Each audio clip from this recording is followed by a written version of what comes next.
All right, it's go time. We're back. I think we're gonna finish the AGI version because we started it.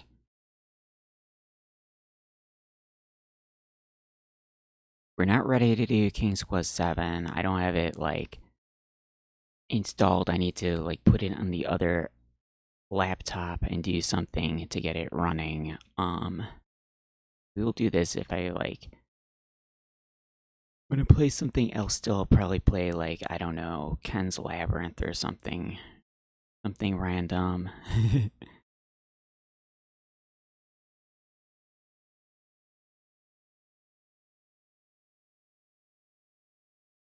Is it KQ6 AGI? Yes, it is.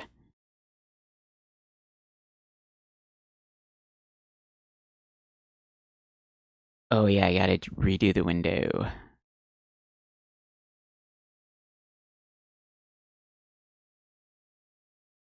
Oh shoot, is this the right one? Yeah, it is.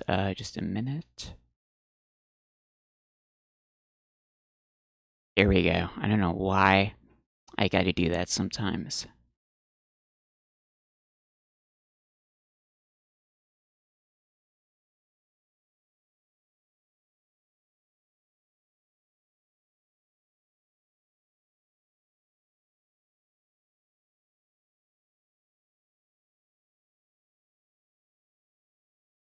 All right.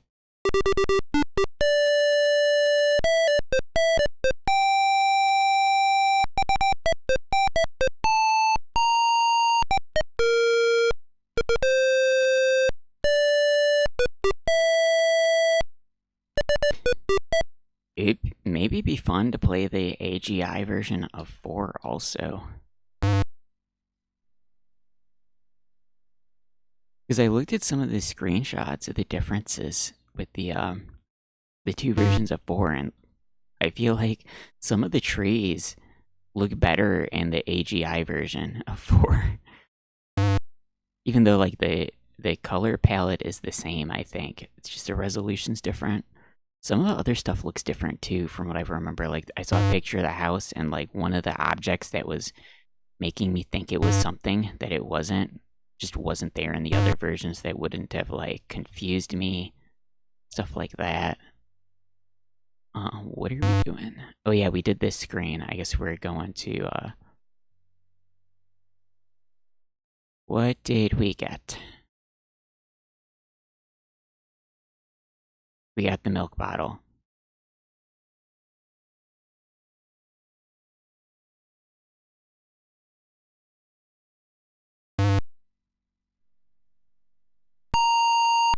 Oh yeah, we gotta go up here and get whatever stuff. I think the scarf, I think we need to get. I think it didn't interact with anyone. Delectable garden. Nestled in the bright green grass are colorful plants growing in orderly clusters. Some of their curious faces peer up at Alexander from the sides of the path. The garden ends at the speckled gate. There is iceberg lettuce. There's a rotten tomato. There are baby tears. There's a hole in the wall.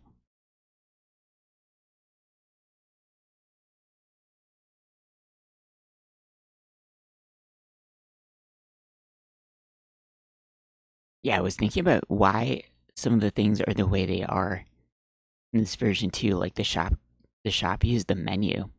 I think it's because it just be confusing to do like a interaction with text where you have to enter like multiple things in sequence.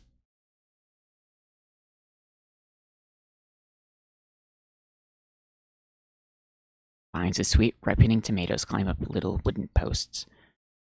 Rotten tomato on the ground. Talk to tomatoes. Good day, tomato vines. Good morning.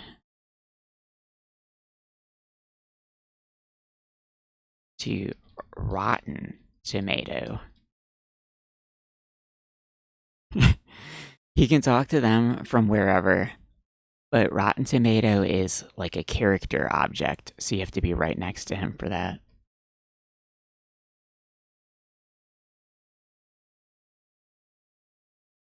How did you manage to fall off the vine, Mr. Tomato? What do you think? I'm old. I'm rotten. Leave me alone. If you say so. After all, you're just gonna let me sit here and rot on this dry ground like everybody else, aren't you? Why, I don't know, I suppose. Never mind, just go away. Rotten Tomato is rather put out with Alexander and won't pay attention to anything he says. Take Tomato. What do you think you're doing there? Get your hands off. Alexander picks up Rotten Tomato and puts him away. One never knows when one will need a rotten tomato. So can we still talk to him? Like, as an item? Oh, that was weird. Maybe it was just DOSBox. It showed it, like, blacked out on my DOSBox screen, but it still picked it up like an OBS. Maybe I need to restart the computer or something. It's like getting worn out. It needs to restart.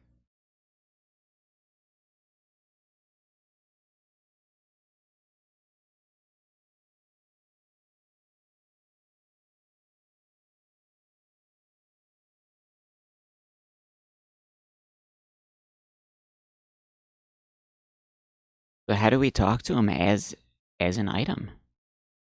Use rotten tomato. Look at. Oh, look at his face. He's angry. A mean-looking grumble sourly.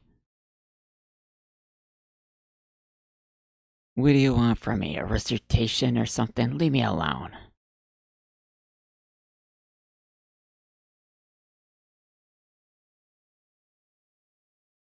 How did we do that with look at? Yeah, I guess in the original you could examine items several different ways with like use, look at, talk to.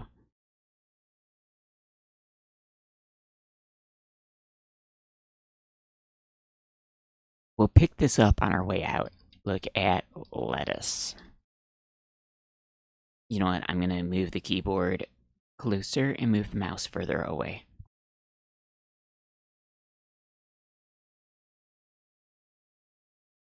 The lettuce looks a little chilled.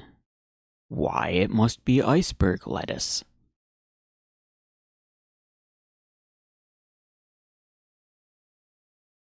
The snapdragons don't like Alexander getting so close.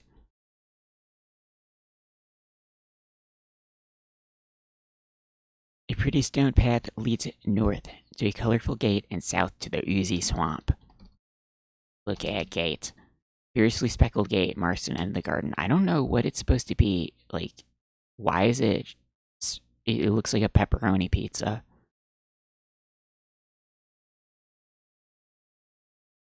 What do you call the stone on top of the gate? Pillar? Two fat stone pillars surround the gate. Above them float pieces of stone that seem to be in open rebellion against the laws of gravity. Clinging vines climb the garden wall. To vine. What curious clinging vines are in this wall? We know we're fascinating, but no one ever visits us. We're lonely. That's too bad. We just want to be liked. We just want to be hugged. We've been clinging to this wall, but he's gotten boring. I see. Perhaps you should find a new place. Don't be stupid. We're not clinging. We're clinging vines. We're not particularly mobile. No, I don't suppose so. Well, good luck. We don't feel like talking, we just want to hug. They do kill you. I don't think there was anything else you could do with them except get killed. We'll do that just to see it.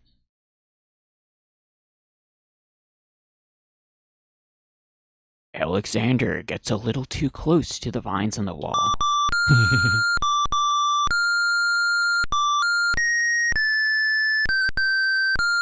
Come closer, we like you. Oh, I appreciate your enthusiasm, but I'm really not interested. Don't leave us, we like you.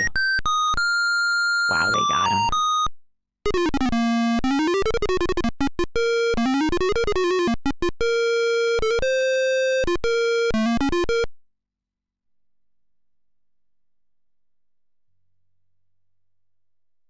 Yeah, I loaded up King's Quest 3 earlier, and they make him the way he's like a ghost there is the same way that you turn invisible with the invisibility.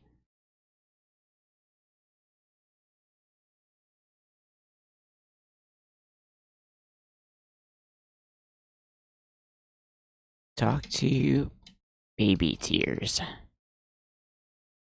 Hello, aren't you a bunch of fine looking plants?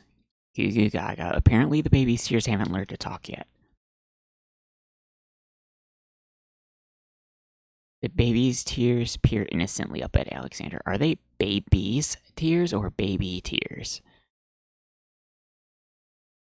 I don't think I'm even familiar with that flower.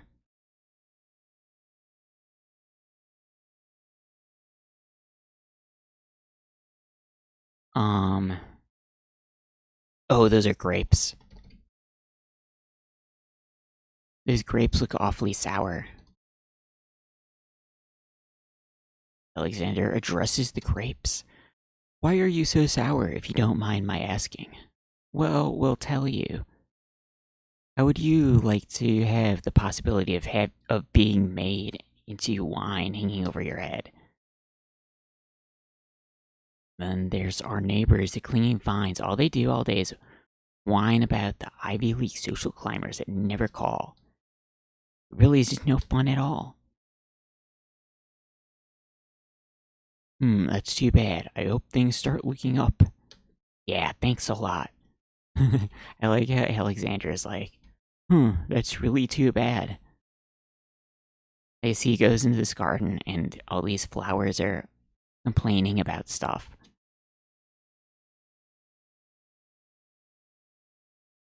How do you talk to it?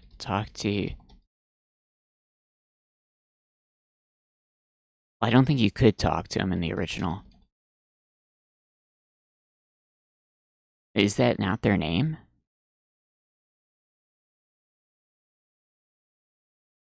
What is the name of it? I thought it was Snapdragon.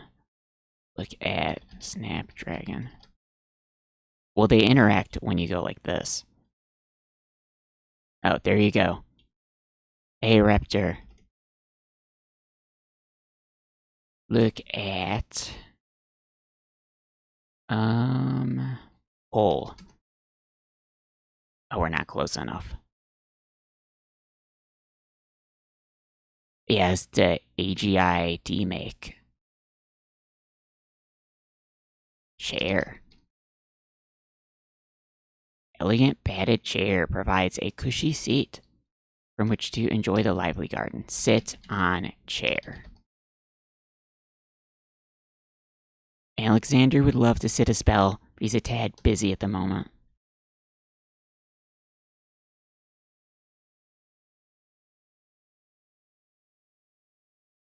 Zounds. Those wallflowers sure are shy, and the snapdragons are awfully protective of them. Alexander can't even get close to the wallflowers without causing quite a stir. Let's get the hole to move. So, we looked at him. I think if I do take, then he'll move. Alexander decides to pick up the hole in the wall. A hole in the wall could be a very useful thing. Eek.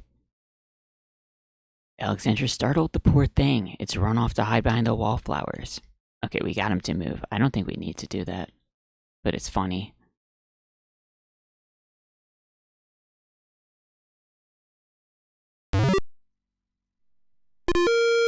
Wow, look at this place.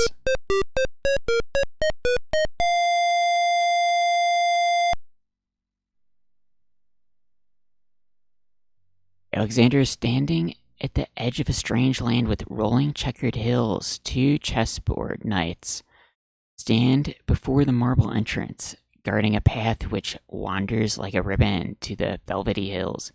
Velvety hills. I'm pretty sure all the hills were the same design. Now they're different colored.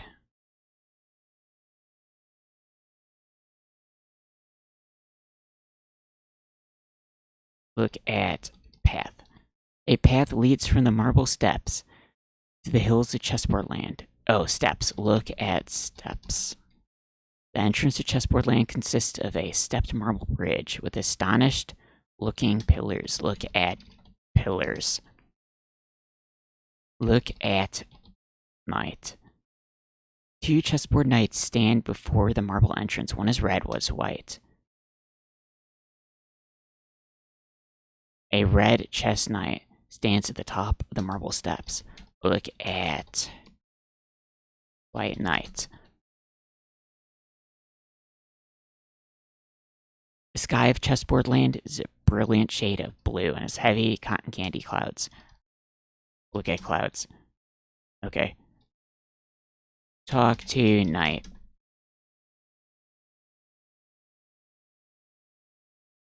Hold on, I gotta move the mouse cursor out of the way. There we go. They're huge. Checkmate. That's so dumb. Checkmate. Only chess pieces allowed in Chessboard Land. I don't think I realized how dumb that seems until I saw it in text.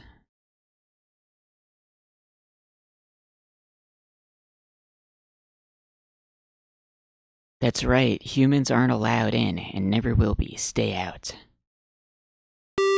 Here we go.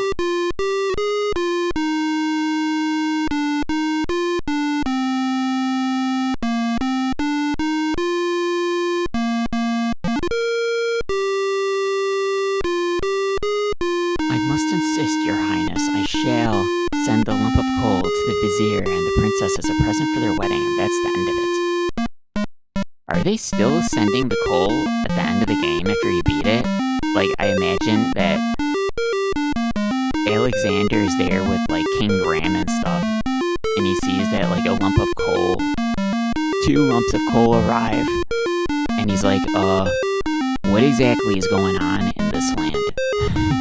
I suppose you'll leave me with only the stupid spoiled egg to send, Your Highness. I want to impress the new king and queen of the realm as much as you do.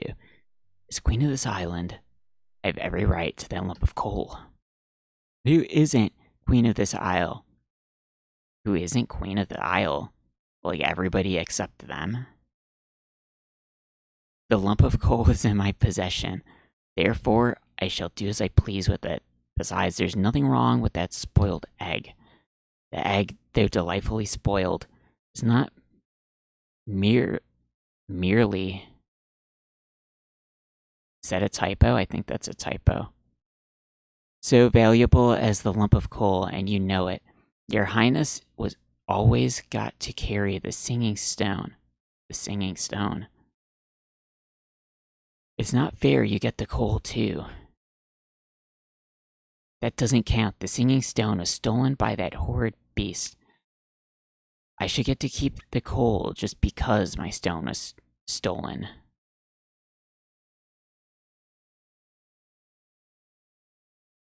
Wait, the beast stole it? It wasn't your stone. It belonged to the Isle of Wonder Treasury.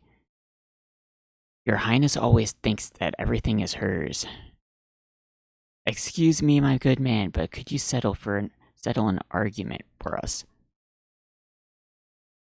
Which of us should get to carry the coal, and which the egg? Remember, white is the color deserving truth and virtue. Be quiet, Your Highness, and let him make up his own mind. I, for one, shall be more proper and not even mention the fact that red is the color of love. It is, that's true. I'm sorry, Your Majesties. I am partial to both red and white. But I'm afraid I don't know how to solve your problem. One of you will just have to be gracious and allow the other the lump of coal. Well, he was a lot of help, wasn't he? Yes, obviously a man of high intelligence. Very good. Lump of coal goes much better with my gown anyway. Black and red are imperial colors. That's the silliest thing I ever heard. Red does not go with anything, being much too self-conscious. White is the perfect accompaniment to any color. Alright, how about that? Look at scarf. The Red Queen has dropped her scarf. Oh, wait. Take scarg. Take scarf. Alexander picks up the Red Queen's scarf. Okay, I think we can ask them about it. Give scarf.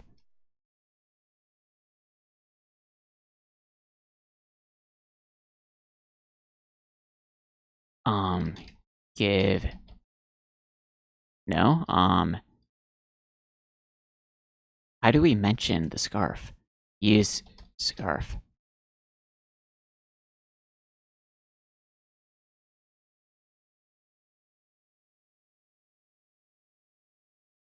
I can't think of a way to try to return the scarf.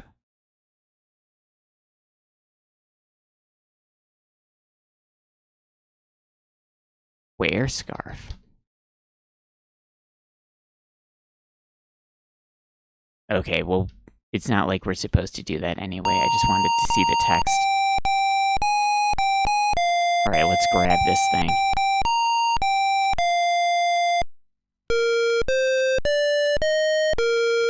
Ye gads, is that cold? Zounds.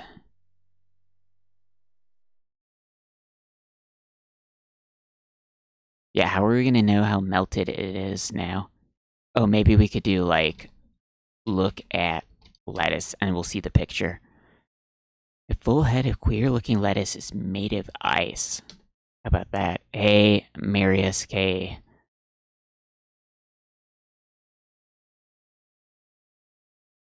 Alright, we could drink the milk again and get another, but we already drank the milk last time. Yeah, somebody just made this, well, they were working on it for a long time, but they made it came out, like, last year. So this is, like, a new Demake. It's retro Demake. Let's see. Yeah, we better take the iceberg lettuce to, Beast Island.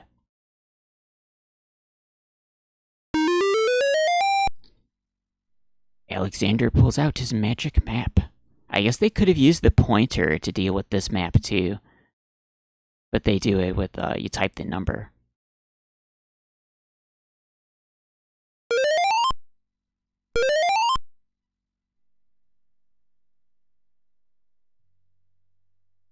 Alexander is standing at the edge of the sea on a heavily forested island. As far as the eyes can see, tall trees spread out their branches as though straining to link arms, their tops forming a canopy above. A path leads north through the forest.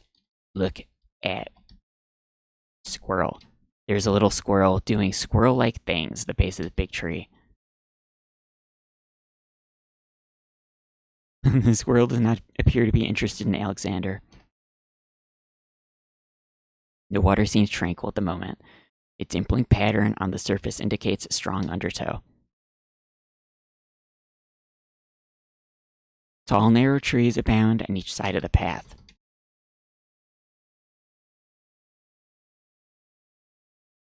Alexander is standing at the edge of the sea. Oh, we saw that already.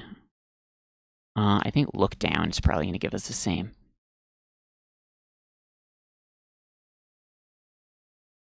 The stump of a fallen tree still spreads its roots to the sea. The heavily forested isles dotted with rough granite rocks. The dirt path starts at the sea and winds its way off into a densely wooded forest. Okay, did we look at everything? Oh wait. Take rock. No need to carry around large rocks.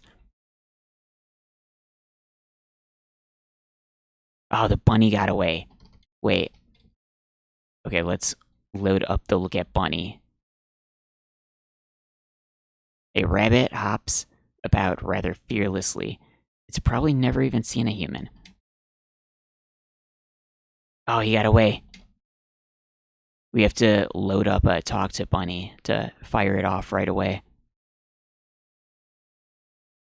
Alexander isn't quite lonely enough to talk to a rabbit. The forest is dotted with clumps of wild mushrooms. Take mushroom. Alexander, not being an expert on poisonous mushrooms, decides not to take a chance on tasting the local variety. Graham had no problem taking the mushroom and eating it in the first game. I'm pretty sure that we ate the mushroom in the first game.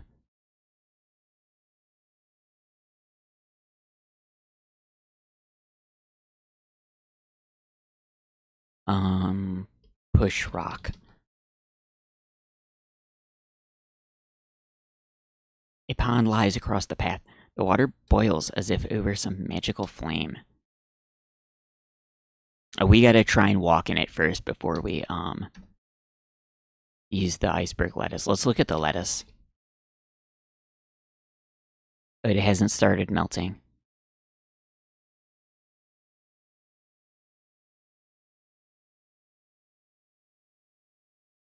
Alexander decides to brave the boiling pond. He soon realizes a deep sympathy for soup vegetables as he learns the true meaning of being in a stew.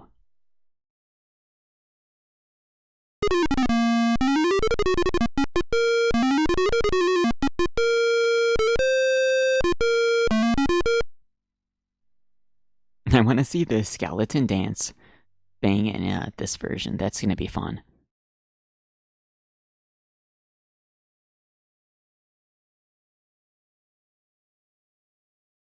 Hoping to cool down the boiling pond, Alexander throws in a head of iceberg lettuce.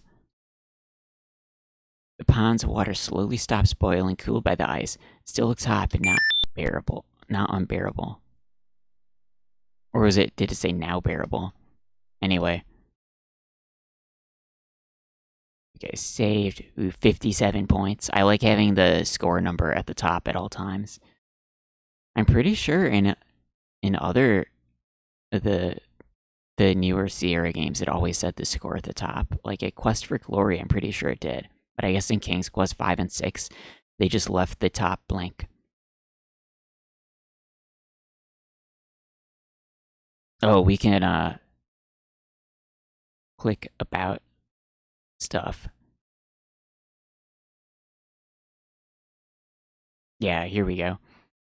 This is the Demake. Original 1992, 256 color, VGA graphics. Demake recreates original game using Sierra's older AGI game engine from the 80s. 16 color graphics. Created by Brandon Curry. It took about 18 years, 2006 to 24. The game was made for anyone who loves King's Quest VI, the AGI game engine, text parser adventure games, or anyone looking for a nostalgic blast from the past. I'm totally going to break the fourth wall here and say that this was an obscene amount of work. This is likely one of the largest disc size and most complex AGI games ever made. Game was assembled, compiled using AGI Studio. Game resources were created and edited using WinAGI GDS. Okay, sound. I don't know what those are. I guess that's Roland sound. Something.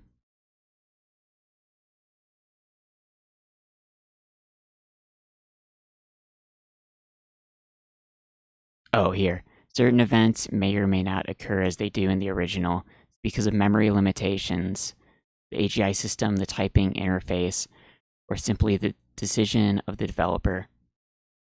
This game does not claim to be a perfectly faithful replica of the original. Certain elements have been made intentionally more difficult for the player, others have been made easier. Yeah, I think the reason is because in the AGI, when you're typing stuff, it doesn't pause the game while you're typing. It keeps going on. So like for the gnome event, they changed it and made it like select the item from the menu instead of you typing in like use this item, because it would have changed the event to like a type fast challenge.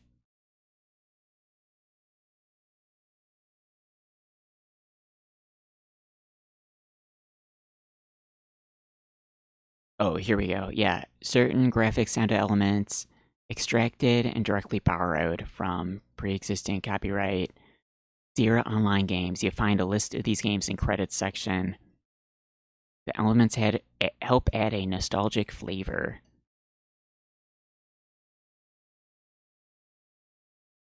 Did you find an error?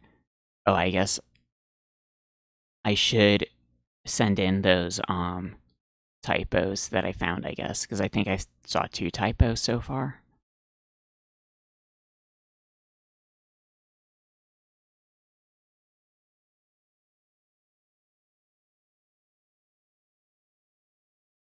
Oh, wow. Son of Eld's in our computer game. There's Bill Bull.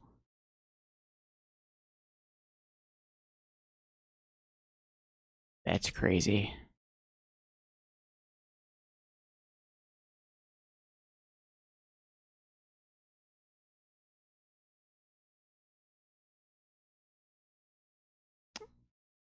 Okay, so the other ones are Gold Rush, Mixed Up Mother Goose. I don't know what Sierra Christmas Card is. Black Cauldron and Police Quest 1. I guess if I get around to playing those games, I'm gonna be like, whoa, it's the character from King's Quest 6 AGI Demake, when it really should be the other way around. Hey, log.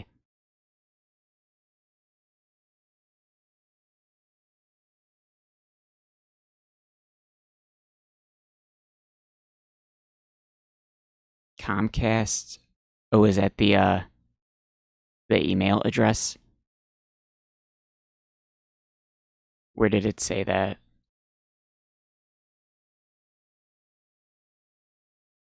Maybe I missed it. Are you talking about something on this screen, or did I miss where it said Comcast for an email address?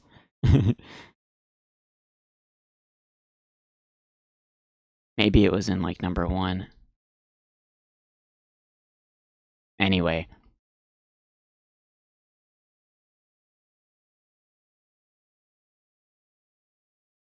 um, oh, the error email address. Let me look again. I think it said at the end of this one.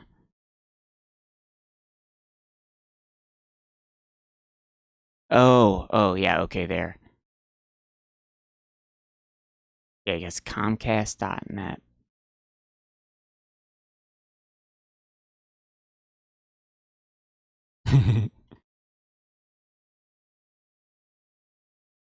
Oh, is he gonna do the crazy dance across the water? Alexander decides to brave the steaming pond. Oh, look at him go. Oh my god. Ouch, ow, ooh, ouch. Pond is no longer boiling. It's hardly bath water. Awesome.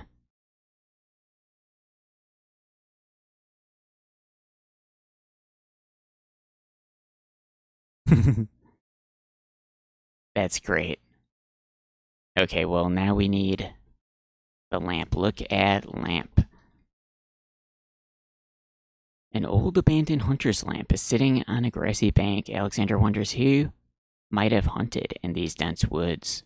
Yeah, who? Wasn't it like on a string attached to a tree in the original?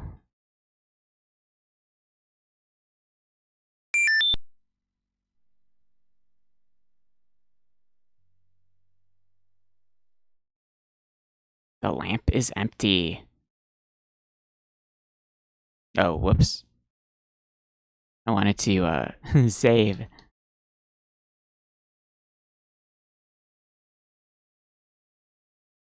Oh, there's help things too. Typing hints. Let's get some hints with our typing.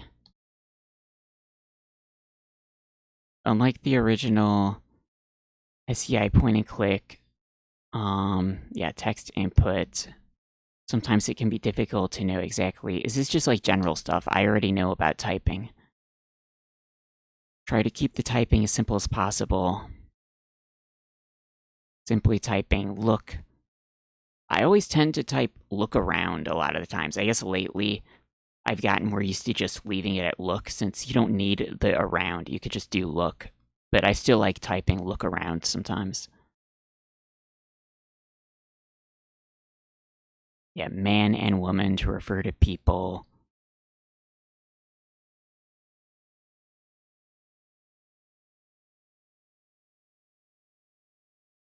Be sure to phrase your commands in the most direct way. It's better to say, give the chicken to the man, than to say, give the man the chicken.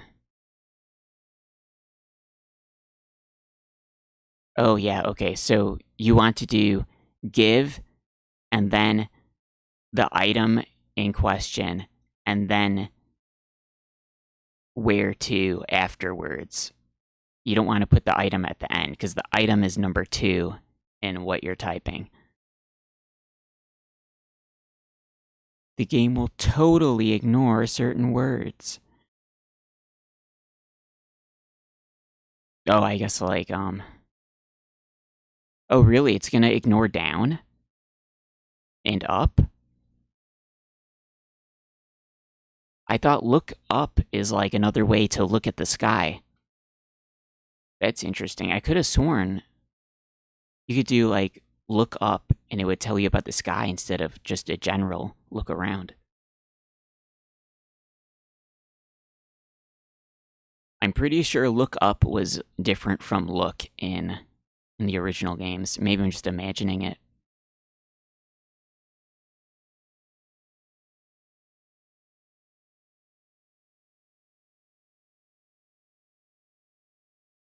Wait a minute, is give on the list of words it ignores?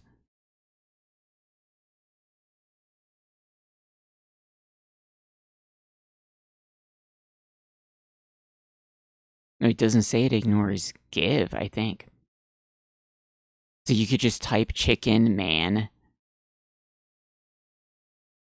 I don't know. I feel better typing give the chicken to the man instead of, or give chicken to man.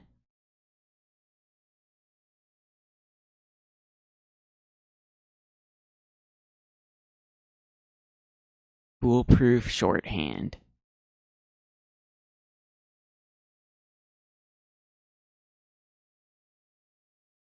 H, L, and T. Huh.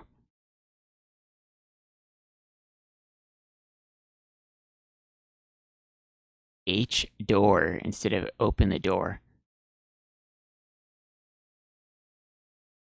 This is crazy.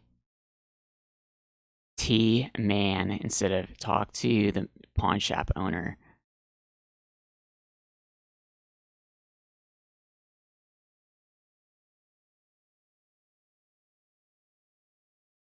Ringman instead of give the royal insignia ring to the pawn shop owner. Could you even fit that many words on the thing?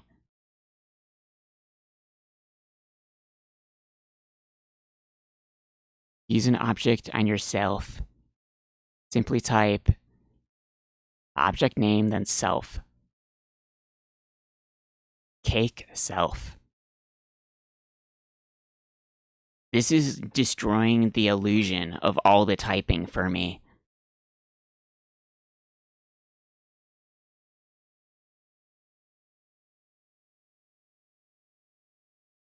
Like they're talking about it like this. I'm starting to think like, okay, just get the point and click icons then. If you're just gonna have like the type H or L for use the hand or look.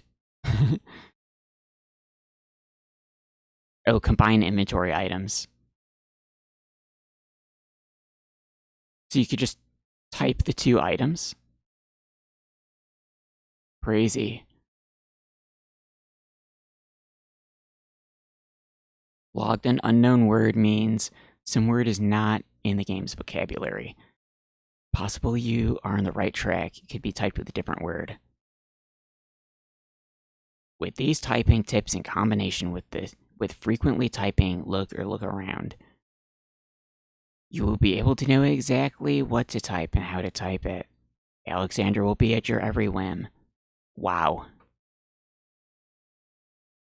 Well, that was interesting. I already know about typing look. Do I get to read this one? I don't think so. Wow, okay, so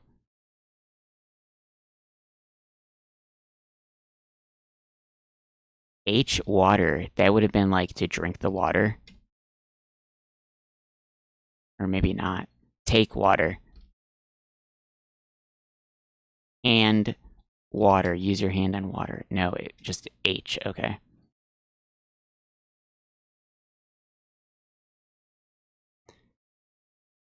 The enchanted pond has been cooled by the iceberg lettuce. It is still hot, it is no longer boiling. Oh, what was the other one? H for hand, L for look, and oh, T for talk. Okay, whatever. That's too crazy. I'm not gonna type the one letter for stuff that's. As Alexander continues down the path, he gets a strange feeling he's being watched. Come over here and see what I'm doing with these flowers. Never mind that stone fella on top of the gate. He won't hurt you any. He's just there to scare you. Okay, well, we gotta get shot by the arrow to see the game over.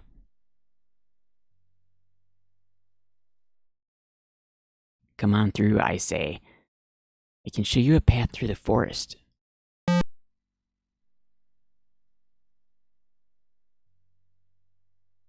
Look, there's no point in hanging out here all day. I can show you the wondrous castle that lies in the middle of the island. Don't be so timid. Look at garden. Maybe not. Look at dirt. You aren't going to listen to me, are you? We'll just see about that. I think they made him disappear too fast. Because he's supposed to disappear getting frustrated that you're not following his orders. But I barely had enough time to, like, start looking at stuff and then decide to go through. Okay, well, we have to get killed with him there because he does, like, a fun dance. Got you this time.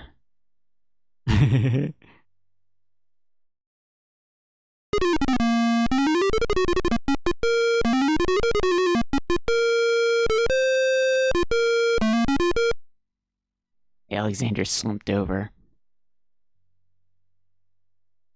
Oh, you destroyed some points. I forgot to. You mentioned that. You're destroying the points. Oh my god.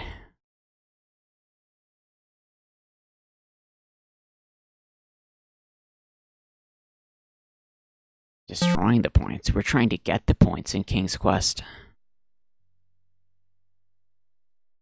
A pleasant looking middle aged man is busy tending a small garden just past the wall. The statue to the left of the gate shows a man kneeling down with his spear as though waiting for a target. To the right, a stone archer sits atop the lintel of the gate like a silent guardian. His stone bow is tightly drawn and fitted with a single stone arrow. You know, I just thought about this. They're both supposed to be guarding the gate, right? But only the guy with the bow is going to shoot you. The other guy has a spear. But I guess he can't get you with the spear because, like, he's a statue up there. Who made that statue? He can't defend the gate because he has a spear. A spear, he could probably reach with the spear anyway.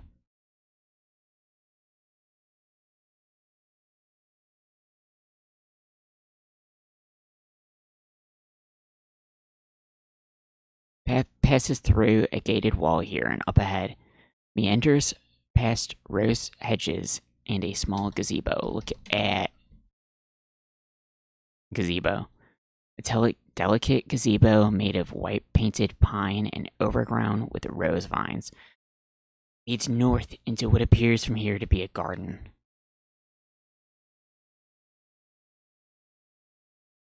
I don't think it mentioned the castle yet, did it? A gray brick wall runs to the east and west on either side of the path. Tall, narrow trees abound on each side of the path.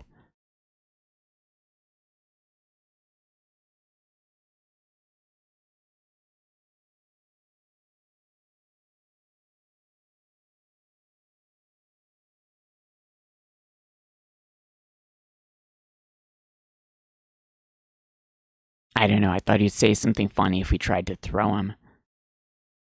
Talk to Tomato.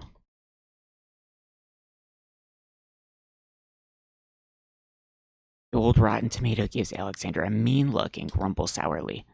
I got a lawyer, you know. There's kidnapping laws in this here kingdom.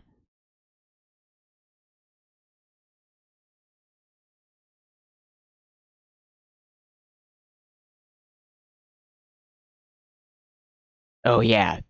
Okay, there we go. The brick. That's right, we gotta take the brick.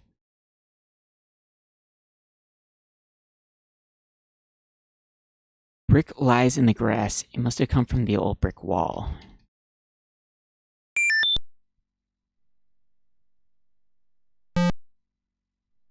It's crazy how confusing the game was at first, and now it seems like, oh, of course, all these items are here and there, and just get the item. It all makes sense.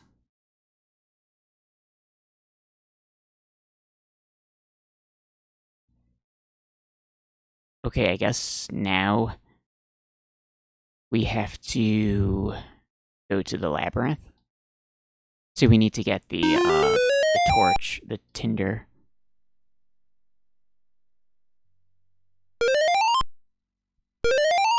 Oh wow, was that the nightmare just popped up?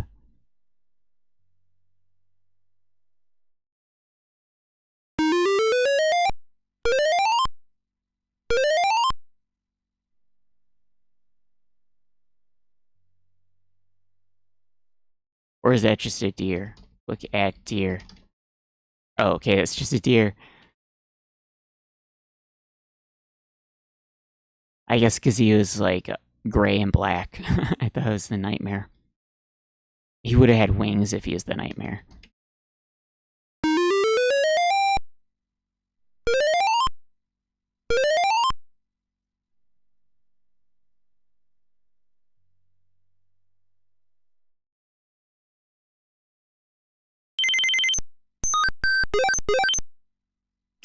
Oh yeah, we don't have the flower yet. But we don't really need to give the flower. We just need to send the ring. Do we have the ring? We have the pearl. Okay, we're gonna exchange it and then do the thing. We got the love poem. But that's good.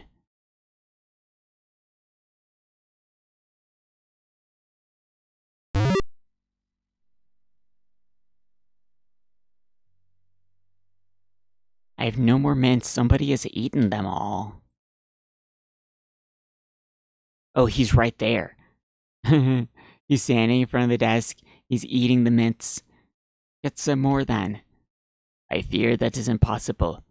Without the fairy, I can no longer get imports from the other islands, and we do not grow mint extract on the Isle of the Crown.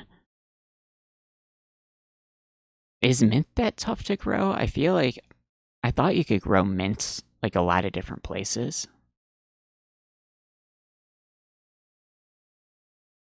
I guess in this game you could only grow it on like way out of the way like mountain cliffs. I hate not getting what I want. Yeah, that's his weakness. He has to get what he wants, and what he wants is mint.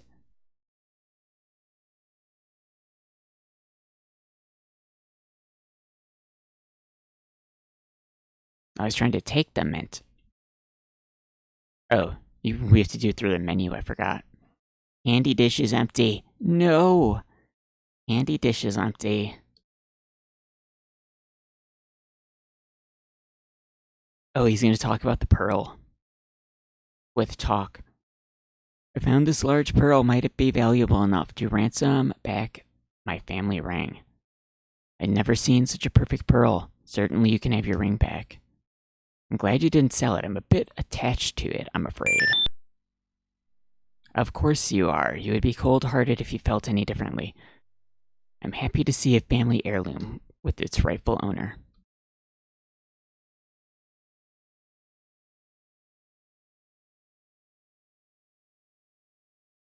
Please choose an item to exchange.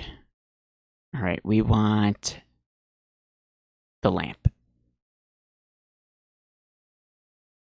Yeah, I think we only need the flute. Actually, we do need the flute right now. Because we do have to get the hole in the wall. I forgot.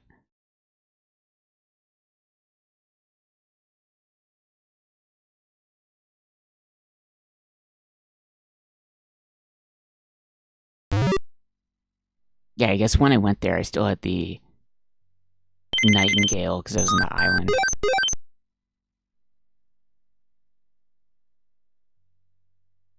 Yeah, we are gonna get the hole in the wall. Use map.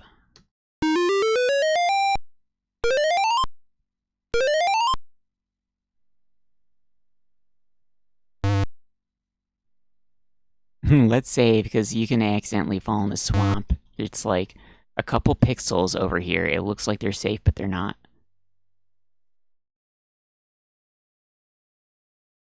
Oh, you know what? We have the lamp. We could probably do the milk and get the water stuff. Give milk. Alexander gives one of the baby's tears a bottle of milk. The other baby's tears seem to resent Alexander's gift for some reason.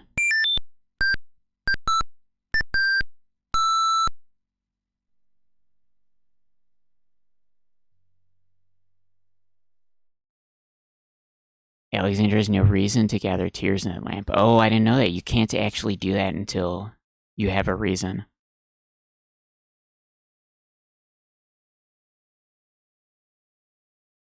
Now I'm mad they ate my milk. I could have drank the milk.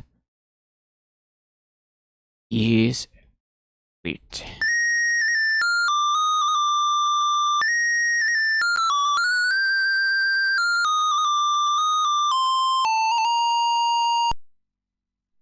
Alexander stops playing the flute, but the wallflowers and snapdragons continue to dance caught up in the music, oblivious to everything around them.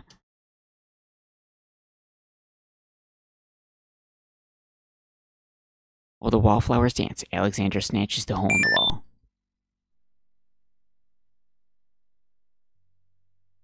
The wallflowers look terribly shy. Zounds. Okay, that's just the message we saw earlier. Let's take a lettuce for fun. Ye gads, is that cold?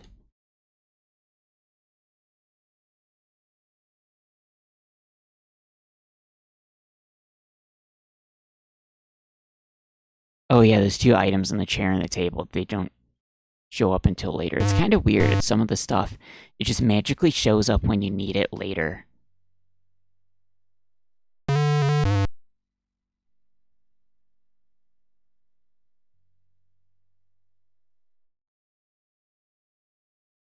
Okay, we got the milk. Oh, let's drink it. Alexander drinks the milk. Yum. Yummers.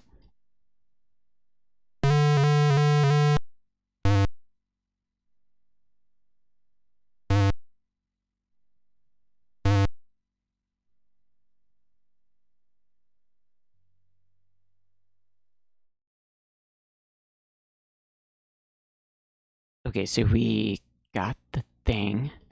Oh, let's look at it in the inventory.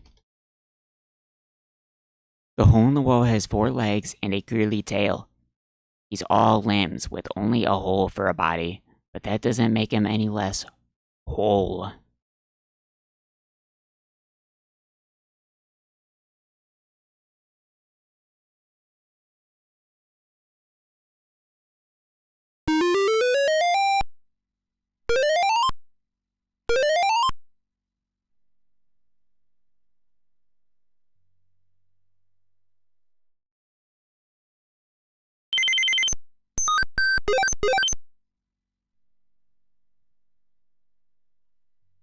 Alright, that's our ring. Let's give the ring. Alexander holds out his royal ring to the Nightingale. Nightingale swoops down and grabs the ring from his hand.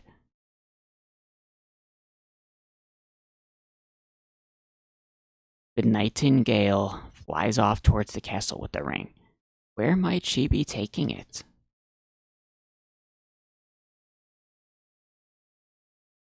Are we gonna get the scene?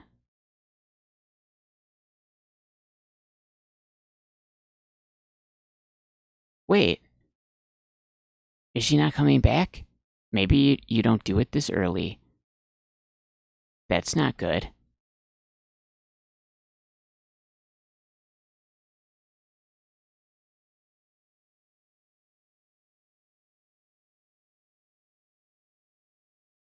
Oh no.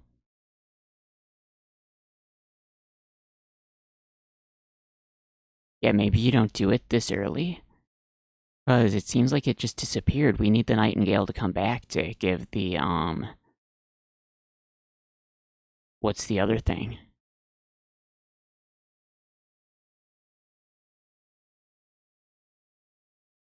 Yeah, wait a minute. Where's my, Oh, there it is. Love poem. It was at the top. Maybe you just have to wait. That's weird. I totally thought we were gonna get the scene. Maybe we should reload. Oh, wait. Okay, I guess that scene is just not in the game for whatever reason. I guess they ran out of space.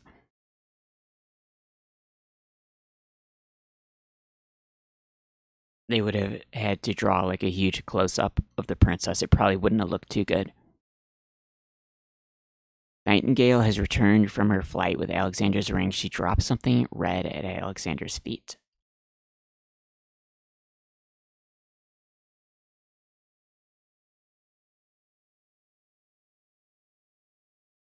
There's a ribbon on the ground. Nightingale has dropped a hair ribbon on the ground. Take ribbon. The red velvet hair ribbon. The bird must have taken Alexander's ring to someone who sent back this ribbon in return. Who could it possibly be? Dare we hope that someone is Cosima herself? If only it could be so. I guess it makes more sense this way that you only see Alexander's perspective. Why would he get to know what's going on over there with the bird? Although we did get to see the scene in the castle with the vizier earlier and the genie.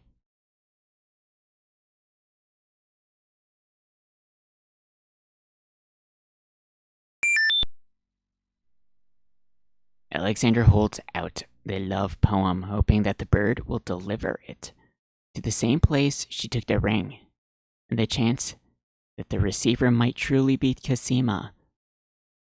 Yeah, what if the recipient was just like some other random person?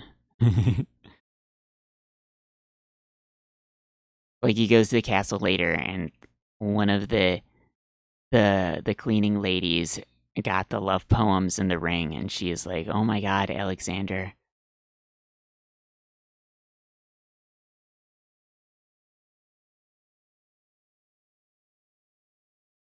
Nightingale flies off towards the castle with the poem. Where might she be taking it? So I guess we leave and come back. That's how it works. Nightingale has returned from her flight with Alexander's poem. She drops a piece of parchment at Alexander's feet. I guess maybe because of how the AGI thing works, they didn't want to do it like. I guess they didn't want to have like the bird go there and then come back immediately, because that would like, I don't know, look weird, like draw attention to them cutting out the scene. So maybe they just wanted to make it like you come back later. I don't know. There's a letter on the ground. Take letter. It's a note. Dearest Alexander, I cannot believe you are here, my friend. Please Be careful. Abdul isn't about to let anyone interfere with his plans. Watch out for Abdul's genie, Alexander, and do not do anything rash. I am not without resources, and I will prevail if I can only find some small means of defense. Do nothing to try to get to me. You must not be endangered again for my sake. Greatly in your family's debt, Casima. In the original, it was signed G. Although the voice said Casima, I think.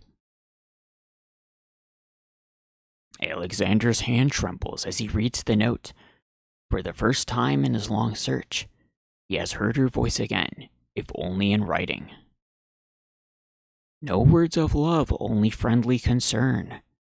Friend, is the maiden merely shy? Or does she regard him only as a brother? Who knows?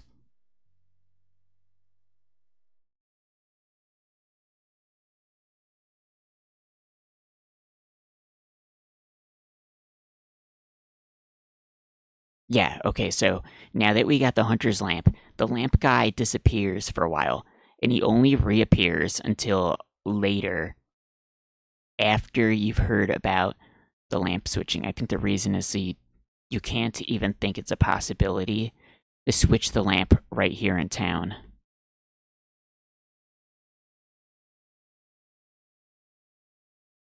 Which would have been mega helpful. Or I guess it would have been... Because he disappears after you talk to him. What if you didn't switch the lamp by then? It would have, like, made you think that you're, like, missing out on something. When it's... I guess it's not intended that you're able to switch the lamp here in the first place. Anyway, so now we need... the lantern.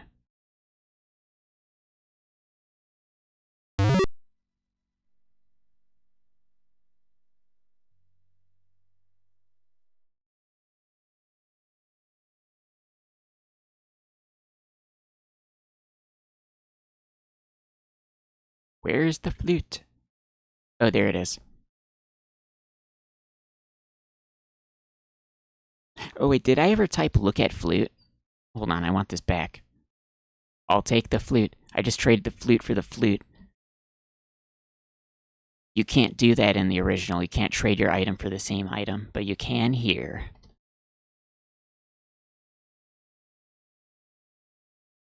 Flute carved from a single piece of wood has tiny finger holes in the shaft.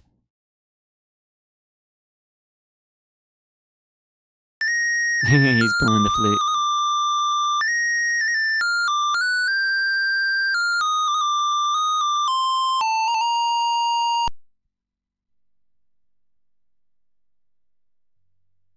I get sleepy time tea again. I'm still not ready to re-coffeefy. We're not ready to get coffeefied again. I don't know, I just feel like once I start with the coffee, then I'm gonna go coffee crazy. I think maybe I can't handle the coffee. I don't know.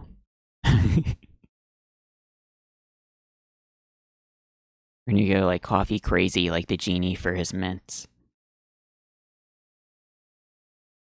Yeah, number 4.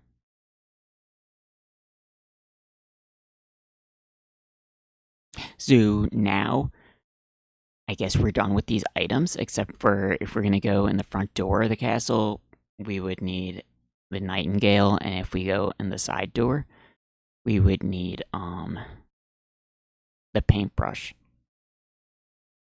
Yeah, you know what? There's really not that much item switching going on in the game.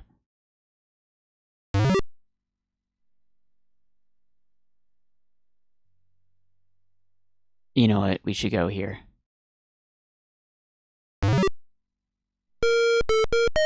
It's Jello.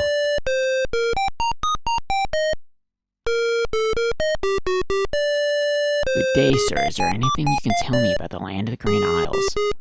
Sorry, but I have no time for idle conversation. I'm too worried about the princess. You know the princess. Alexandra searches his inventory for something to grab the strange man's attention. Oh shoot, should I have kept the ring?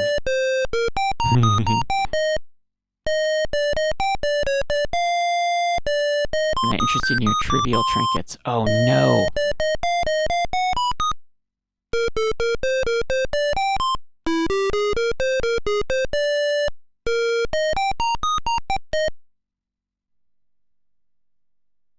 Wait, but I don't think I had the ring in the original when I talked to him. What are you supposed to show him?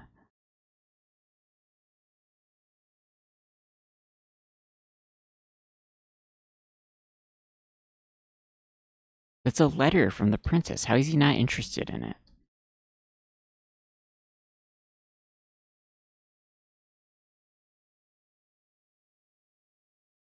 Oh, the iceberg lettuce melted.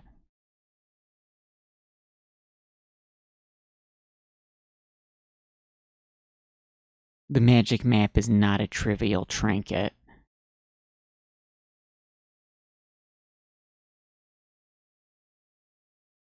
Yeah, what the heck? That's a letter from the princess. How does he not like that? I totally don't remember that you had to give him an item. What item did I give him?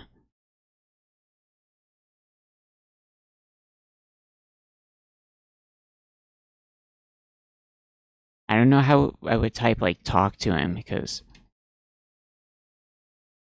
I don't know how to spell his name, actually. An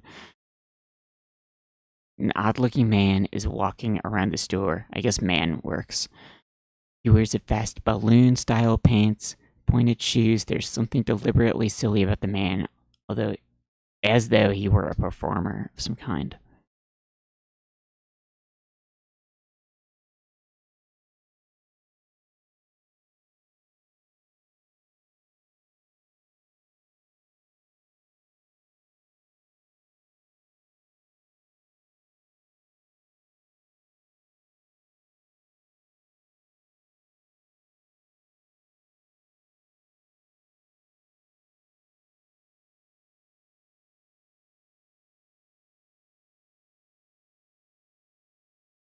Maybe he wants something that we get, like,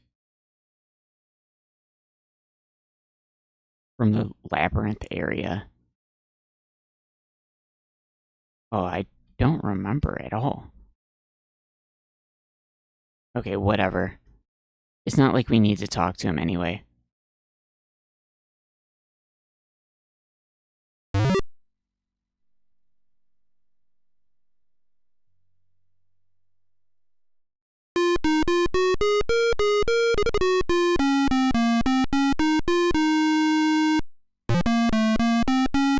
Oh, it's the same as before. I guess we get to see the new scene. Did you finish the chores I gave you? Yes, stepmother. The house and the stables are clean. Start polishing the silverware. Do I have to tell you everything? Yes, stepmother, right away. Everybody wants to polish the silverware. That makes sense, you have to polish it a lot.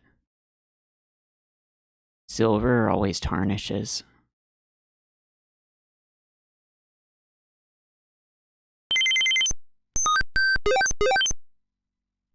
Oh yeah, let's go to the castle.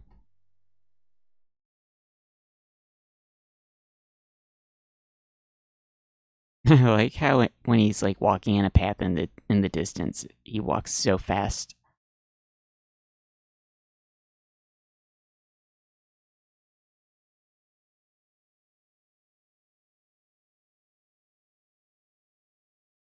Whole wall.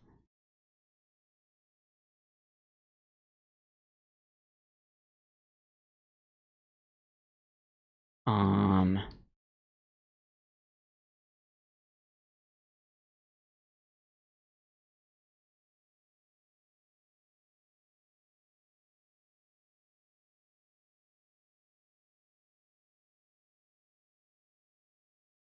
Yeah, how do you... Maybe this thing isn't in the game. How would you, like, use the hole? Use hole. No, there's not another way I could say it.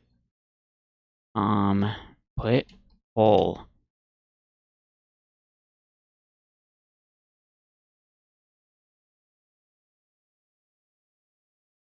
Hole wall. Maybe we need to look at the hints for how to type stuff. I feel like I don't know how to type stuff anymore. Look. It said it ignores the word through, I think.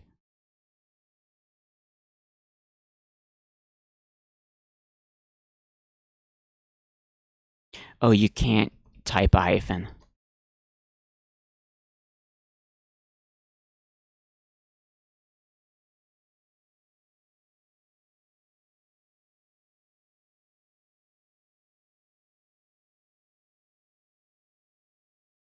Put hole.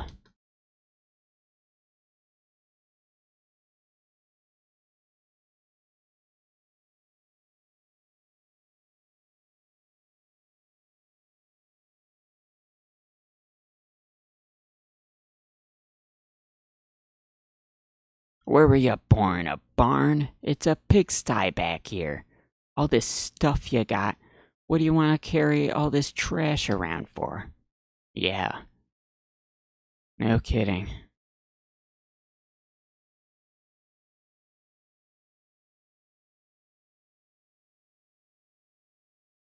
We already looked around here, though. Look at rocks. Take rock. Alexander has no need to carry around large rocks. Well, I don't know how to use it on the wall. Hopefully, we don't have a problem using the hole in the wall, in the labyrinth.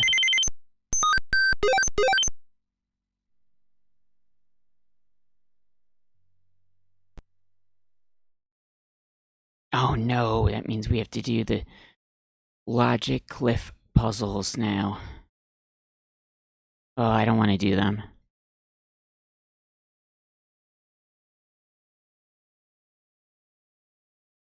Should probably move to a new save file by now. At least every once in a while, make a new save file. Oh yeah, use map.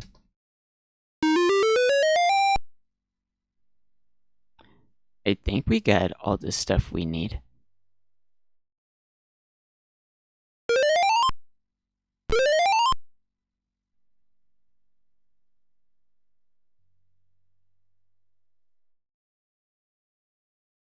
Oh yeah, this is weird. It's like a point the arrow.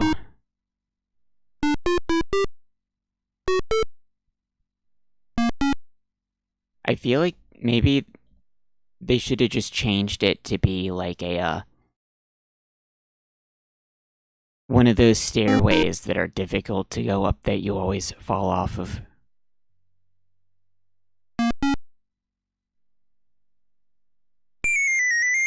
Wow.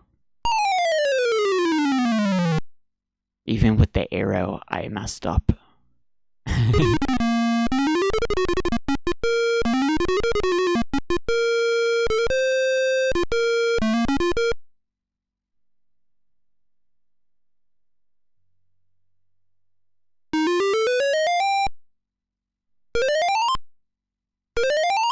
Oh, you know what? I have an idea. What if we turn the speed back down to normal, then the arrow is probably going to be slower.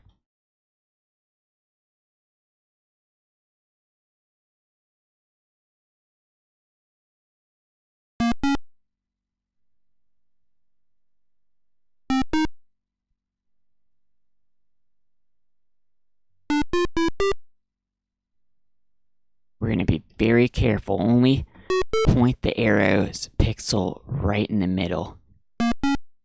Oh, I think I almost missed it.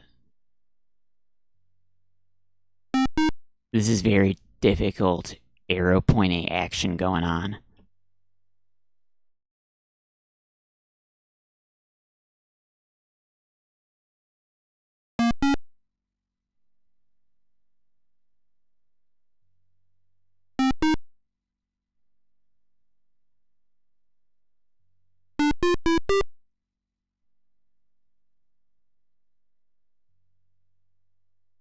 We're being careful, only in the middle pixel.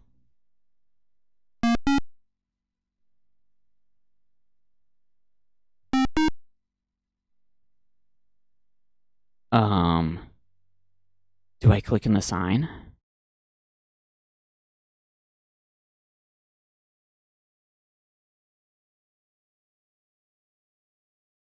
Oh, look at that, the arrow.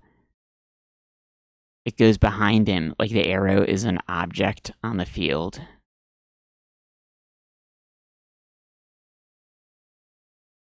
You know what? I think probably like we're controlling the arrow. Now Alexander's just like doing his own thing. We're the arrow actually, not Alexander.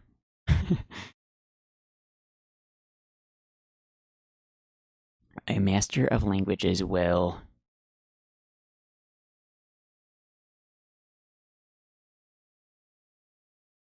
Oh man, you'd have to like look through the document with this.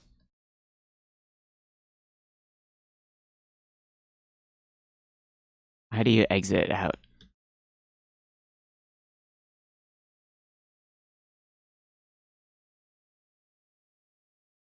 I should just look at the original PDF file.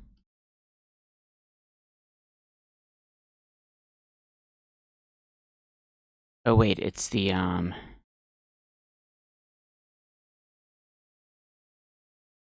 where is it? Guidebook. Oh boy. Which section?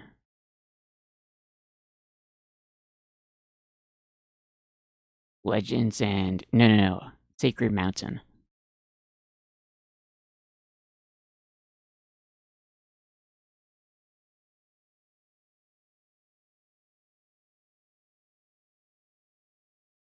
It was like their magic saying they have. Oh, a master of languages will soar. I'm pretty sure that was it.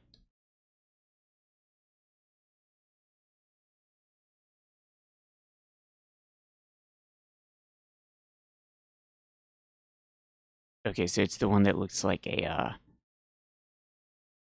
dot with a corner thing. Oh, now we have to go back to see the previous page. Okay, I'm not doing that. We'll look at the PDF.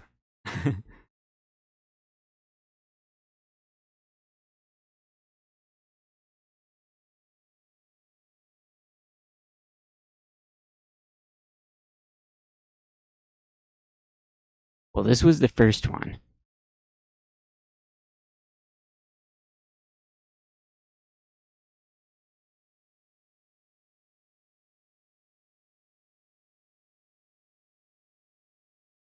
I hope the letters are the same. Oh, they're almost the same. Oh shoot, did I pick the I didn't pick the same one. It was on the left. Whoops, I picked the wrong one already. I think I picked R.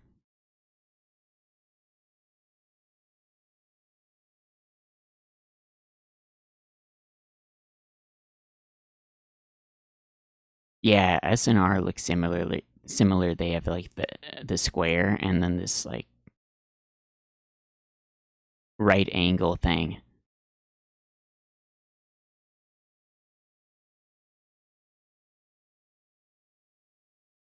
Okay, well let's exit out. How do you exit out? I want to leave.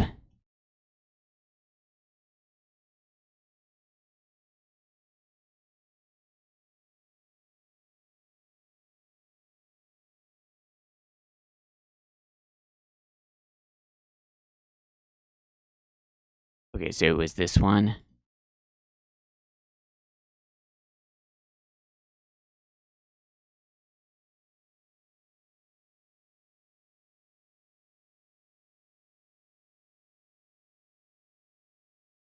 Okay, this one is like the box with the vertical line.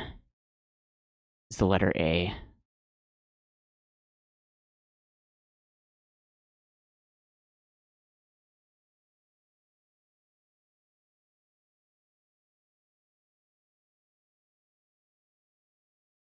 I don't see one that looks the same.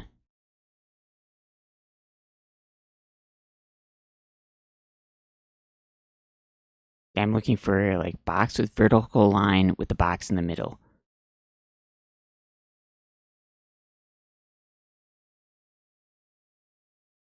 They could have just simplified it. It might be this one.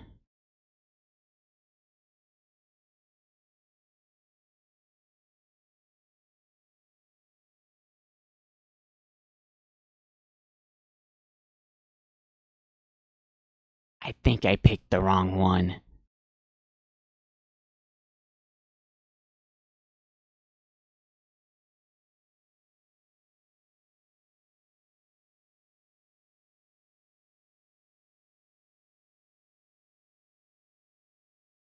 Okay, where are the letters?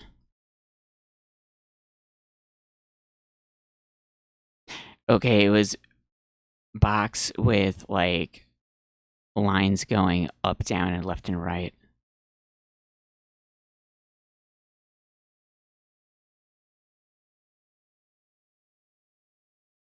Yeah, why'd they change that? That totally threw me off.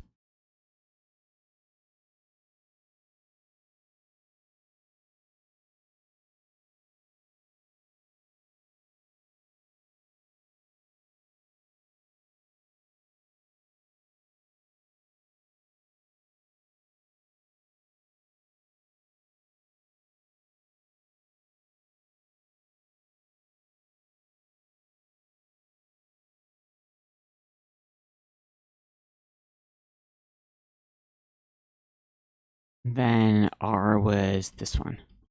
There we go.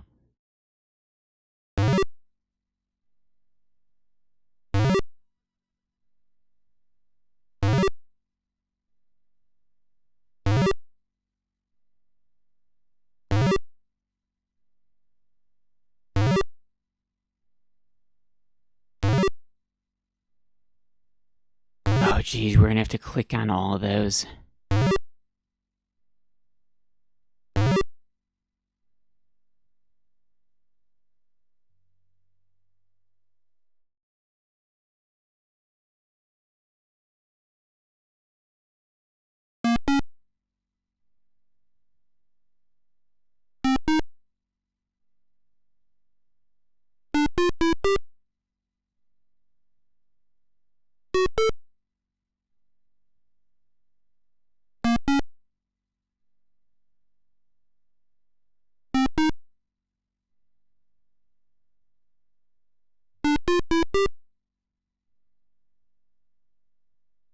I guess the blocks are blue because it'd be hard to make them stick out if they were gray because there's only like 2 gray colors to work with.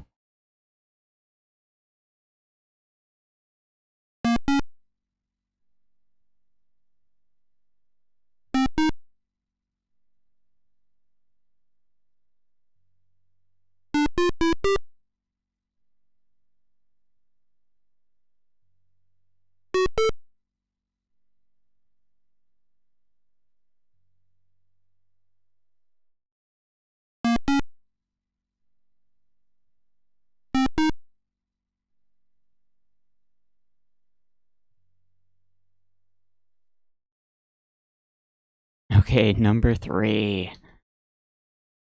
Oh, this is where you had to hit him in order. I think I remember the order. It was like this one and then these 2. Nice. Okay, we got it. It's always good to have an easy one.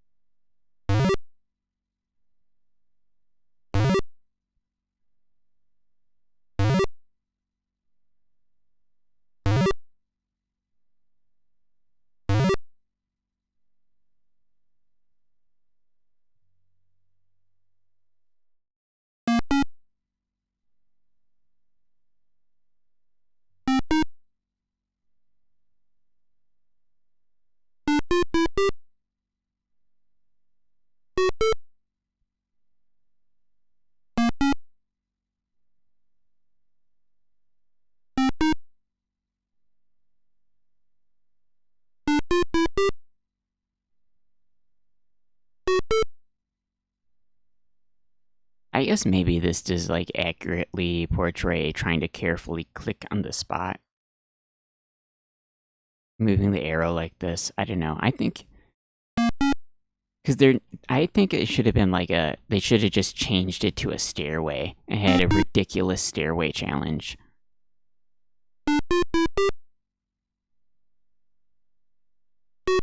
Even though it's different, it would have been funnier.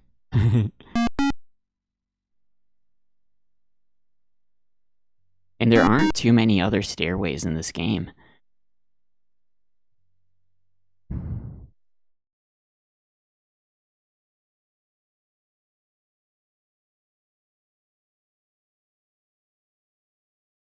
Oh boy. Oh yeah, the four sacred symbols. Okay, let's see if I remember. So, I don't know if you have to hit them in order.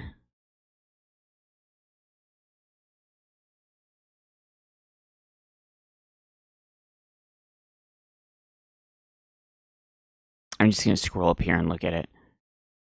Tranquility, Azure, Air, and Caterpillars.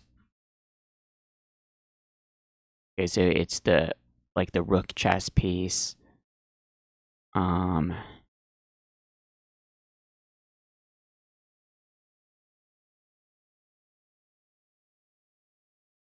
Where's Caterpillar?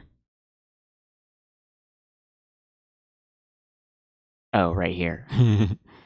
Okay, the stairway one.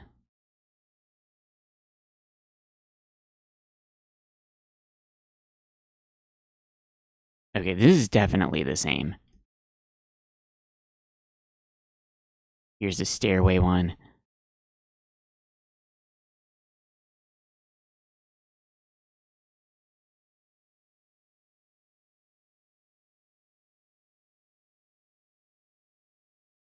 Okay, the one that looks like an upside down Y. And then we want air. Okay, and this weird squiggle.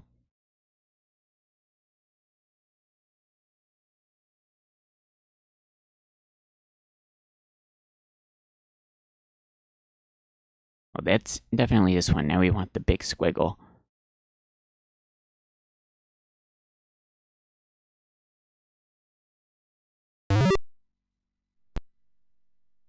Here we go. And then the next one is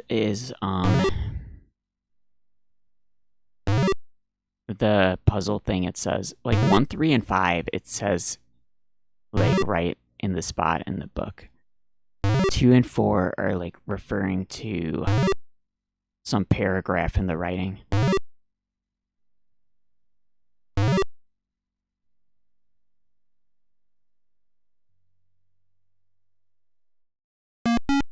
Actually, let's save again so I don't have to press the buttons.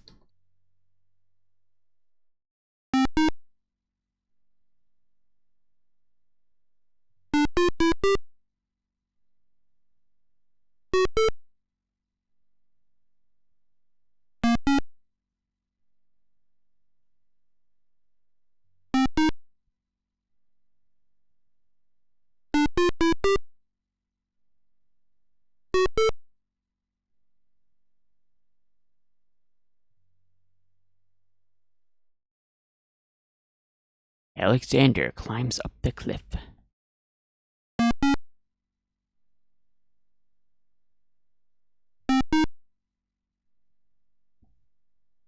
Yeah, maybe this will take the whole stream to beat this. I'm pretty sure we'll beat the game tonight. I don't foresee like getting stuck on anything in this.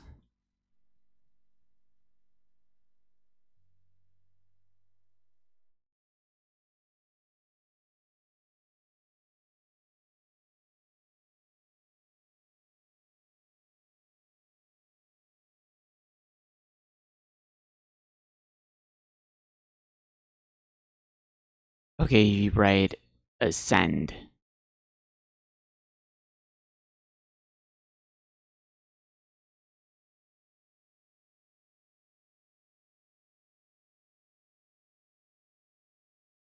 Yeah, this one doesn't even use the fancy rune letters.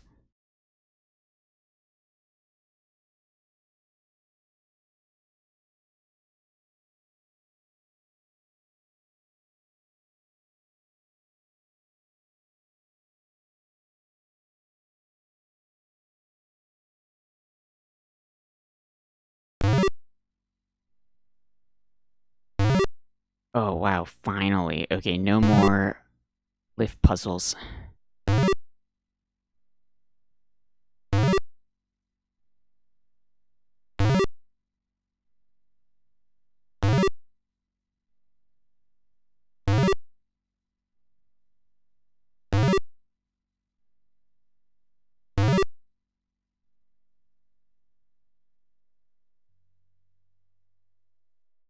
I'm drinking sleepy time tea. The more I drink, the sleepier I get.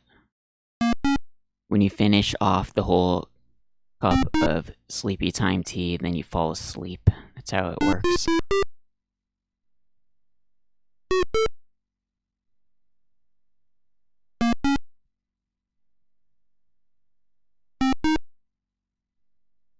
His arms and legs look like they're flying all over the place when he goes up there. I guess because he's like grabbing the rocks and stuff. I mean, it's actually probably pretty difficult to climb up there like that.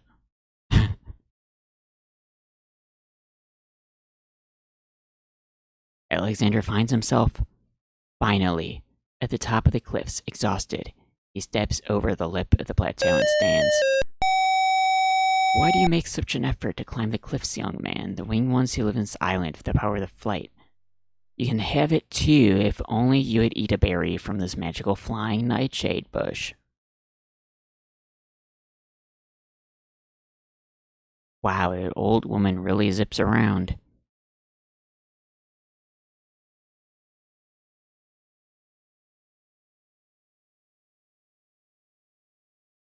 We can't walk yet, we had to watch that.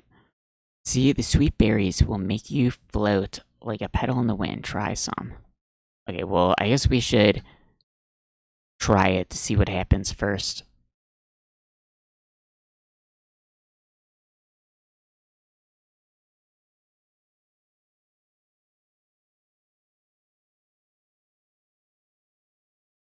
But who are you, matron? Who cares? I mean, only a poor old woman who wishes you well.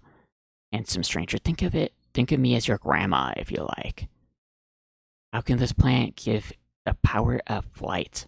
Listen, son, I'll be happy to answer any questions you like, but only if you at least taste these delicious berries. Well, we know it's bad to taste the nightshade, but we'll see how the death sequence looks in this game. Hey, Darth Plague.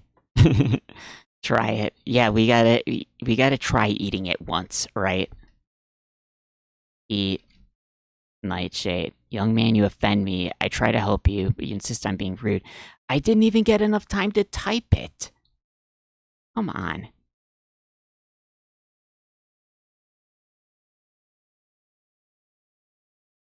Nightshade. There we go. Alright, I'll try some of your berries. Oh goody, eat quickly, dear boy. I'll show you the way to the lord and lady of this isle. What? Hee hee hee. Slightly better, pretty one. Oh man. You know, I think it's way more obvious that that's a cave in this version of the game.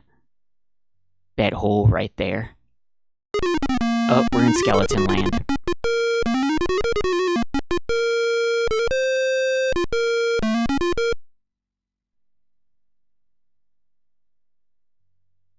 Nightshade's supposed to make you hallucinate. I don't know what they're officially supposed to do. In this, they in King's Quest they kill you.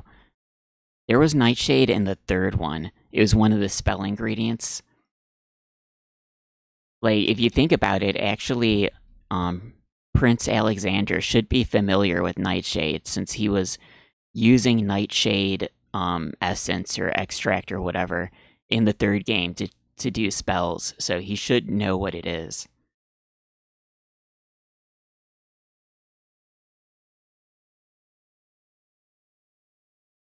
I don't think you can take it and not eat it. Let's see, because in this one we could type take instead of eat. So let's try. Does it let us take it and not eat it?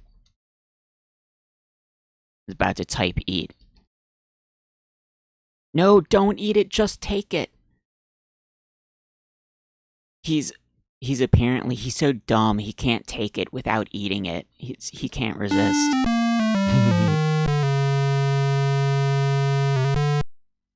Yeah, I got the cat smiley there now.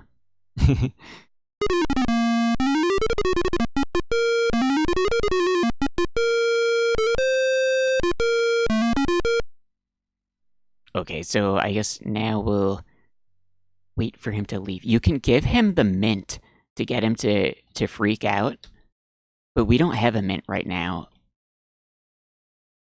In the original, I still had the mint at this point because I didn't do the gnome puzzle until later, so the mints didn't get like deleted from the shop. But we don't have mints now. You can't resist the nightshade flaves. Can we just go in the cave? Look around. Alexander is standing at the top of tall cliffs. To the north is the peak of the mountain rising to meet the clouds. To the left is an ominous set of bolted doors. There's a cave to the right.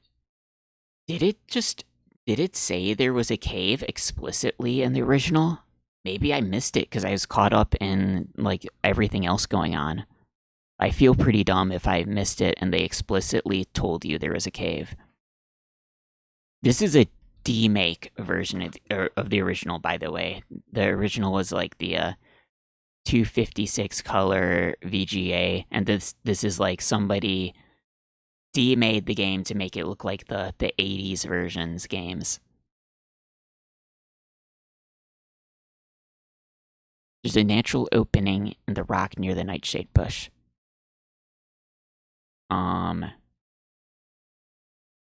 Alright then, stay tied to the ground like a load of lead. See if I care, you human. He says you human, because it's the genie in disguise. I guess now that I think about it, he's got a lot of disguises.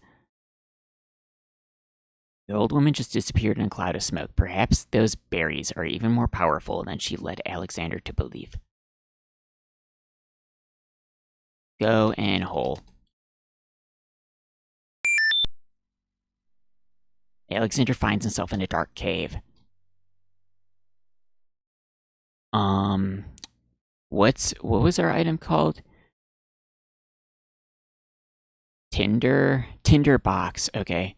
Use tinder box. Alexander takes the candle from his tinder box and uses the flint in the box to light it. Nice. Alexander standing in a rocky cave. The dim light of the tinder box candle reveals a dank, musty place. But then Alexander's nose told him that much without the light. The wall opposite the cliffs is the vague outline of another opening in the rock. Look at hole. Another opening in the rock.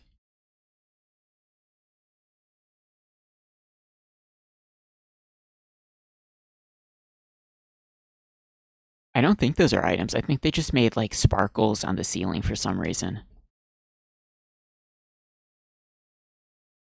Look up. I think that's the same message. Look at sparkle.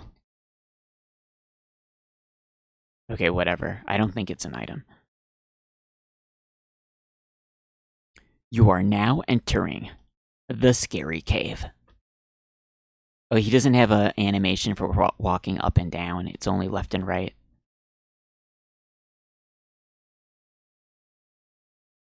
Alexander crawls through the opening in the rock. The lighting in this part of the cave is better thanks to the natural window in the upper left. Alexander extinguishes the candle's flame and places it back in his rock. I think this is like a reused... Yeah, this is the reused cave from King's Quest 1. Yeah, because it had the hole up there. That's neat. I guess they did it like this to make it like a callback.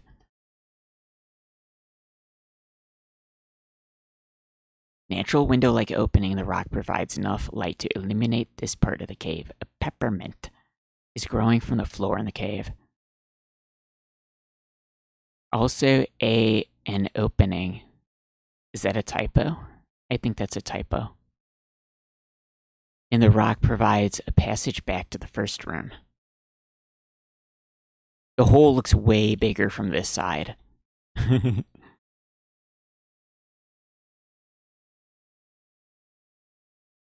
think that's the third typo I've seen so far. I should send in an email with the typos, maybe. Look at mint. Plant grows up from the cave floor. Smells like peppermint. Yeah, peppermint. Peppermint in the peppermint cave. Take mint. Alexander takes a few leaves from the plant. As he does so, a strong smell of peppermint is released. Ah. I'm gonna save because I want to eat it, but I don't know if you can only take it once or you could take it again. Eat mint. Alexander does not have a mint to eat. Oh, maybe they want to refer to it as, eat peppermint leaves. Eat leaf. Alexander eats the peppermint leaves. Ah, refreshing. Oh, it didn't say yum. It says yum when you drink the milk. Drink milk. Alexander drinks the milk. Yum. It's the best. I like when it says yum.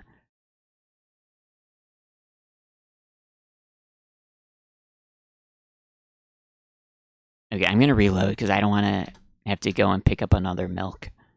I like having the milk in the inventory. We didn't get points for eating that stuff anyway. Oh wait, I wanted to see if you could take another after you eat it. Eat leaf. Okay, you ate it. Take mint. Oh, so you can just keep eating it and taking it. Eat leaf. Refreshing. Take leaf. Eat leaf. Refreshing. Take leaf. Okay, nice. So you could take it and eat it as much as you want.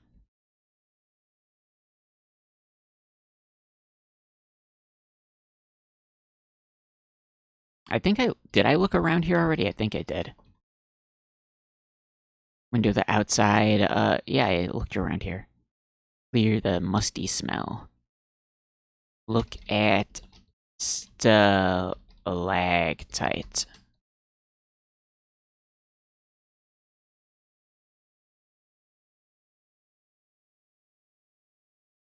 Look down.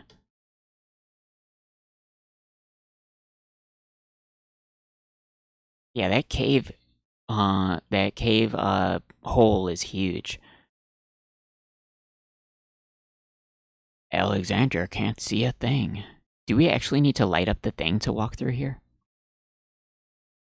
Light tinder.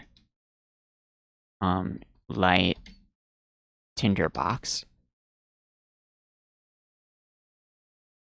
Uses the flint to light it. There we go.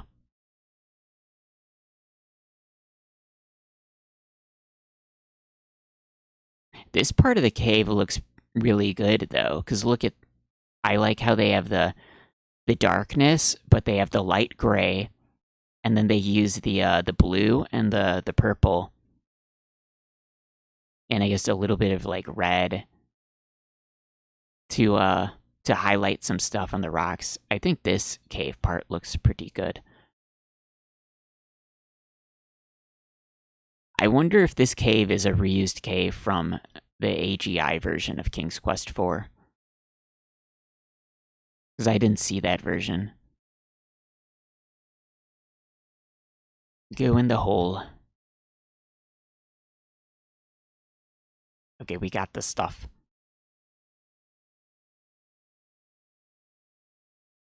Okay, we looked around. Let's look in more detail. Yeah, the twinkles. Look at door. Open door. The doors are locked. Somebody obviously wants to keep something in.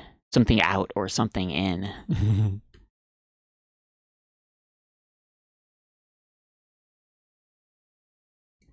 Move rock.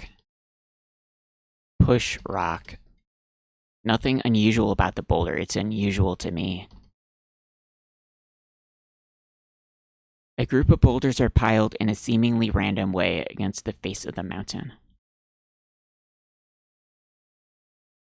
Okay, we're gonna go meet the bird people.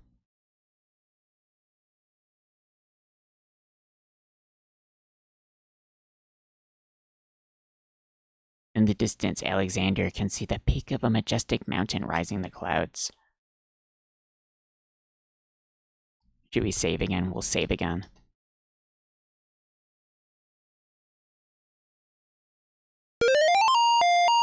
Oh, it's the bird people. Look, an intruder. I didn't mean to trespass. I only wanted to visit this beautiful island. No visitors have been welcome to the Isle of the Sacred Mountain in years, not since the Red and White Queens had spies in the guise of friendly visitors steal our island's sacred golden fleece. We will not display such foolish trust again. You will have to answer to Lord Azure and Lady Ariel. They will determine what will be done with you. I can assure you it will not be pleasant. Yeah, they have wings. These are bird people. The flying people.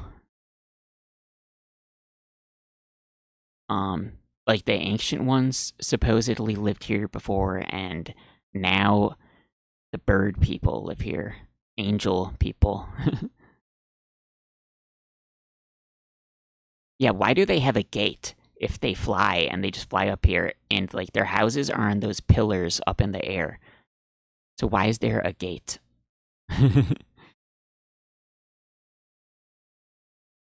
I guess it's the ancient people's gate from a long time ago, because supposedly the ancient people didn't fly.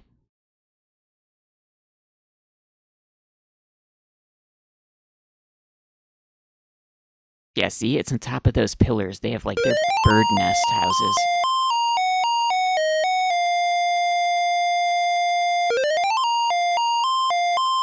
With what trickery did you master the cliffs of logic and reach the city of the winged ones? Only the magic of clear thought, my lord. I meant no harm. The cliffs of logic is the sacred oracle's prophecy, Azure. Yes, Ariel, It's lucky for you, human, that climbing the cliffs of logic is part of a prophecy I cannot ignore. We have just been ordered by Vizier Alhazared himself to dispose of any strangers that might land on our fair isle, but the prophecy would have a different fate befall you. The prophecy predicts that whosoever climbs the cliffs of logic will defeat the Minotaur. The Minotaur has violated our sacred catacombs and eats our young in sacrifice.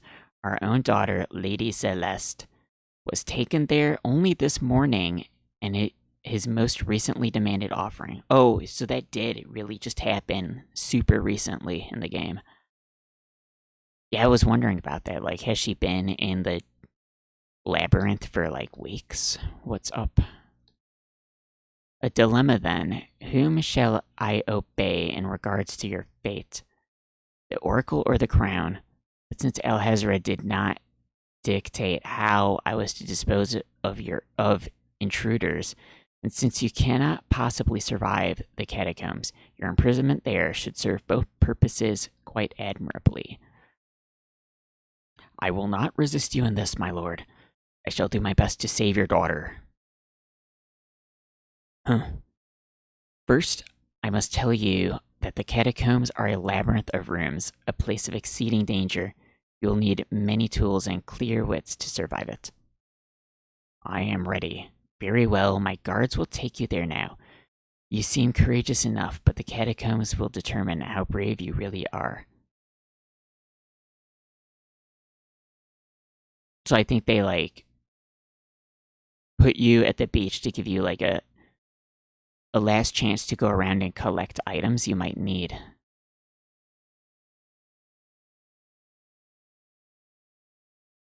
Look at that, they carry him. You're getting the special service. Oh wait, are they gonna put me right in the door? Why did you tell Lord Azure you were ready and willing to face the catacombs? No one is ever ready, and only a fool could be willing. Maybe the game detected I had the right items. Maybe it's if you don't have the right items, they tell you to come back when you're ready, and if you do, they just put you right in the door.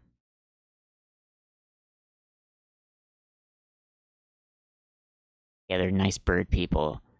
Look, he's got a huge shield. I guess the shield looked bigger in the original version. And you are far wiser, I suppose, to leave a maiden to die, to not fight this plague on your own people. Bravery and suicide are two different things, human. You'll have a chance to renounce your choice soon enough when you lay trembling under the Minotaur's hooves. We shall see. Thanks for the escort. That's the Minotaur on the cover art of the game. He's like bursting in the door and the Minotaur's there.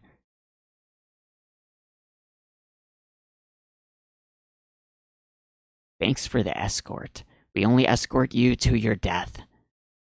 May the fates make it quick, so you do not have to scream long. They flee to the door. That'd be awesome. IRL.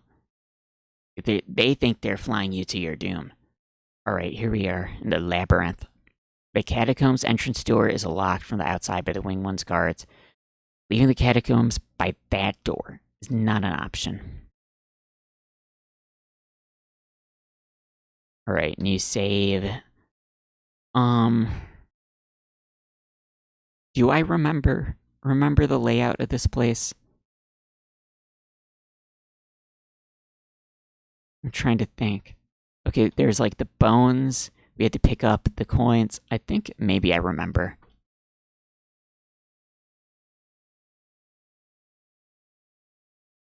A maze of chambers containing burial slots. Each room is connected by a doorway.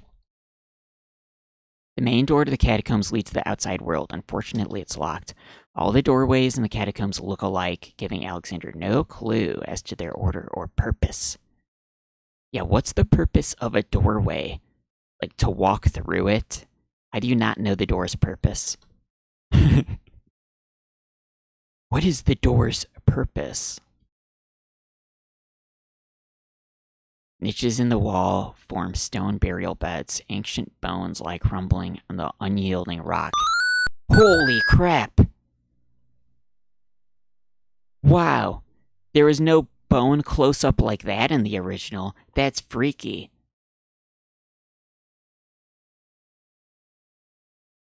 I wasn't ready for that. We had a jump scare. Take bones. There's only dust in the grave. Sorry about the bone jump scare, everybody. Look at Torch.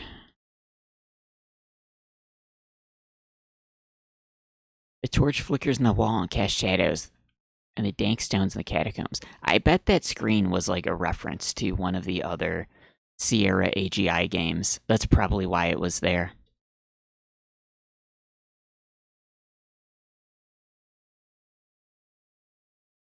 Okay, we gotta go right and then up.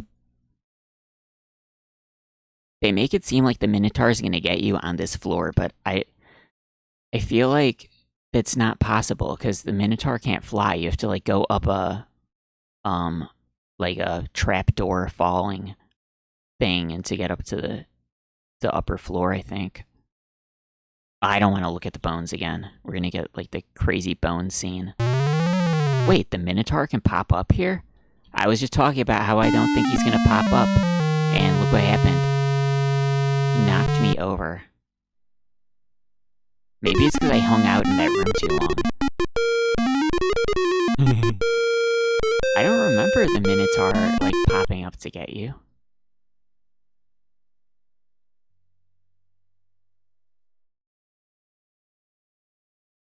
Oh, you know what? I think it's because my walk speed is, I didn't crank it up. Because cranking up your walk speed, I don't think it makes things, like, in game time happen faster. You just walk faster. So, like, if you think about it, it's to your advantage to crank up the speed so you go faster. Yeah, so is he just gonna pop up, like, in any room if I just hang around? Distant sounds of a wild animal somewhere in the maze of rooms.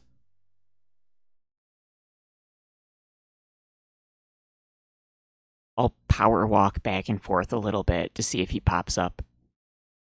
Look at him pumping his arms.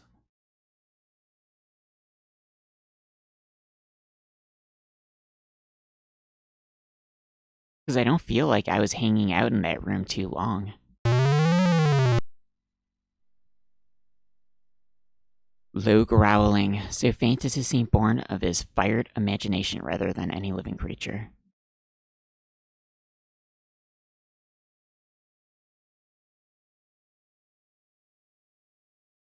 Alexander's stomach should be doing a low growl. He's only been eating mint leaves.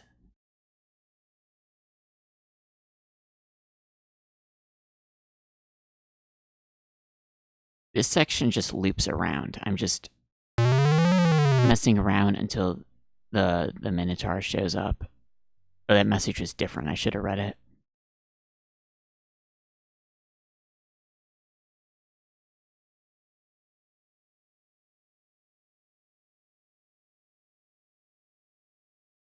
Is he gonna show up?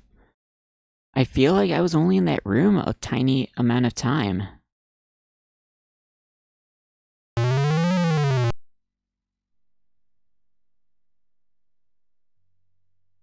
I don't know.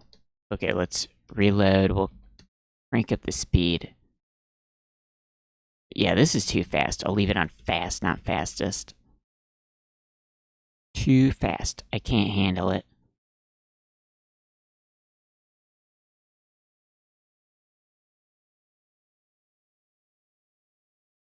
Okay, this is where we want to take the bones.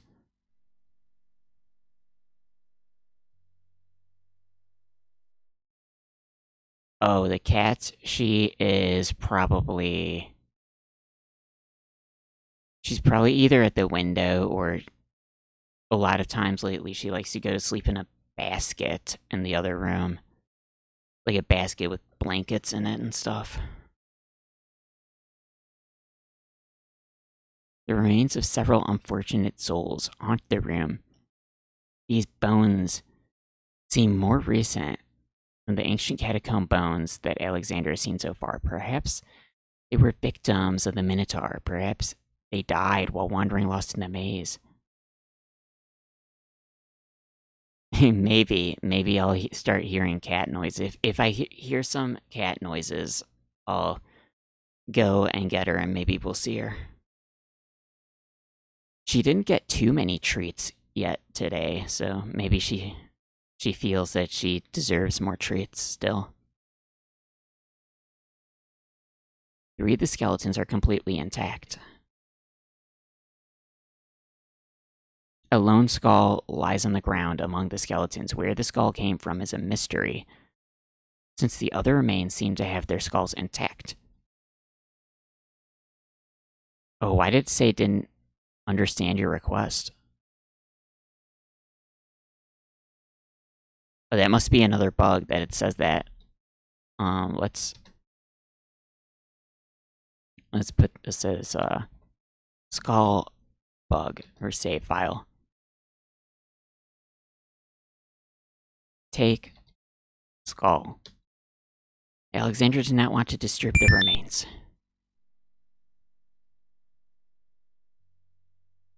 Always deserves treats.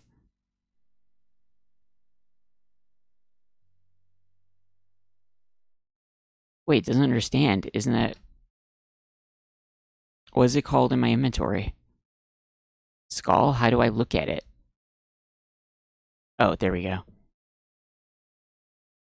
A human skull.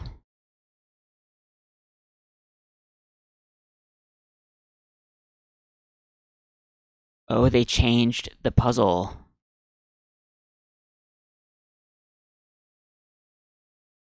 It used to be you had to step on tiles in the right order. I guess it's like a walk on the path thing. A spike shoots out from the wall and impales him.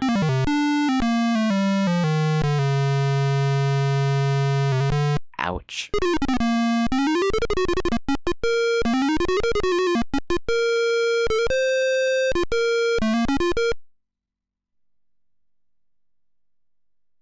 I guess we got like a walk on the narrow path puzzle instead of the step on the tiles puzzle.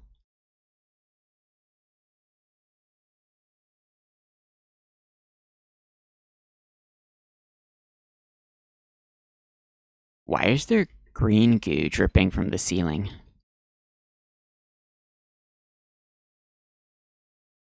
Unusual curved path. On the ceiling, there appear to be drops of acid falling. One wrong move, Alexander. These drops of acid look nasty.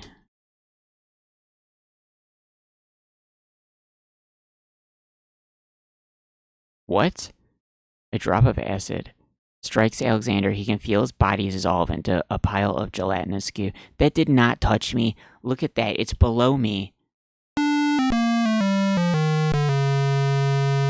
He got completely disintegrated by that. Get out of here.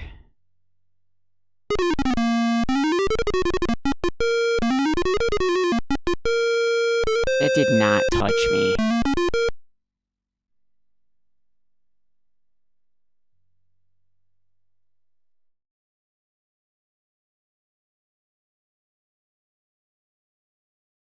Oh shoot, we're on fast speed.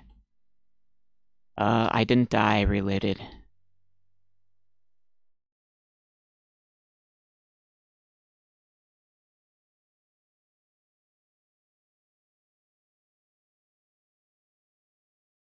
Maybe if any part of the pixel overlaps with your character, then you're gonna die.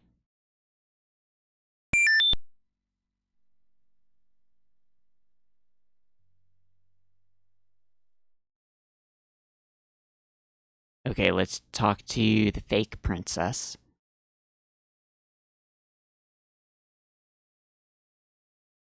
Ah, you are a human only and not the monster himself. I heard you coming and thought you were the beast. Did my father send you here to save me? Why, yes, he did, but how did you...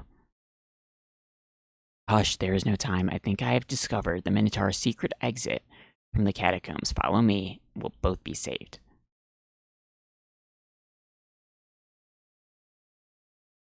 Okay, we'll follow her the first time, and then when I reload, we'll talk to her the 3 times so she gets mad. As he walks through the doorway, Alexander gets a very bad feeling about this room.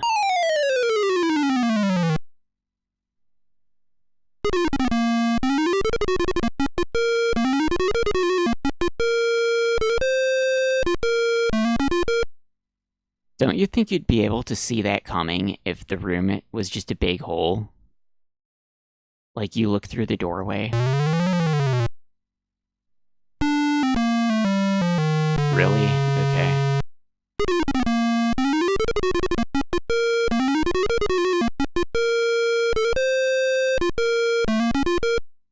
He just randomly popped up.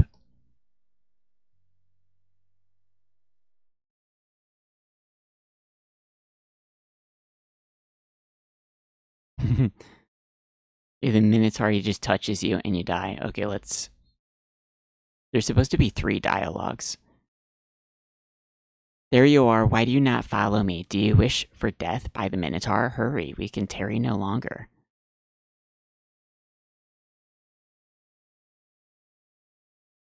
So here you still are. You are a coward and a fool. I leave you to your fate. She's mad. And then she's not there anymore.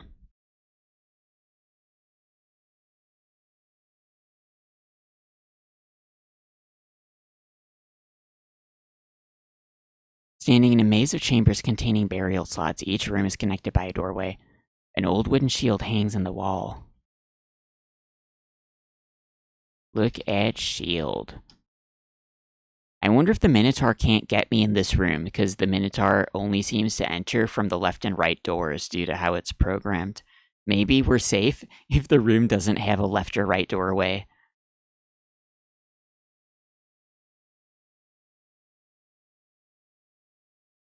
I'm almost done with the sleepy time tea. Once you finish the mug of sleepy time tea, you have to fall asleep. That's the rule.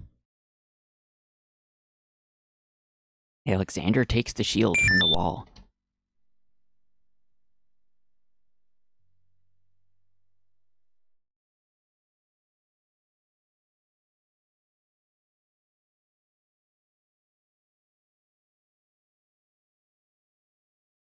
I can't look at it? What's it called in the inventory?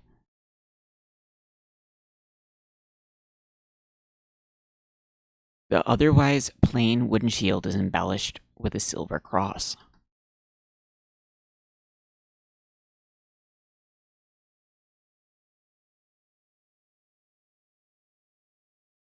Okay, so there's a couple more items we need to get. We need to get the ancient coins.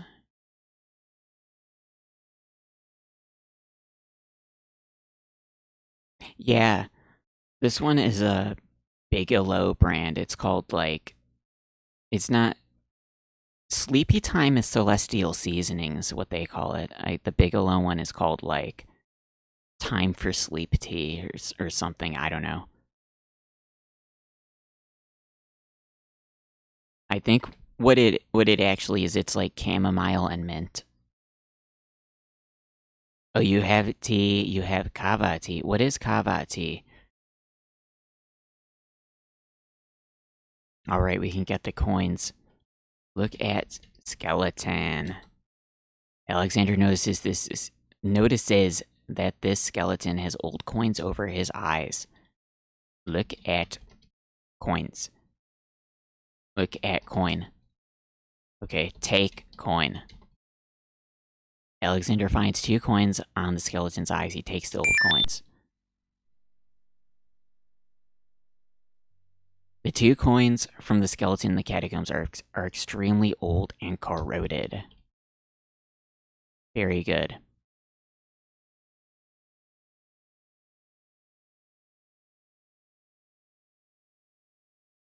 Yeah, I'm on a coffee break right now. I'm de-coffeefied. Is the pixel on that? I was looking at the pixels on the bricks. I was like, are they misaligned? That's ridiculous. I was looking at the bricks.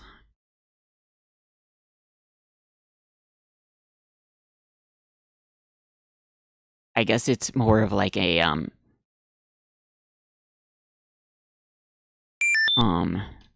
early AGI Sierra thing to have, like, some enemies just, like, randomly pop up on screen to bother you. Like, that was a thing in King's Quest 1 and 2. Like, the sorcerer would just randomly pop up sometimes to bother you.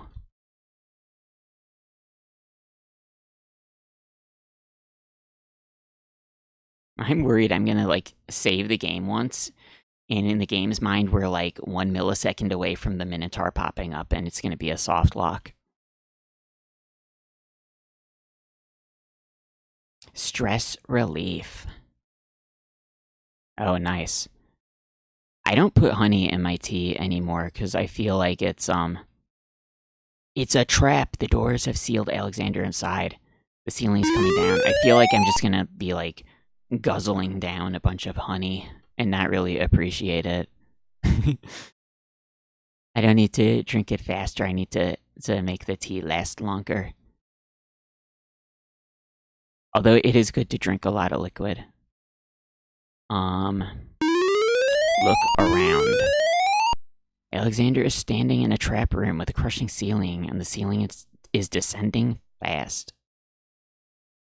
The gears are turning. Look at gear. Throw. Skull. a sudden lurch, the ceiling completes its descent. Yikes. Wow. They didn't have to do that. They made that more gruesome. You don't get to see any blood in the original. It presses Alexander into the floor like a bug under a heel.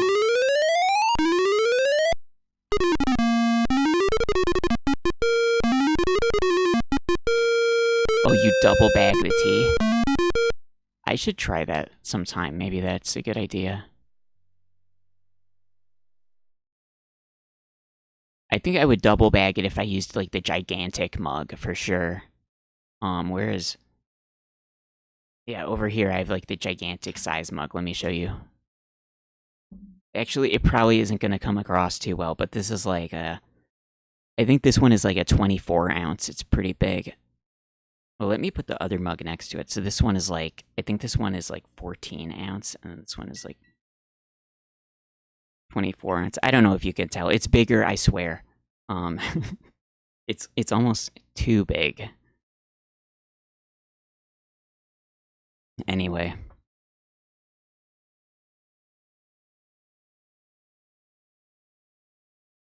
Yeah, how do we throw the skull? Use skull.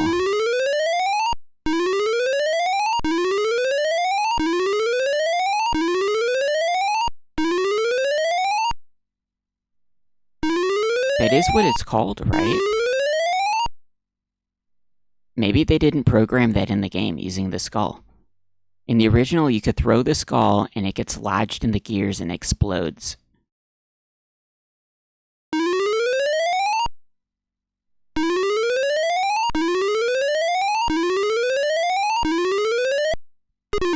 I like how he walks up into position to get crushed. It's very good. Well, in the original, you weren't allowed to even move in the trap room. Okay, this time we'll do it the right way. Throw brick. In a desperate move, Alexander throws a brick into the grinding gears. The brick is caught between the cogs. The gears shriek and shudder. The mechanism grinds to a halt. The ceiling is stuck. The trap is sprung. I guess you can't do that in this one. You can't throw the skull. I mean, it's the wrong move to do anyway, but it was funny. Look at gear. How come you can't look at gear?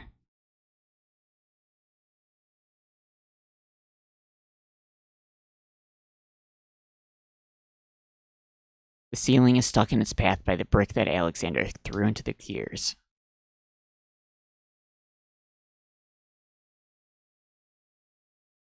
The mechanism that lowers the ceiling has been stopped. The trap room is now open. Okay.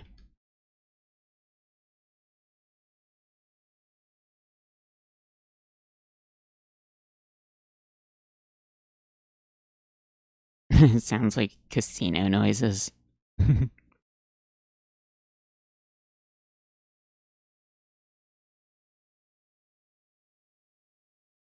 Alexander begins to enter the room. Zounds, a trap floor.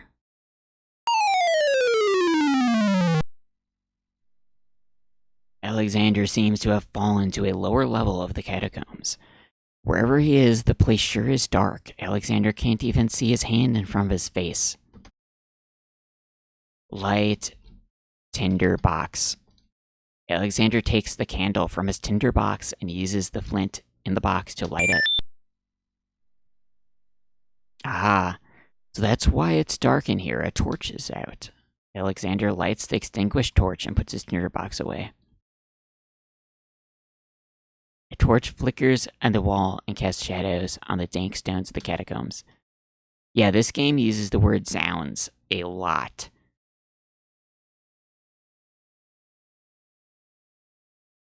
It's pretty funny.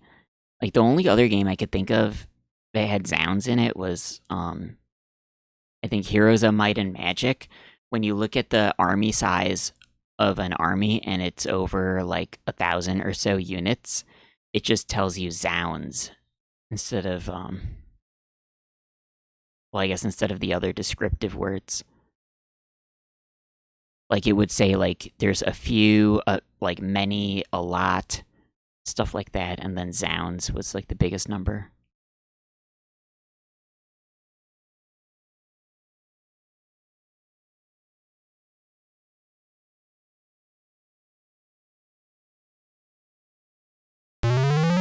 No, Minotaur.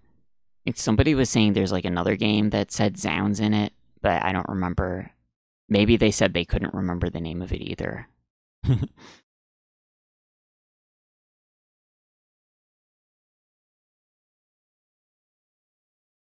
I have a map of this place, but let's see if I can get to where I need to go without the map.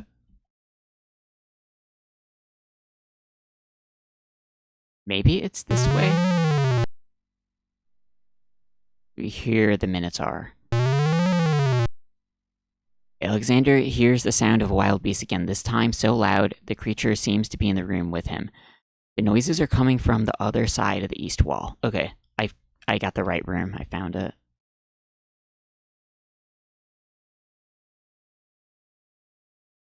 The walls of the catacombs are made of massive stone tiles. Use hole. I guess they didn't put that in the game where you could use the hole in the wall on the castle wall. So this is the only place to use it in this version. Puts the hole in the wall on the east wall. The hole in the wall trembles slightly with dread at the clammy feeling of the stones. Alexander peers through the hole in the wall. Alexander can see the monstrous Minotaur in another room. His body trembles at the sight. What's he doing? The Minotaur reaches behind a tapestry and pulls what must be some kind of a latch. Aha, so that's why Alexander couldn't find the Minotaur's lair. At least Alexander now knows the lair exists somewhere in this maze, on the other side of this wall. Yeah, that's why I wasn't able to find it. I guess that's assuming that you already were wandering around the labyrinth and went in that room. Well, the first time I played the original version, I definitely wandered into that room first. While Alexander contemplates what he just seen, the hole in the wall, frightened by the Minotaur, makes a run for it.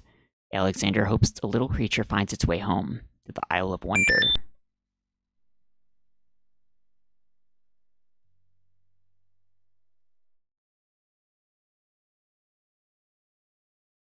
Alright, let's save, and you have to go like all around the this place is shaped sort of like a ring, and there's a few offshoots on the path that are usually holes that kill you.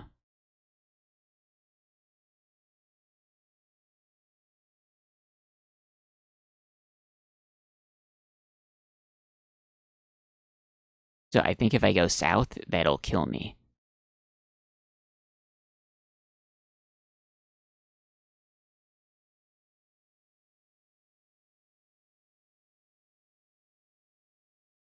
This might be the right place if we go north here. Yep, there we go. Alexander is standing in a maze of chambers containing burial slots. Each room is connected by a doorway.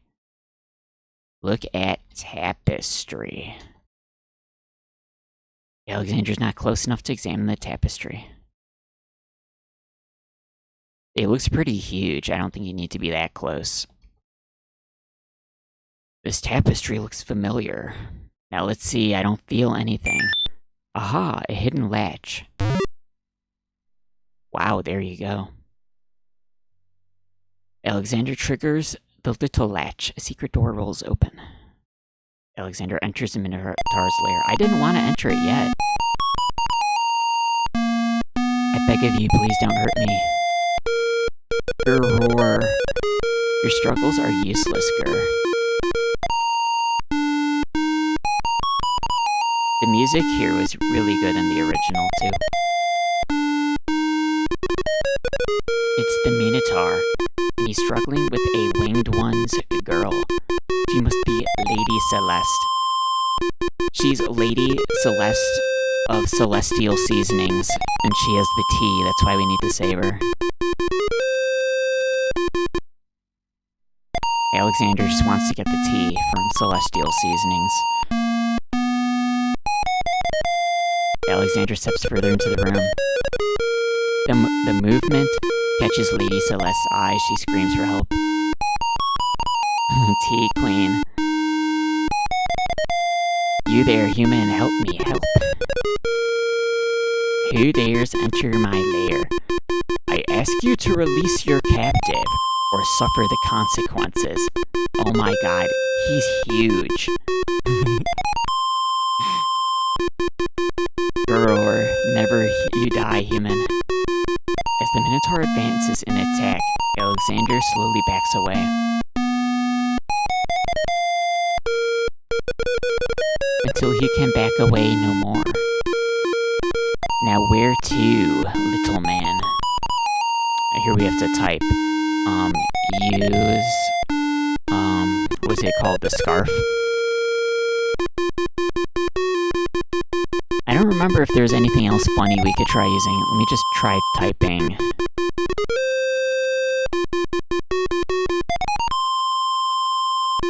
Oh, I didn't type it in time. Well, we'll get to see the game over. We need to see the game over for it anyway. Hand-to-hand combat with a Minotaur is apparently not a great idea. Aye.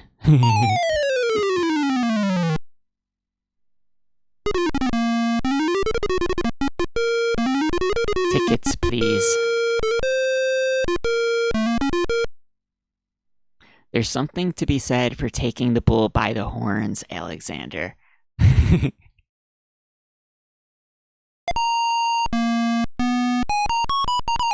Alexander has found the Minotaur's lair. The chamber has the rank smell of a beast den. A strange altar testifies to the Minotaur's evil intelligence. Look out, he's got evil intelligence, not just any normal intelligence.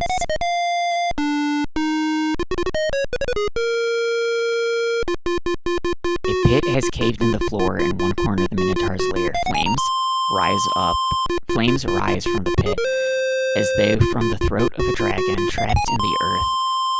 Fire makes the lair unbearably hot. Look at girl. This beautiful winged one girl is struggling for her life against a Minotaur. Look, Lady Celeste looking desperately around the room for any possible means to escape. Suddenly spots Alexander. She blew it. She gave me away. You there, human, help me. Who dares enter my lair? Release her or suffer the consequences.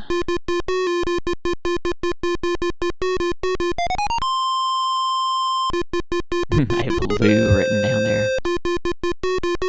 We're supposed to use the red queen scarf. The scarf is made of red silk.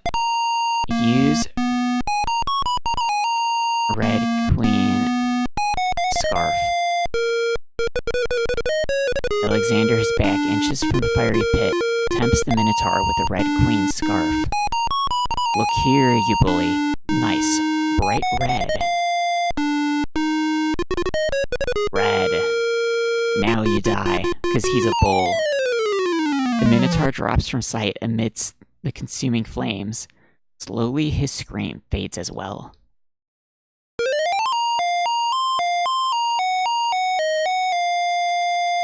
Have you been harmed, Lady Celeste?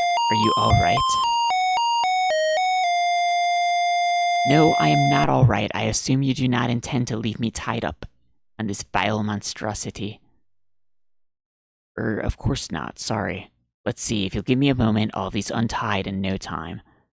I can't wait that long. Look, I wear a small dagger inside my belt. It should be enough to cut the rope. Oh, alright. I've got it, Lady Celeste. Here we go. Thank you. You may keep the dagger as a gift for saving my life. That's very generous. Hey, Kilindo. Forget it. Do you mind if we just get out of here now? They took the skulls away from the top of the altar. The Winged One's guards, bored with the pointless waiting, are startled by the sound of rock moving against rock. when back to MSX. I guess maybe after I finish the King's Quest games at least. I got too caught up in King's Quest. So, I mean, at least I'm gonna do like 7 and maybe 8 if I can get 8 to run. I gotta do all the King's Quest first. I'm too caught up into it. I'm quite well. Thanks to the bravery of a mere human, so much for your superior intellects. Yes, milady. It's milady. Bring him along, I'm going home.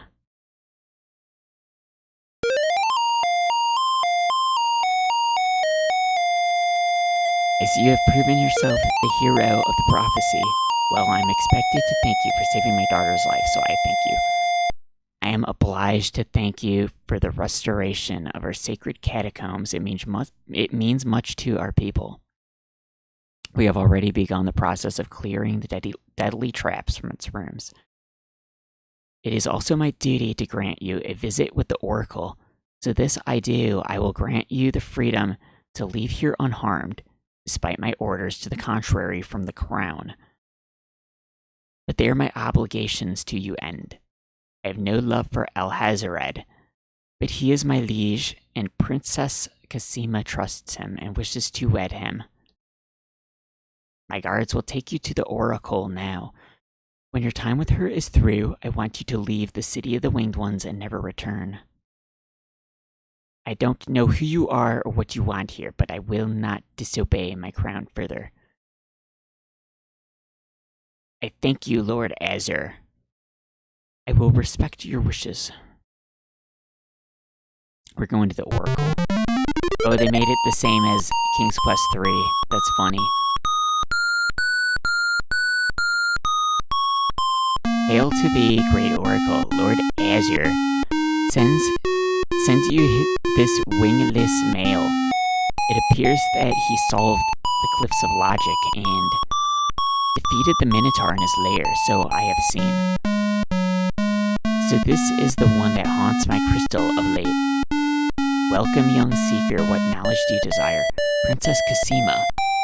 Whatever you can tell me, great Oracle. Of course, the princess. That explains my images. Let us see what we can see. Oh, it's like King's Quest 3. I see a maiden, lovely and pure, but surrounded by evil. She is a rose set amidst bitter thorns. It is her fate to be the pawn of dark powers, and yours to try to redeem her. How do I redeem her? Fate is not like the cut of a blade, young one, but rather like the myriad of paths formed when a hammer cracks ice. I will tell you what I can, but what will actually come to pass is up to you. I see that any attempt to reach the girl will force you into a battle. A struggle against a dark force. If you lose, your life will be forfeit. Who must I fight? The great darkness surrounds your adversary, preventing me from seeing clearly. I can only make out the shape of a black cloak. Before this final struggle, I see an infiltration, a dangerous game of hide and seek, in corridors filled with enemies. The risks are high, but it is the only way to reach the one you seek. There is more than one way into this place. Your choice will dictate much. What else do you see, mighty Oracle? Oh no, I am out of tea. I see scary skeletons. Ooh, such pain. I see two restless spirits crying out for revenge. These shades could help you destroy the dark force if they were to be brought back from their spiritual form. Yet this is only one possible path to your destiny. I'm afraid this is getting beyond me. I know very little about the afterlife. I can only advise getting counsel from the druids. Be warned, the druids are reclusive and dangerous. They might aid you or they might destroy you. Like their island, the druids' nature is hidden in the mist. There's nothing more I can do for you except to give you this. It is water from the sacred pool. That and my blessing. Thank you, great Oracle.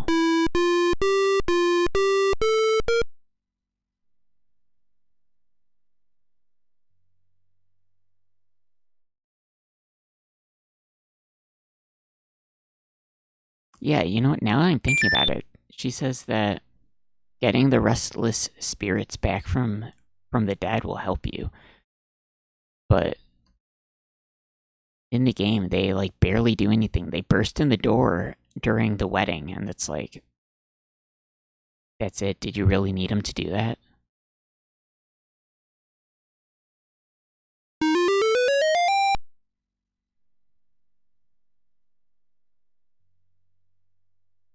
Okay, so we should. Yeah, we should probably go to the Isle of Mist first to get some of the items.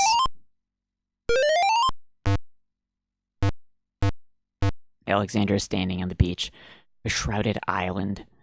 From here, two paths lead into the island, one to the northwest, one to the northeast. Weird, gnarled trees and rolling mists add to the island's eerie atmosphere.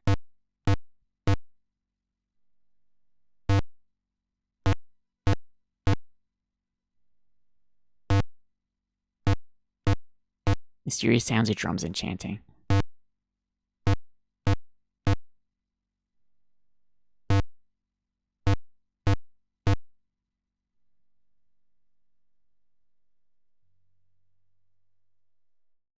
Grayish moss growing fervently in the damp, sun-blocking mist coats the trees' knobby branches. Take moss.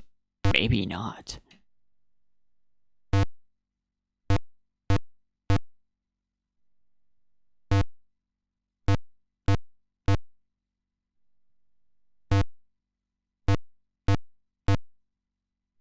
The ocean is only visible for a few feet before it is shrouded in mist. Okay, let's take their items.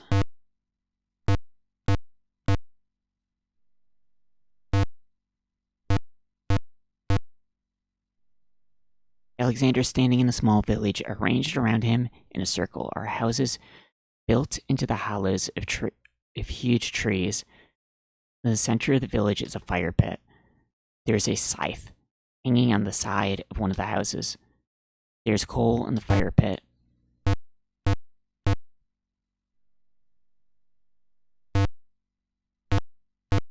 A communal fire pit occupies a place of honor in the center of the little village. The fire pit, naturally enough, contains coal.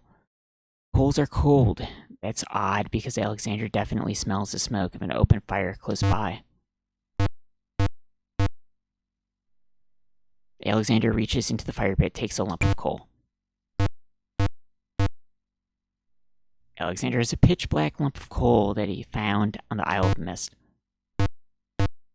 Yeah, you know what? You get one item for the Isle of Wonder and one item for the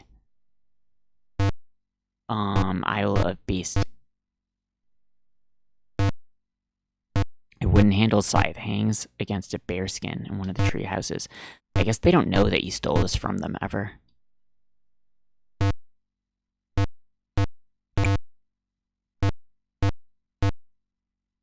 Scythe has a long curved blade and wooden handle.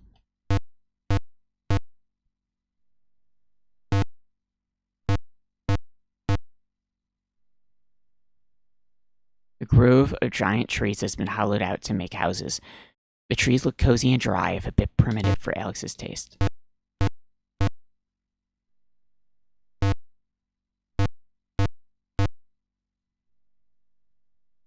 The doors of the tree houses are bolted. Alexander doesn't want to intrude into the private dwellings uninvited.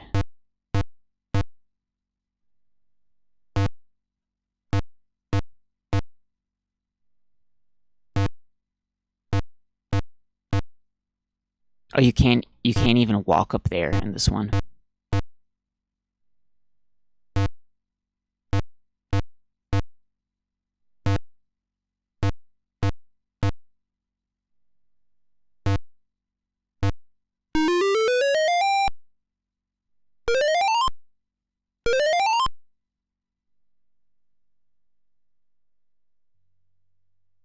Okay, we're gonna trade the item. I think we need... I guess we need either the paintbrush or the nightingale.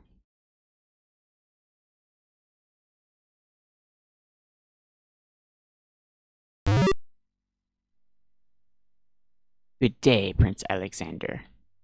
It's the mysterious old man. Who is he? Out of my way, I don't want to talk.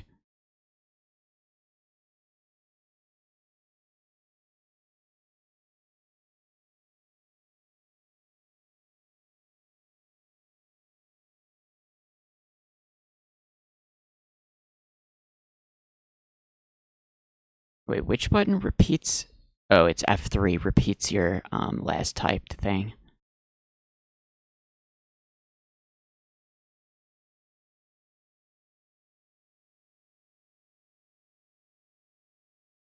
Oh, I guess it's referring to him when you type talk.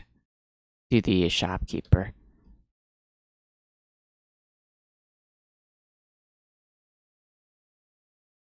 The candy dish is empty.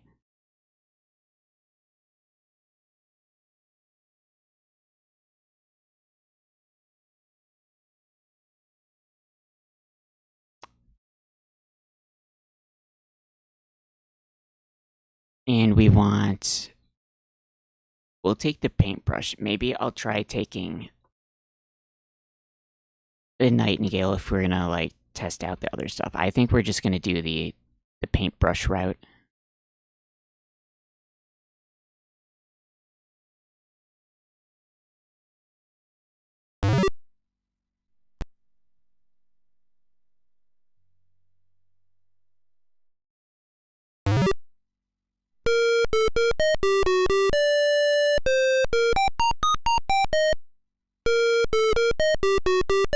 Yeah, what was I supposed to show him?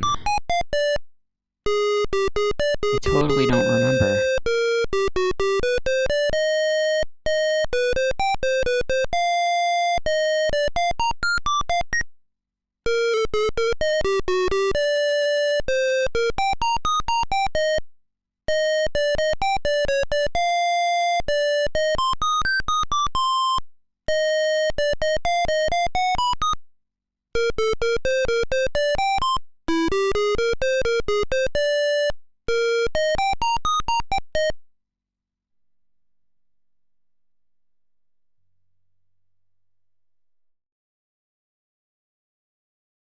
I feel like you should react to a letter written by the princess.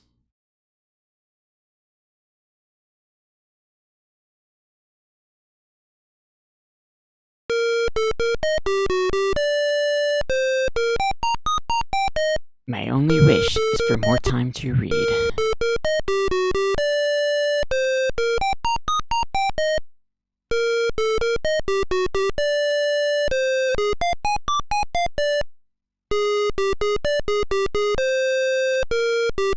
Oh yeah, string of letters, like word letters.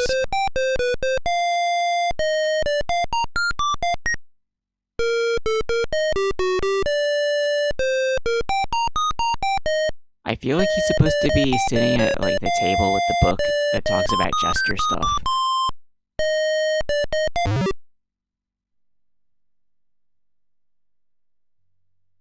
I don't think I showed him the ring in the original one. I don't know. Look at poster. Look at paper. Wait, look at paper makes me look at the word item. That's weird. How do you look at the... What is it called when a paper is posted on a wall? Paper. Poster?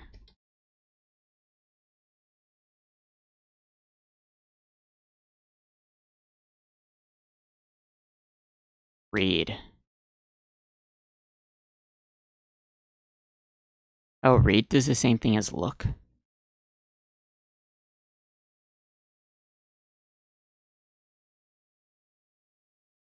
Look at... Notice? Oh, geez, I don't know how you call that.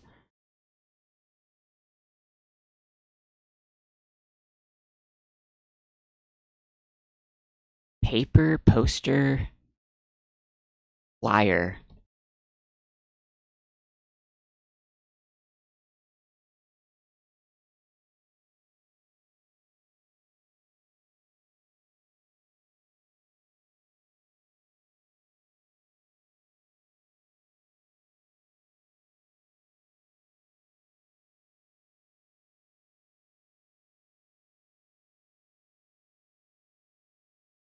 Oh well, we don't need to read it, I guess.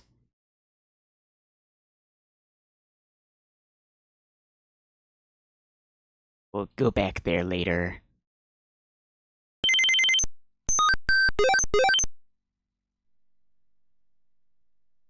Yeah, now we need to get some other stuff. Use map.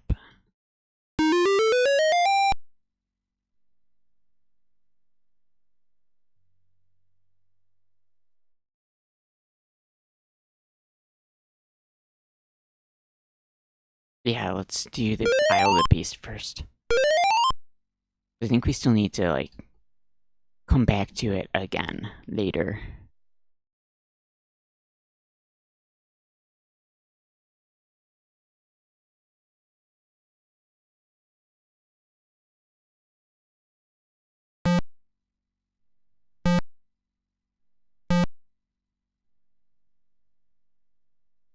Use shield. Alexander decides to pass through the gate, preparing the shield just in case. The shield exploded. The magic arrow completely shatters the shield. Good thing the arrow didn't hit Alexander. So let us look at the garden.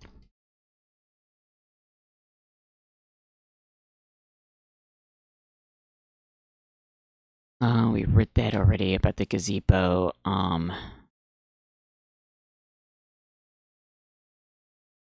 Oh, it looks at my flower.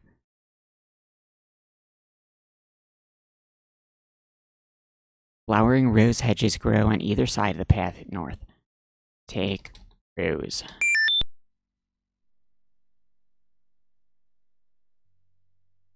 Alexander walks forward to step onto the gazebo. Rose hedges on either side of the path, sensing an intruder's presence, reach out their vines and blend together. The path is blocked. Use scythe. He's gonna go crazy chopping now. Alexander wields the scythe, determined to get past the magic rose hedges. The leaves fly as Alexander tries to cut the branches faster than they can grow back together. He sees light. He's through. I wonder if it's a magic scythe.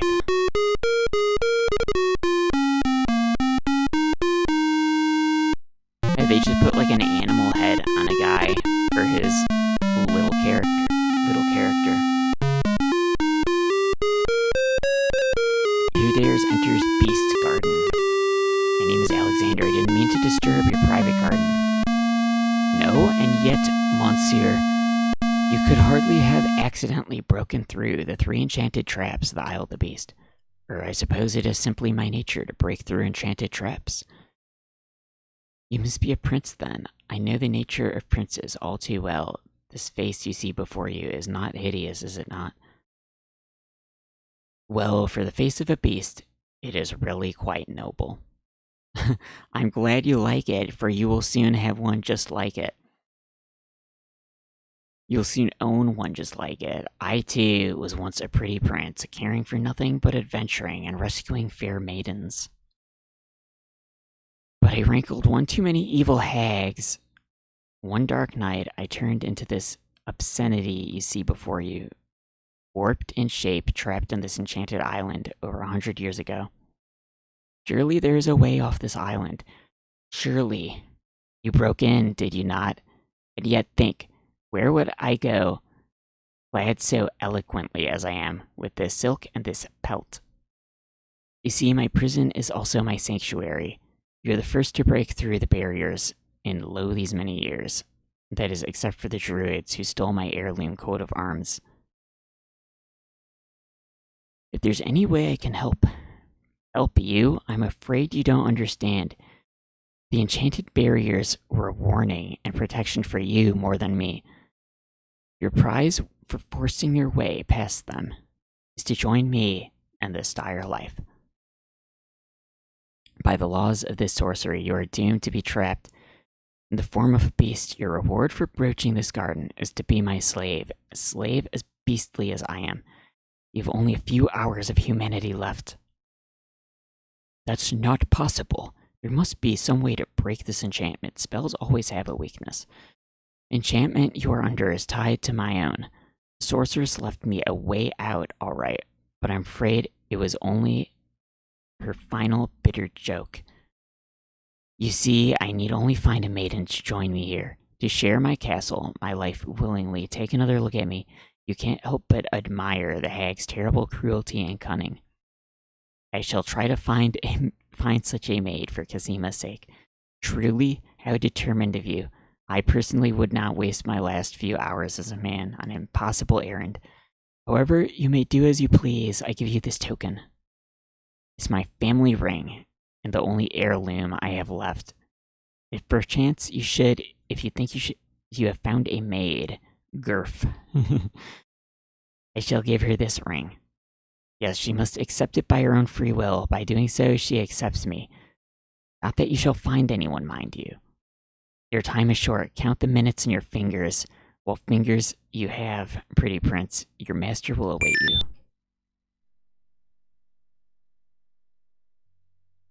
Okay, let's save over here.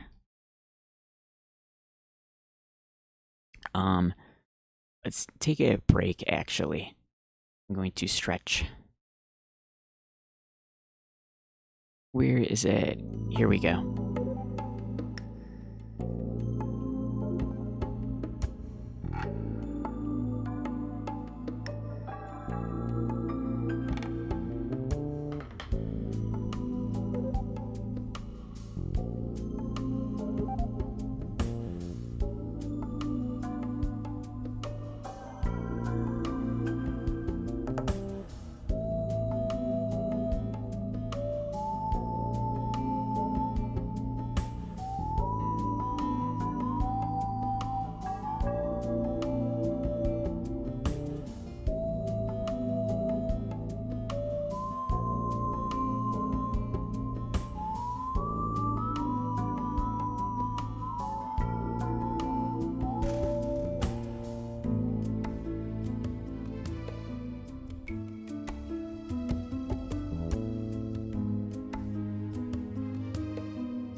Alright. Here we go. And somebody popped up. Oh, where are you going?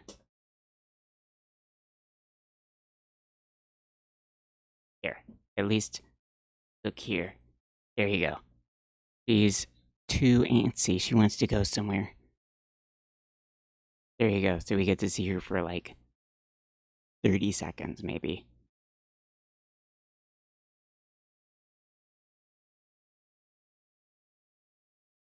She's just too excited right now. She wants to run around.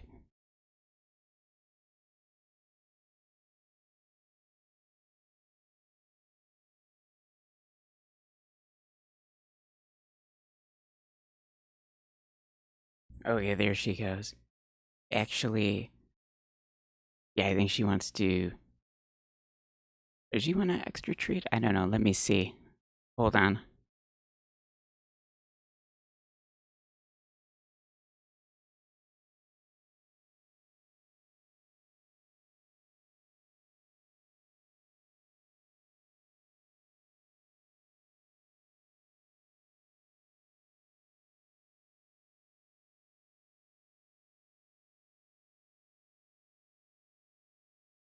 Nope, she's off to run around.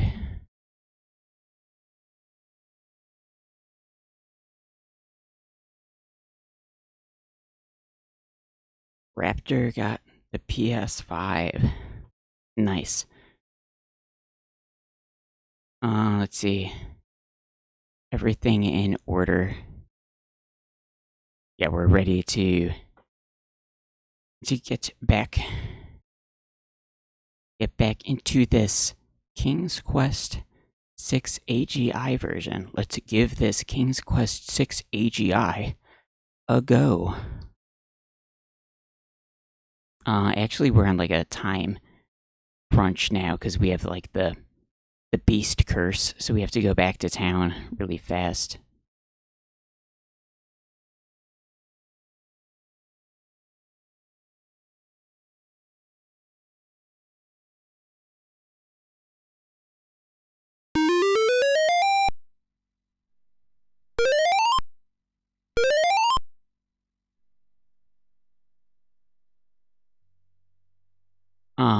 It should.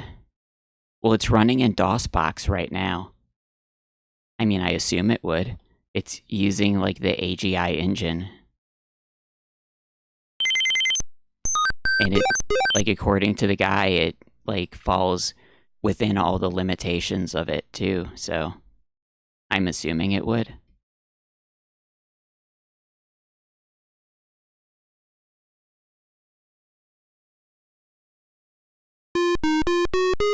Oh, there she is.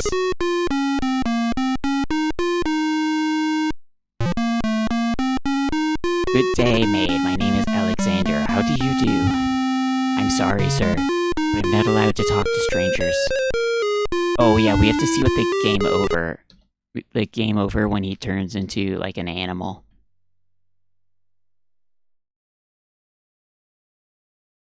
Yeah, we should like waste time, I guess.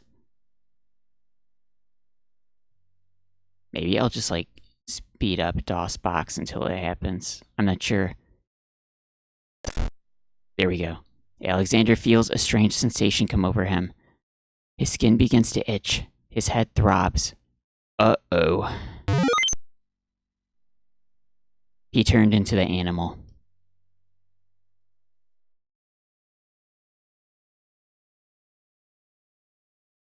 I'm assuming that must be a reference to one of the other games with how ridiculous that is.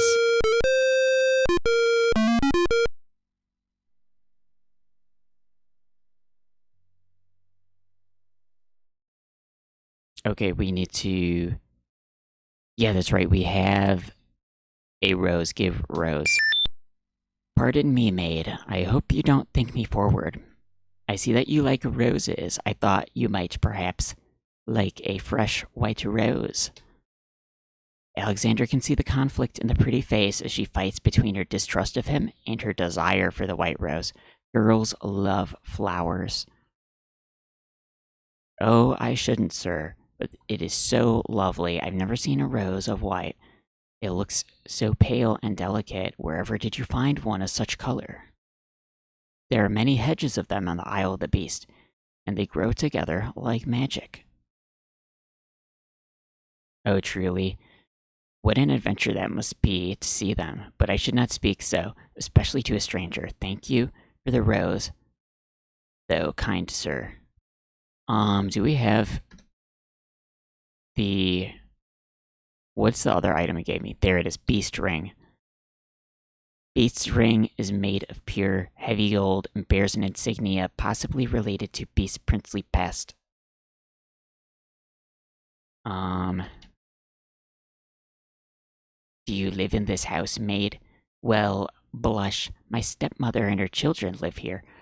I live out back in the stables, like an animal. Whoa.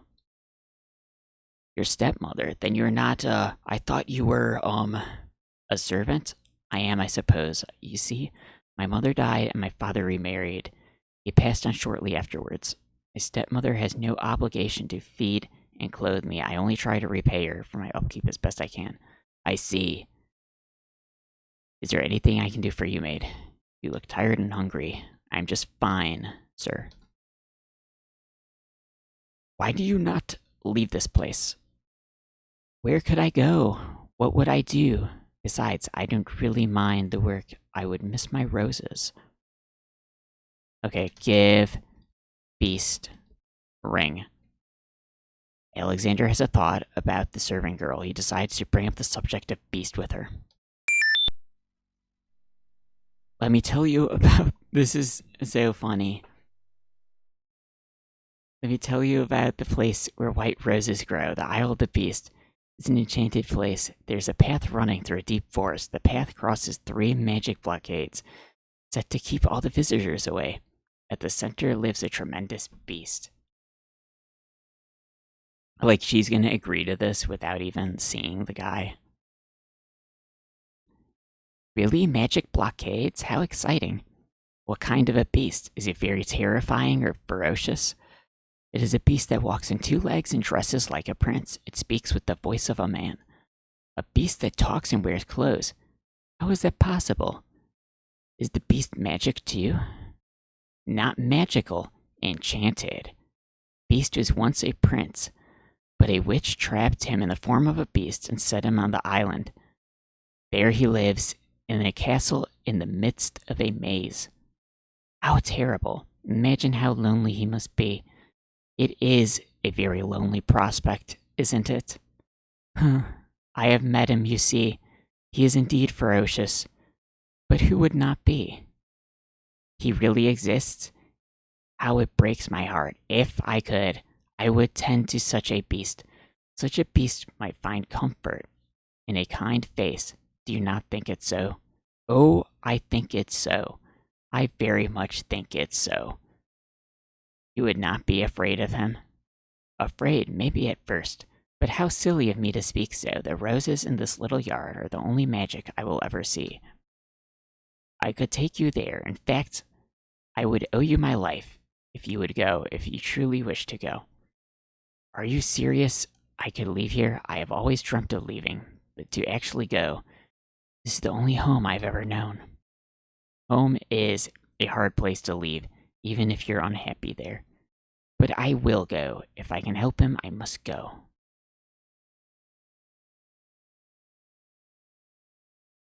Is there nothing you wish to take with you? There is nothing. Then take this ring. It is his. He will be pleased if you would wear it. Why, it's the most beautiful thing I've ever seen. Thank you kindly, sir. It's Hagatha. Beauty, where do you think you're going?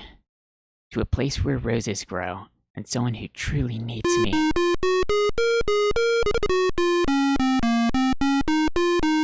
I see you wear my ring. You willingly agree to spend your life here with me. You know what that means? Yes, my lord, I do.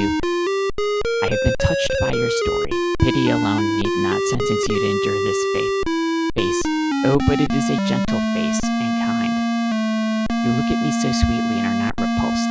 Oh, by the light of your eyes, my spirit soars. The enchantment is broken. He's got like the craziest prince wig. I don't know, maybe he was better before. I am pleased to have served you, my lord. Do you still wish me to stay? What? Speak not such nonsense, beauty. Do you think that I learned nothing of true love during my time here? You are my queen. Oh man. Oh, my clothes and this gown. Well, it suits your noble heart. She got like magicked into the dress. Alexander, how can I ever repay you? I have nothing to offer except my gratitude. Take these old clothes. Perhaps you'll find someone in need during your travels. You have already repaid me by your example of courage, beauty, and by your friendship, I hope. You will always have our friendship and loyalty, Prince Alexander, but from a fellow adventurer, take some advice. If you find your true love, protect her with your life. We are all beasts without the redeeming humanity of love. Renaissance wig. Yeah, like a judge wig.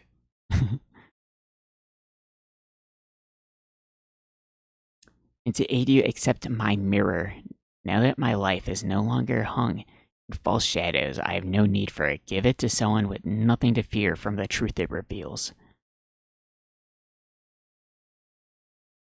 Thank you. I wish you both well. Come, beauty, let me take you home. Oh, do they still? That's funny.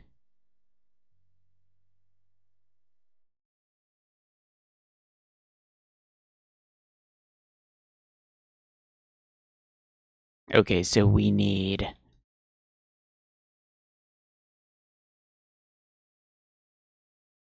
I think you filled with the falling water later. I don't think you'd take water. Yeah, you know what? I think we need the spell book for it. Lets you interact with it. Actually, I didn't look around here yet. Athens here with a small clearing. A gushing fountain dominates the clearing, and an iron gate leads off into a maze of hedges. In the distance, a castle stands out majestically against the sky. There's water falling from the fountain. Beast's castle seems forlorn and far from any human warmth. An iron gate leads to a maze of hedges.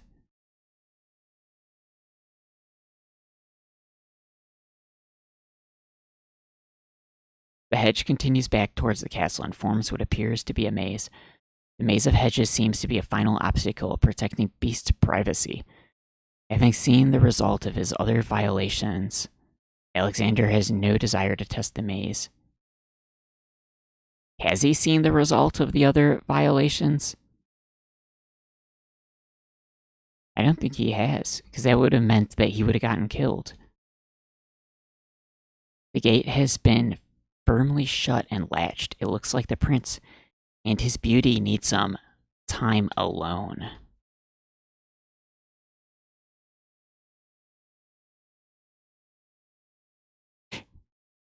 What? I didn't want to eat that. I typed drink. Why would he eat it if I typed drink? Okay, let's restore. That's ridiculous. It shouldn't do that. So I'm guessing if I just type eat, he's gonna eat it.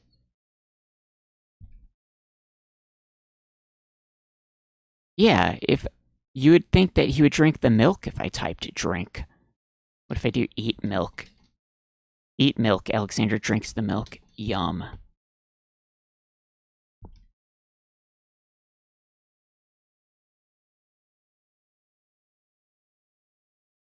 Beast's mirror consists of a piece of glass set into a decorative frame. The glass is unusually clear. The image is particularly true.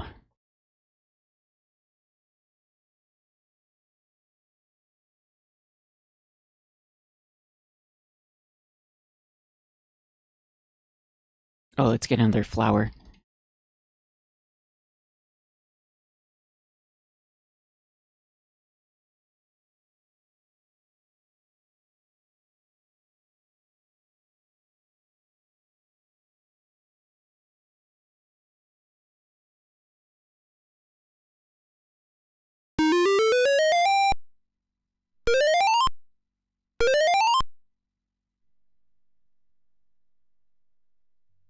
Oh yeah, maybe... Does he pop out at this point?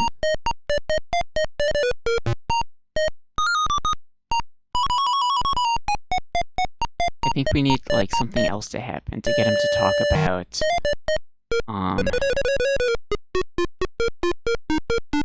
talk about wanting words or whatever for the book. Oh wait, maybe we need to hear about the magic book first.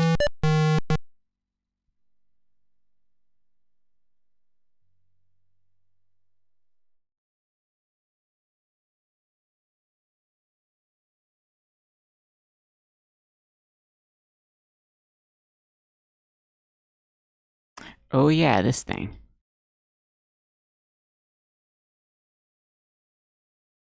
Look at table. To the right of the path is a little coffee table. There's a bottle on the table. Look at bottle. Small bottle on the table. There's a label, drink me. Take. Bottle. I think you can get like a test out thing. You could drink it without using it.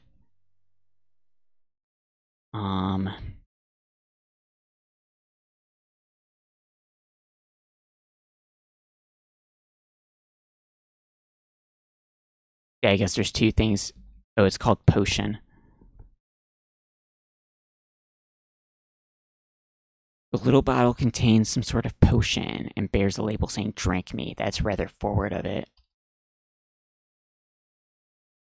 Alexander decides to swallow the potion in the bottle labeled drink me to see what happens.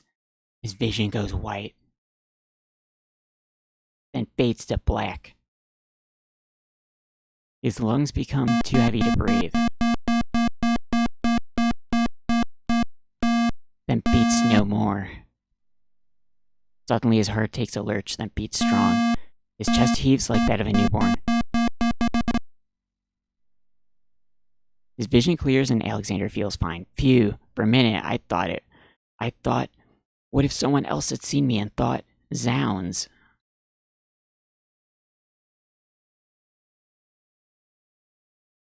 Yeah, what if someone saw you and thought, zounds? That would be no good. Don't let anybody see you and think, zounds.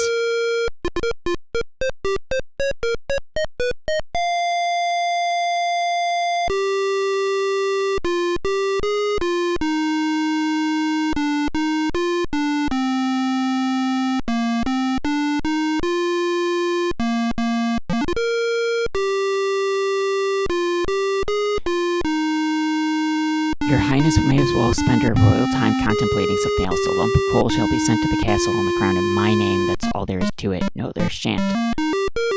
If the coal is sent in your name, I shall royally decree a ban in all red on the isle. You do, and I shall royally decree white shall be henceforth used for all mopping up of cabbage stew. I would eat cabbage stew. You wouldn't dare. Oh, wouldn't I? Oh, it's you. Have you thought of any more of those brilliant ideas of yours? Why, yes, actually.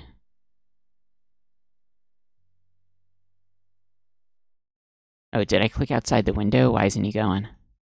Oh, you could... This is a type and not move. Oh, it was a time limit to type something. Interesting.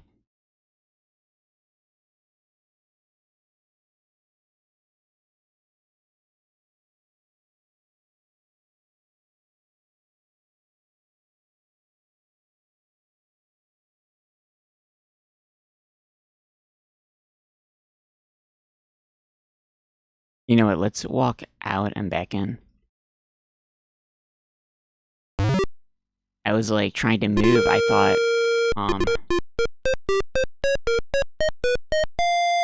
I didn't have like the DOSBox window focused or something like that.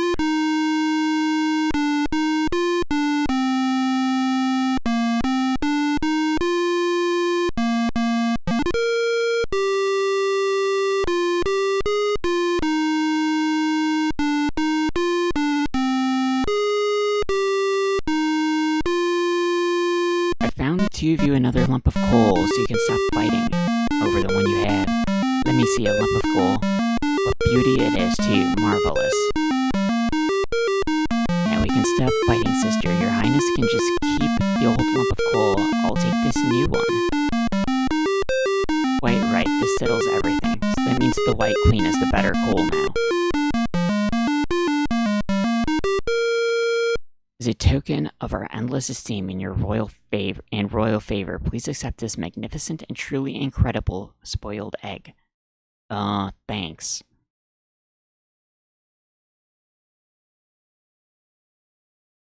Let me see that lump of coal, your Highness. It's a beauty, isn't it? Why, it's bigger than my lump of coal. Let me have it immediately. Over my dead body, your Highness. It's my lump of coal. It is indeed larger and much grander. Just look at its sheen. I demand you exchange with me immediately.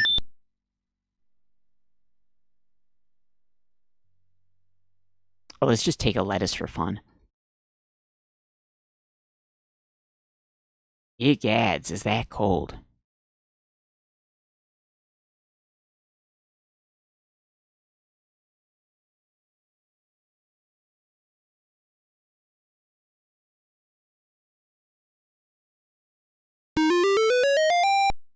Okay, so now what we want to do is, I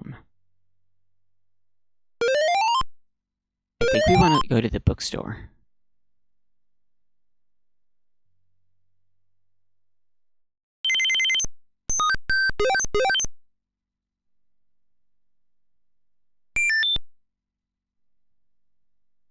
Alexandra holds out the rose, hoping the bird will deliver it to the same place she took the ring in the poem, and the chance that the receiver might truly be Cosima. The nightingale swoops down, grabs the rose, takes it to the castle. Now we won't have to hear the nightingale again. Nightingale flies off towards the castle with the rose. Where might she be taking it?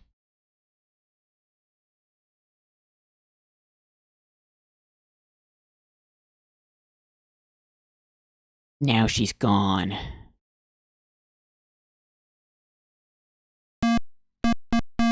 Okay, Lamp Guy is back.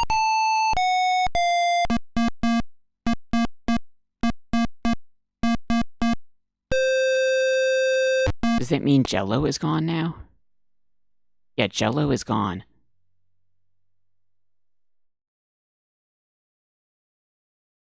Maybe you have to show him the ring in this one. I already gave it away.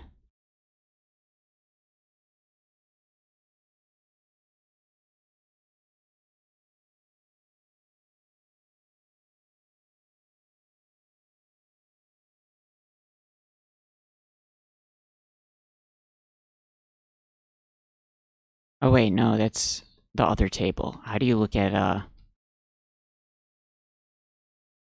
counter? A wooden counter at the back of the shop operates as a service desk. An antique leather-bound book is displayed on a little stand on the counter. On the elaborate cover is the title, Ye Useful Bookie of Magic Spells. Take Ye Useful Bookie of Magic Spells. Take book.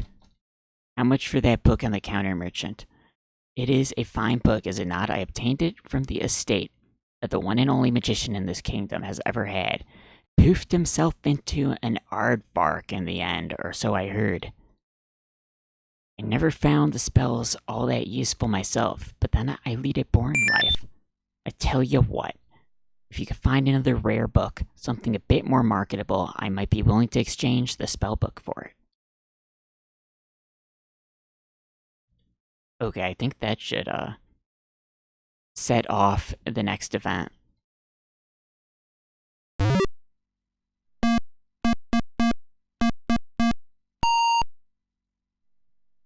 Let me just see what the menu looks like when I talk to him about the lamp. Because at this point, you're allowed to screw yourself over, I think. Old lamps for new.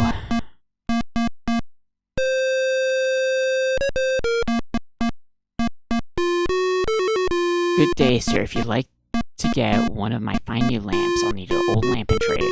Isn't it rather bad business taking old lamps, giving new lamps in exchange for? It's always I think I talked to this guy, like, way in the beginning. Oh yeah, give a lamp, that'll do it. I have an old lamp that might interest you. An old lamp with a nice traditional design too. Take your pick of my new lamps. Whoa. Alright, since we're gonna reload, I'll just pick, like, 3, because it's funny. Here's your new lamp. Then he leaves. He's rubbing it. Drat it all. Drat the luck. Another dud.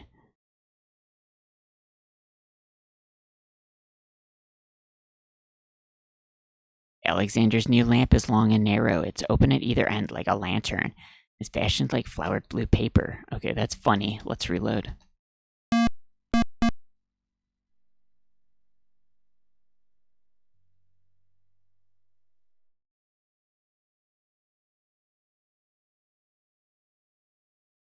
Use map.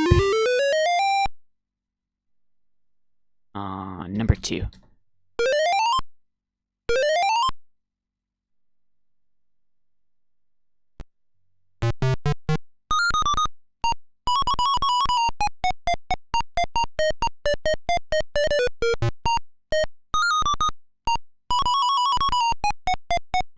I'm sorry, didn't realize these books had an owner. I'm in need of a rare book. No owner. All these books have owners. My good man. And this book, owner, bookworm to you, wouldn't part with one of his books for anything. Isn't there something I can do for you to pay for the book? Do you have an itinerant clause? No clauses at all, I'm afraid. Well, as an exception, you always should. Oh, the other 2 guys are those animals now. They don't pop out of the book piles. It's the mouse and the cat, I guess.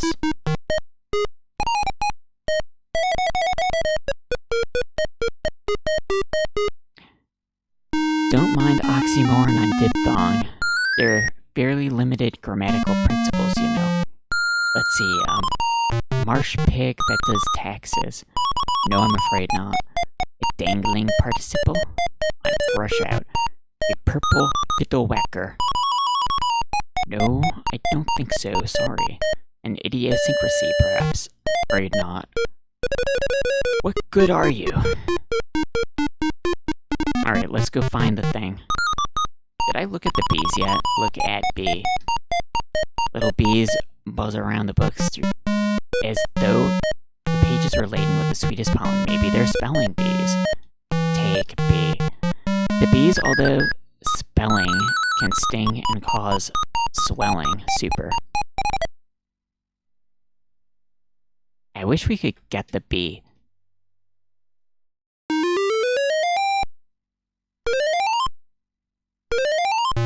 Alright, the animal guy's here. There's a creature hanging from the tree. Look at creature.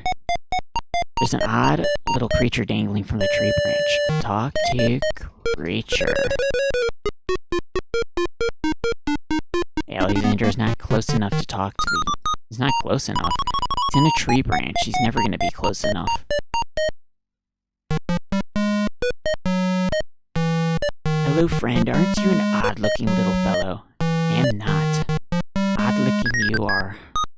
Oh, I'm sorry. I didn't realize you could speak. Speak not funny is. Speech?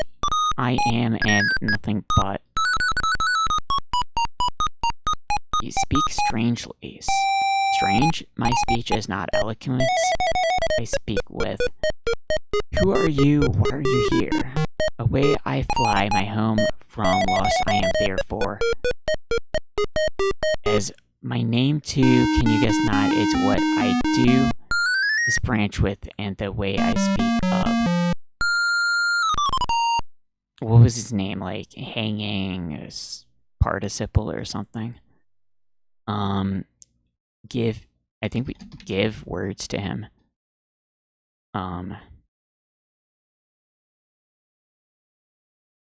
What is the name of my words?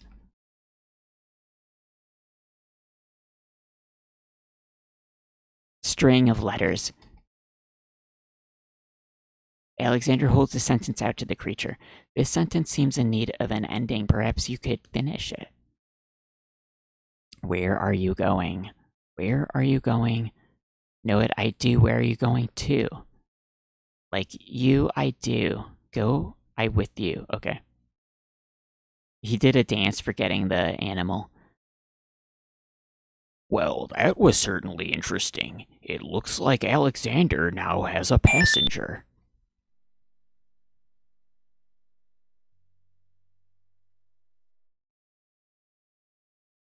Oh, dangling participle, not hanging.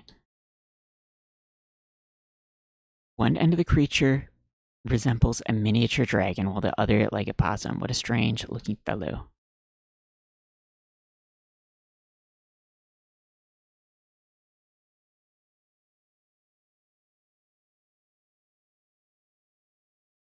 How do you talk to him? Maybe you can't talk to him once he's in your inventory.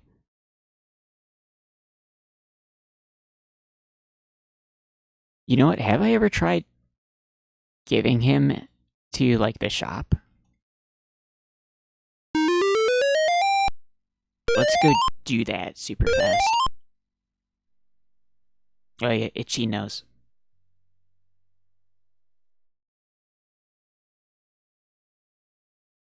Maybe there's like a cat hair flew around while I was interacting with the cat.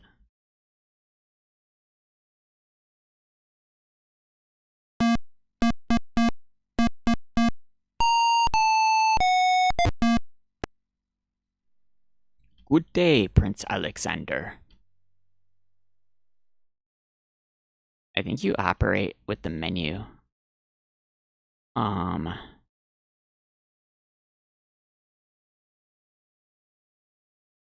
The dangling participle wouldn't appreciate being traded to a pawn shop.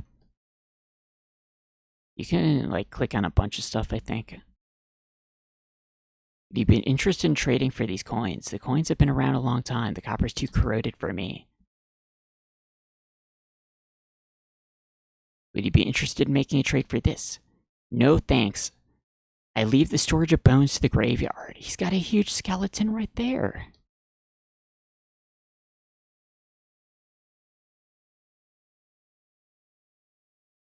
Oh, you know what? We need to search the clothes and search. We'll search the ribbon.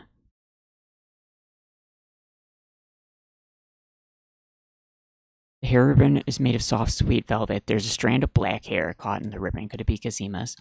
Prince Alexander pockets it. Oh, you get black hair instead of blonde hair. Where is my item?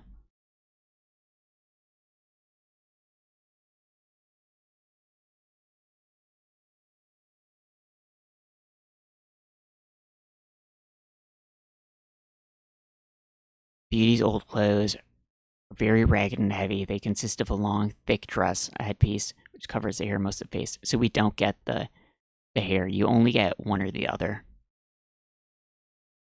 It makes more sense, I guess, that we would use a Kazima hair.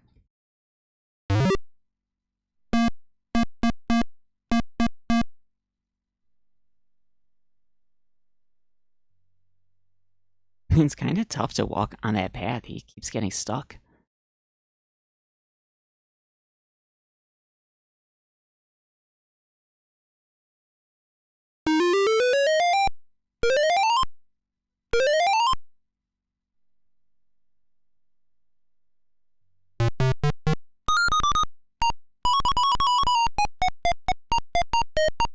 I found this little fellow lost on another island. Coming home, I am now too. There you are, I told you. There you are, you naughty boy. I told you not to leave the island. Glad I am seeing you too. A most solemn celebration. He bites the mouse's tail. You found my dangling participle. I suppose I'll have to give you something. Let's see now. Was it a rare book you wanted? Yes, sir.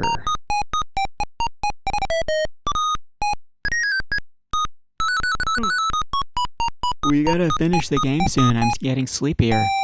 We have a time limit until I fall asleep. None of these will do. They've been sitting in the sun too long and must be well cooked by now. He said I thought his books were valuable to him. Why does he leave them to get cooked in the sun? Now that I think about it, that doesn't make any sense. This one is far more rare. A delicious little tidbit. Thanks.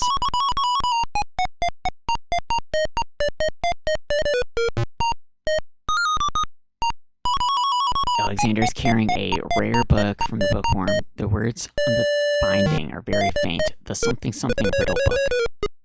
Opens the rare book, looks inside. The book contains riddles and has a page missing. Alexander glances at a few of the conundrums.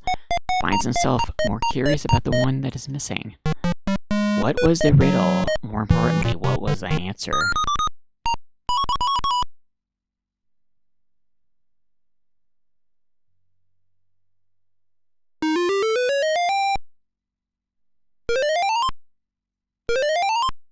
Yeah, what was the riddle?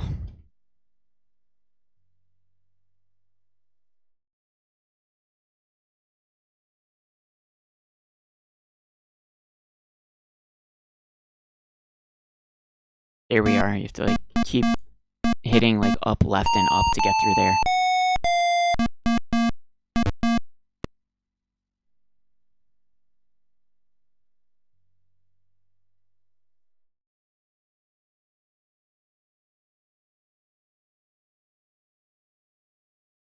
I found this rare book. I thought of your offer. Very interesting.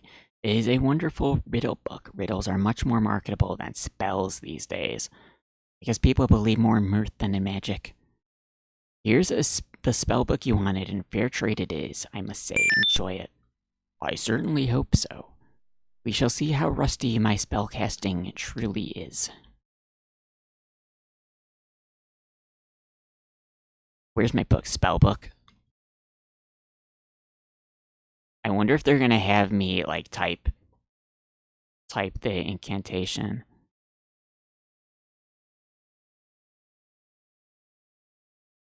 Oh, we got, like, a menu at the bottom. Alright, now we can get the other items. Okay, yeah, get the salt water first, then go to the fountain.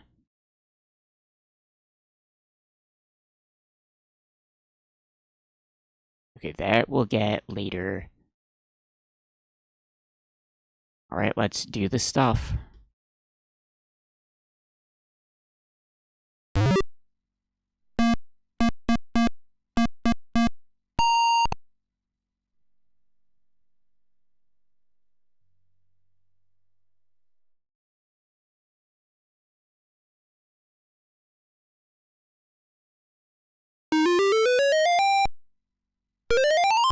I think the cup appears now magically.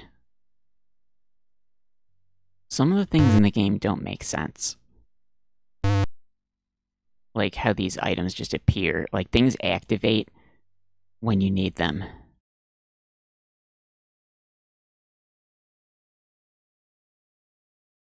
Elegantly padded chair. A delicate china teacup is occupying the chair at the moment. This is the only cup on the entire planet.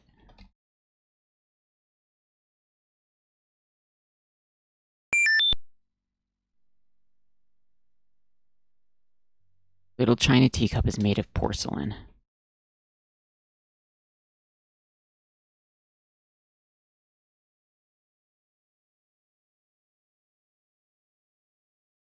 Just take another lettuce for some reason. Alright, now this is activated. I don't want to fall in the swamp.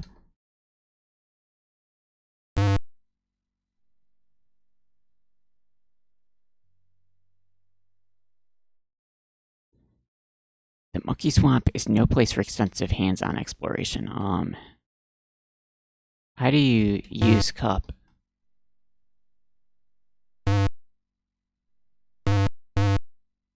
Cup, swamp, swamp, cup, cup. Don't walk in it, you blockhead.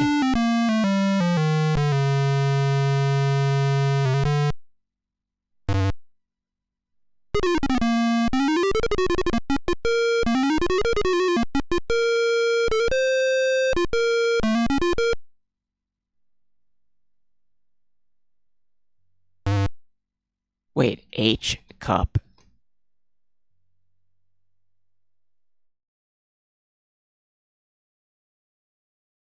Use cup. I don't know how do you get this going? Mushy swamp. Oh, take water, take swamp. Take swamp with cup.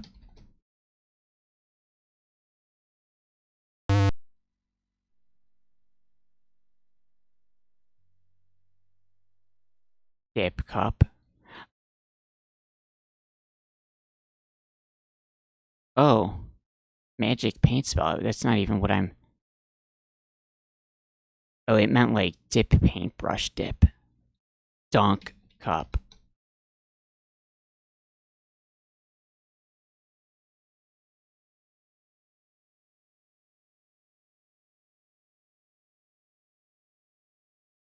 Let's look at the cup.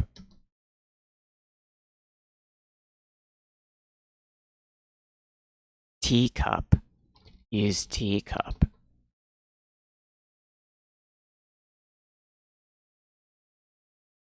Fill cup.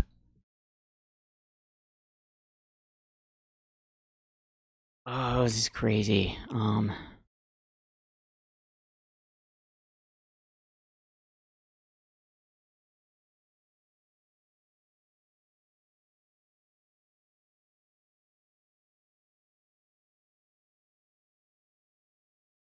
There we go. Soups, what he thinks might be swamp ooze and a little china teacup. What do you think you were doing? You startled me. I was just getting some swamp ooze. Well, you certainly won't get it there. That's not swamp ooze, that's swamp slime. He's right, you know, but he could be a little nicer about telling you.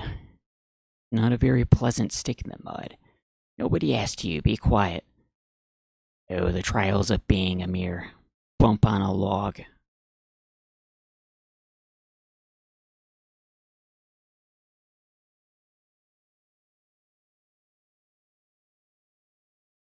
I'm bump on a log, that's my brother stick in the mud.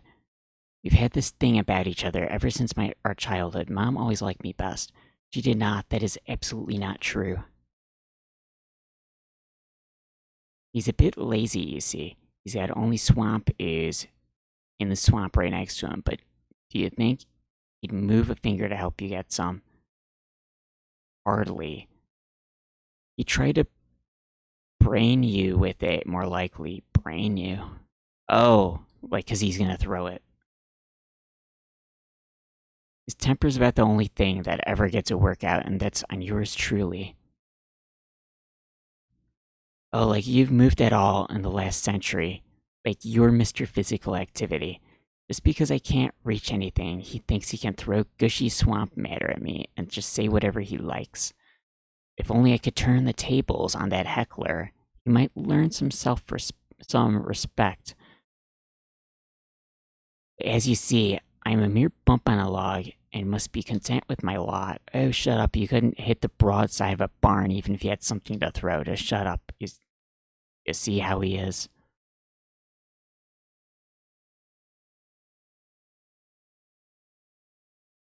Perhaps you could toss me some swampies, since you seem to be able to recognize it. I only reached this bit by the path. Well, hoity-toity, look who Mr. wants so much. You think I got a job here passing around precious swamp matter? You should be so lucky. He's an utter waste of oxygen. I'd save my breath if I were you. Okay, well, let's give him the thing. I thought this might come in handy the next time your brother starts picking on you. Finally, old Bump on a Log's not so defenseless, is he? Hey, what are you doing there? Watch the pulp, would ya? Now, Bumpy, remember all I've given you. The only thing you've ever given me is mud. Take this. No, not in the swamp.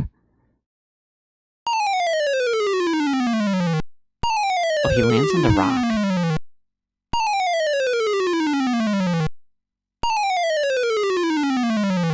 Okay, I give up. Geez, sorry. I guess it's not very pleasant having things thrown at you. I'm sorry, you mean it, brother? Dick in the mud and bump in the log. Was that a typo? They missed a hyphen. I should probably be writing these down so I remember the typos.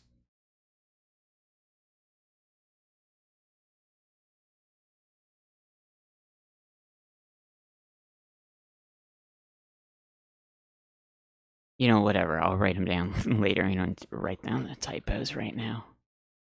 I think it was like the chessmen had a typo, the book had a typo.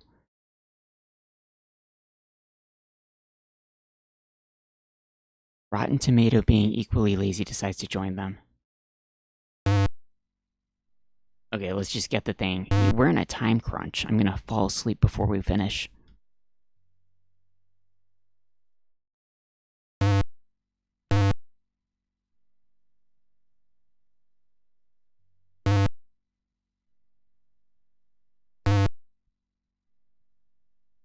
A glob of swamp ooze tossed during the brotherly fight has landed on the log. Take swamp ooze with teacup. Alexander fills the teacup with the swamp ooze.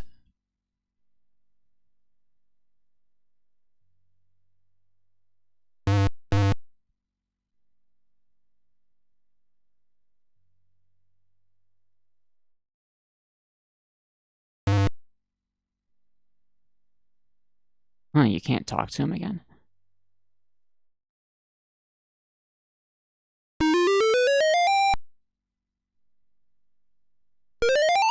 Shoot, I forgot to get the water.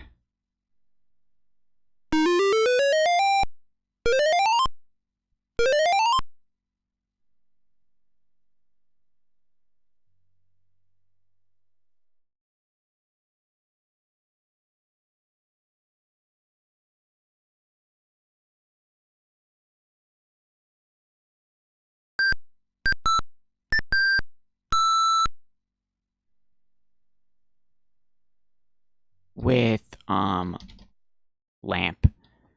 Like some of the baby's tears in the hunter's lamp. There we go.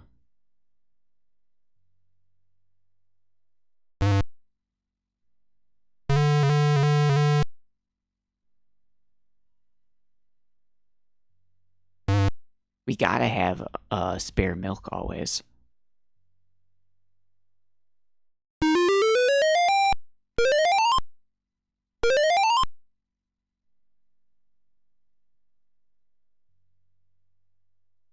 What are you doing? Get in there. I guess he had to move up 1 pixel.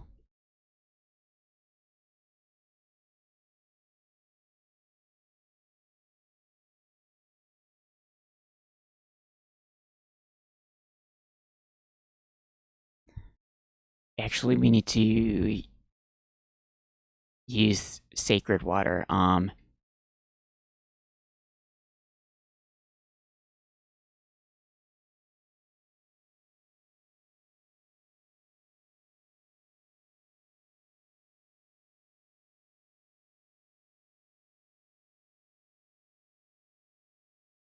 There we go. Alexander pours the contents, the oracle's vial, into the hunter's lamp. The vial, now empty of its sacred fluid, disintegrates.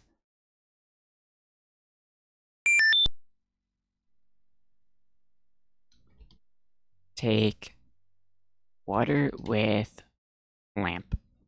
Alexander fills the hunter's lamp to the brim with the fountain water. Alright, now we can do the spell.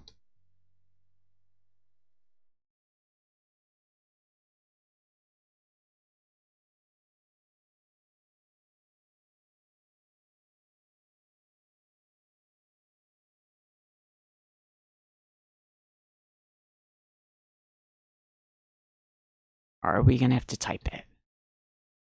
Alexander prepares to enchant hunter's lamp with a make rain spell. Okay, it's automatic, that's good. Although it would have been funny if you had to type it.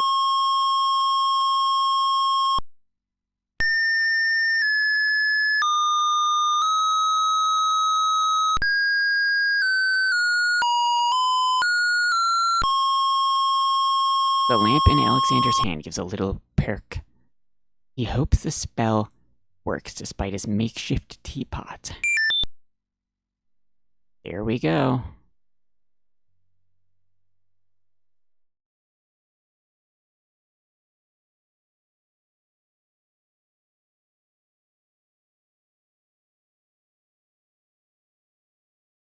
Oh, I hope we still can meet Jello in the castle basement, even though we didn't talk to him previously.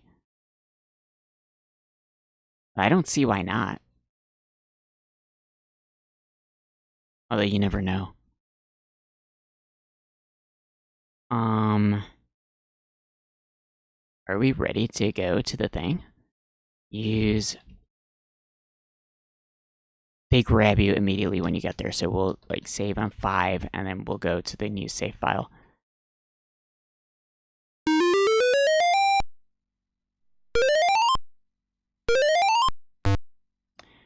Great gods, you see that? That man just appeared from nowhere. Perhaps he was sent by the spirits. I see no boat.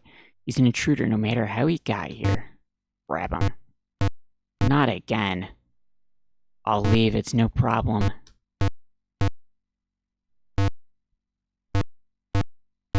Alexander is frozen at the spectacle before him. Robed figures are gathered around a bonfire. Some mystical ceremony is taking place, but as to its purpose, Alexander has no clue. Brothers, look. Oh, look, he looks pretty similar to how he looked in the original. This must be the foreigner we were warned about. How appropriate. He should come during our rain festival. Place him in the sacrificial cage. Wait, I must rescue the princess. There's an ancient druid saying, a man who would save others must first save himself.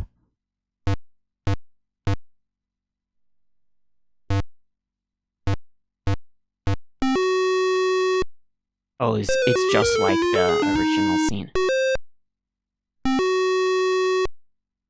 The bottom of the cage is uncomfortably hot. Alexander is getting really hot. Fire in the cage. Alexander pulls out Beauty's slave clothes, desperate to put out the flame. The clothes burn. The heat and movement must have jarred something. The linen Alexander's carrying is starting to jiggle around. Egad, something's percolating. The water in Alexander's lamp is hot. How did the water boil? I feel like if you got to the point where the water in his item is boiling, then everything else must be totally burned by that point. And that man is a powerful nature wizard.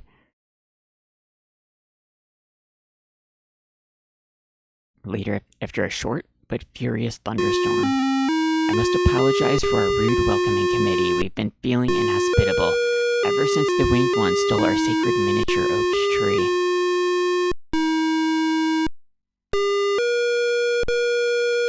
All the groups of people, it seems like somebody stole something from someone else always. I think it's supposed to be like the genie went around and caused mischief to everybody. And that's why there's like tensions between the island. I must apologize for a rude welcoming committee. Oh yeah, I read that. Wazir al-Hazred sent a message that we were to watch out for a highly dangerous foreign assassin. I assume you are the one he meant. Yeah, that's right. You can't do the disguise anymore. That's how they do it.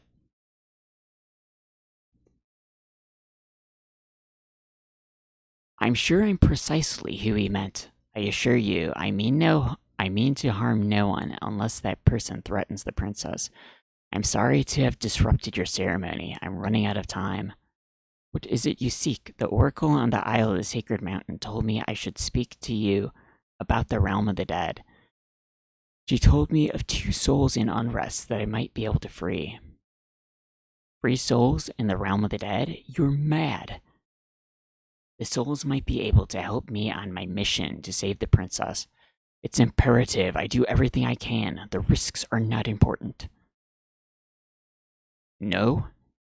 And yet getting yourself killed will hardly keep the princess. Will hardly help the princess. But I will tell you what I know. Legend has it that it is the right of any human to challenge the Lord of the Dead in order to save his own life or the life of another already past. But the knowledge of how to do this was lost centuries ago. I've only heard of one who tried it, a young knight who came to the land of the Green Isles from a distant land long ago. According to the story, he's determined to challenge the Lord of the Dead for the soul of his dead lover. It is said that he tamed the Lord of the Dead's horse, a black-winged demon-hearted beast named Nightmare. His last name is Mare. First name Night, last name Mare. Nightmare sometimes flies into the human world to feed on certain noxious plants. Those unfortunate enough to see her are glad to escape with their very souls intact. Somehow the knight captured Nightmare and rode off on her back, supposedly to the realm of the dead. But neither the knight nor his lover ever returned. If there was a means for challenge, it was lost with the knight. I see. Can you tell me anything about the Lord of the Dead? Ah, that is a blacker matter still. To the druids, he is... Oh, that's his name. Samhain.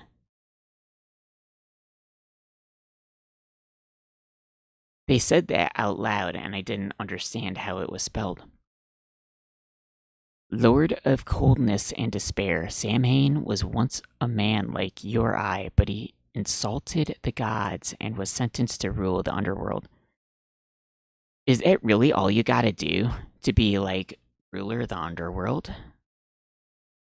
Just insult the gods. Immortal he is, and mateless, robbed of sleep, robbed of movement, robbed of companionship. Wait a minute.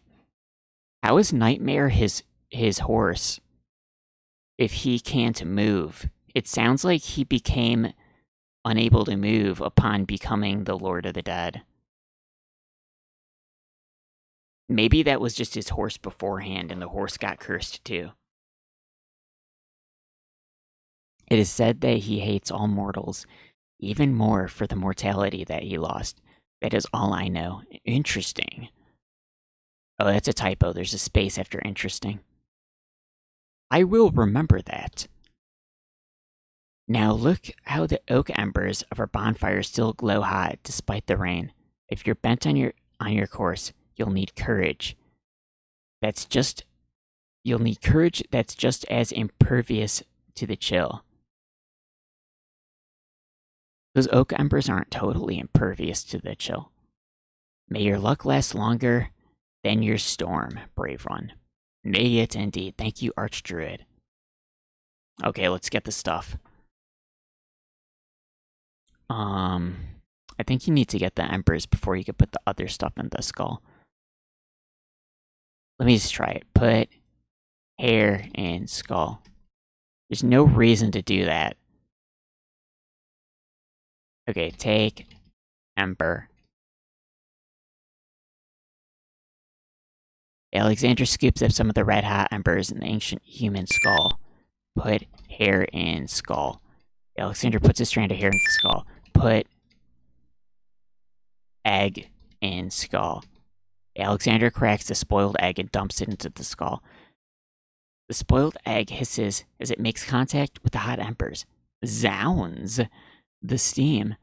Phew, the smell of sulfur. Zounds! Okay, well, that's ready to go. And, do I have black horse feather? Yeah, I got that way a long time ago. Where is it? Oh. Oh, yeah, that's Nightmare's feather. You know, now I didn't realize it. That's good foreshadowing about where Nightmare is and where you're going to find him later. I didn't even think about that.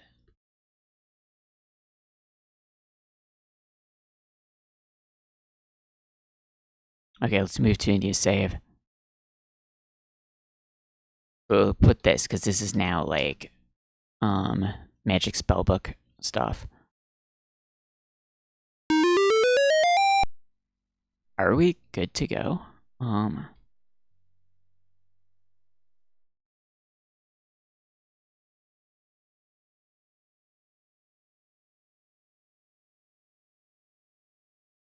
Yeah, I think we have everything we need. Okay, let's go to, why is Isle Sacred Mountain number 1? Well, I guess because they arranged the numbers from, like, up left to down right.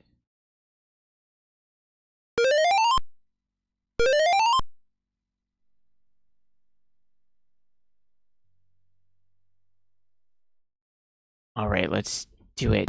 Don't die.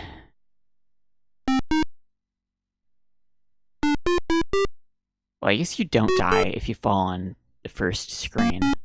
He only bumps his head or whatever.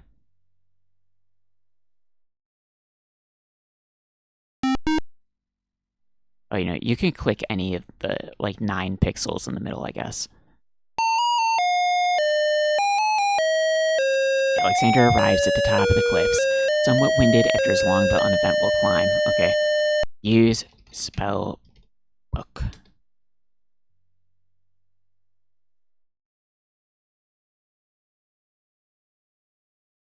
Alexander solemnly speaks the incantation over the skull.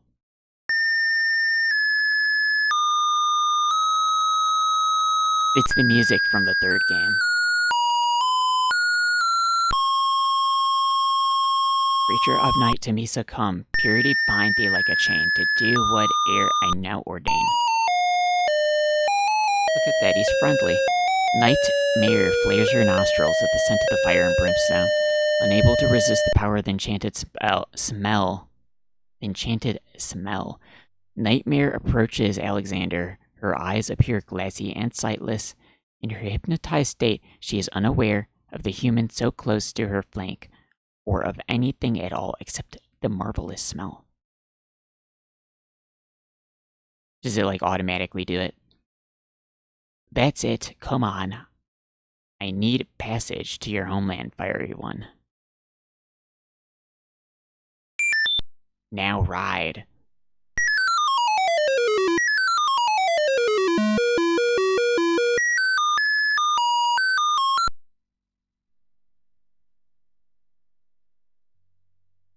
Nightmare deposits Alexander in a strange cold world. Oh, this place looks a little different. I guess it's just the colors. Some of the inhabitants don't look too friendly. Well, let's get disintegrated for fun.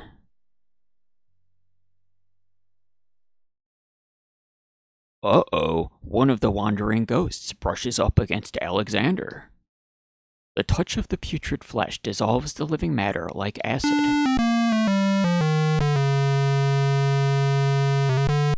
That's a super zombie.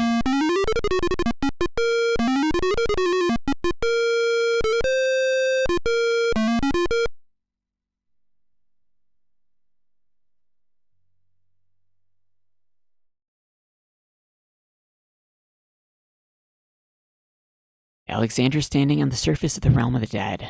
Barren, surreal landscape is cold and gray. Twisted shapes loom on the horizon. There are ghosts wandering north and south. The ghoulish animated bodies of the undead roam the haunted landscape. I guess zombies would be pumped up if they're in the underworld.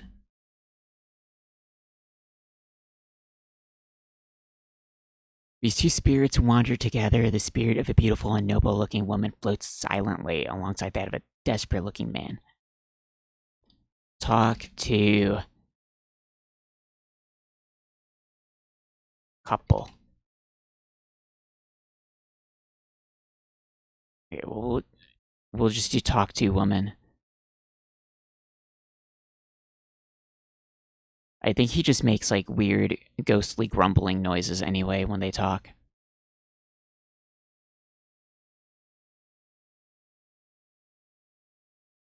Is that not? Oh, should I do ghost? Okay, there you go. Who are you, grieving spirits? I am Queen Ilaria of the land of the Green Isles, and this beloved spirit is my husband, King Alithim. We were murdered in our beds by our trusted vizier. Like a viper, he snuck in during the night and stabbed us in our sleep. Now my husband's soul is broken, he will not speak. You are the ones I seek. Are you not the parents of Princess Casima? Our daughter, have you seen news of the princess? I know that she is alive and safely back in her kingdom after being rescued from Mordak.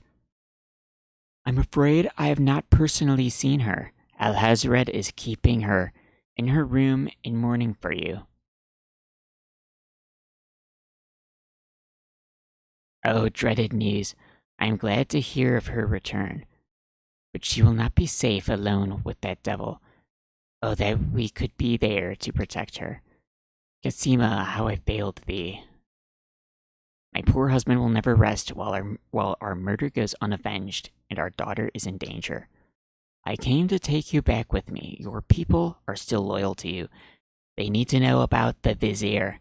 Casima needs you too. This is the realm of the dead. We cannot leave it, nor for that matter can you.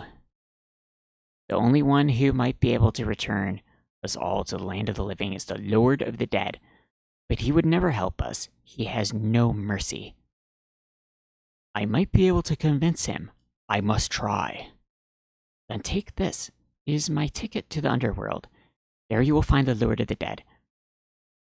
I cannot use the ticket as long as I'm chained here. And if we cannot be avenged, I will never be unchained. Is she actually chained here? I don't think they're actually chained here. I thought it's like they're stuck here because of their like I don't know what you call it, their feelings toward avenging their death or whatever. Thank you. Perhaps it'll save us all. Be careful, young man. If you can ease my husband's torment and help our daughter, we'll be most grateful. I will do my best. Goodbye, Queen Ilaria.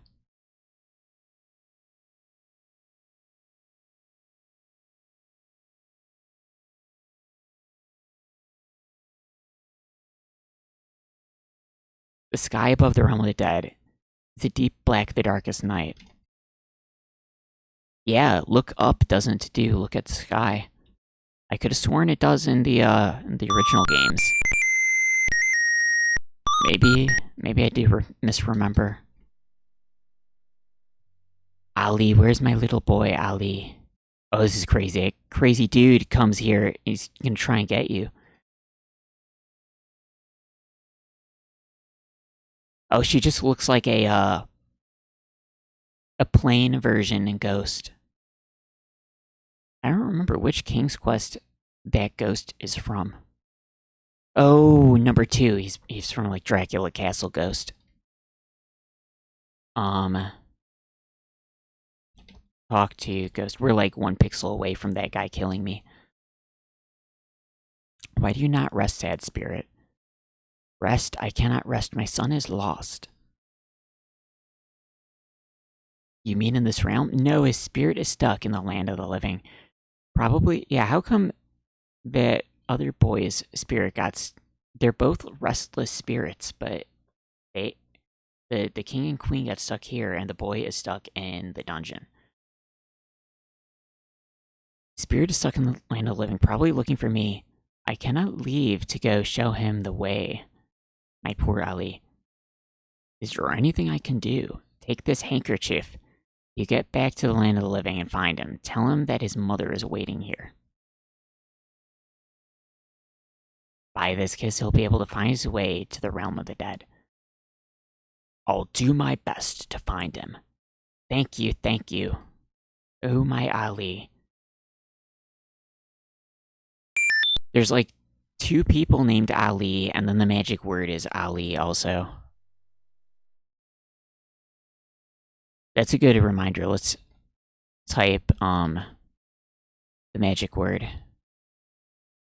Oh, nothing happens right now.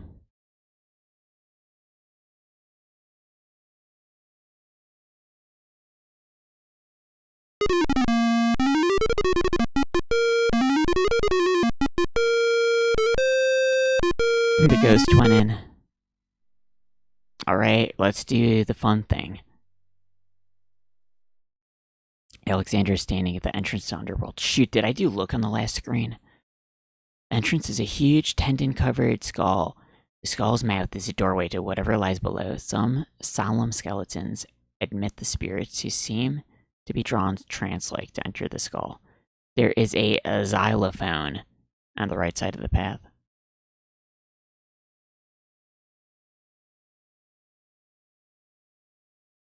Am I gonna have to type xylophone? I don't know how to spell xylophone without looking at it.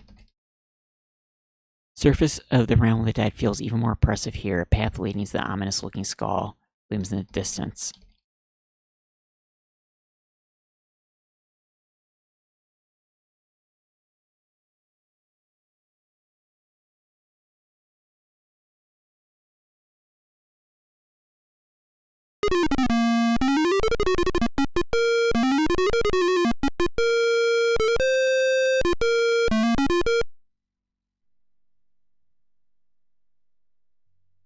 Skeleton stands guard at the entrance to the world. He takes something from... Oh wait, like look at bones, like look at the skeleton's bones. He takes something from the passing spirits and waves them to the underworld. Use bones. Use xylophone? I don't know.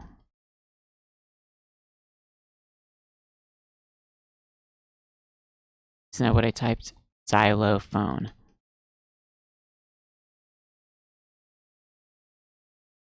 Play xylophone. There we go.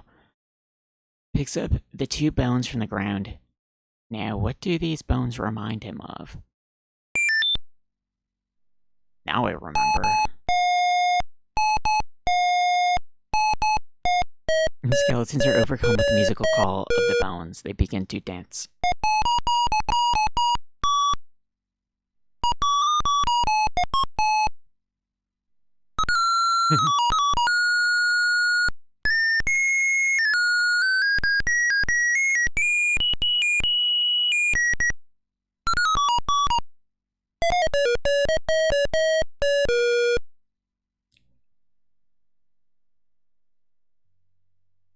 Alexander finishes his tune, and the skeletons resume their post. Despite their frolic, they don't seem any friendlier. A key made of bone has fallen from the skeleton's earring, now lies on the ground. Take key.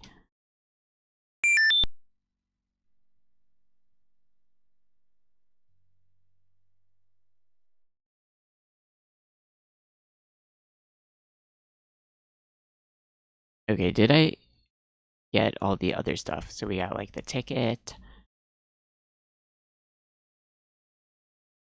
Ghostly ticket. Admit 1 to Skeleton Fun Park.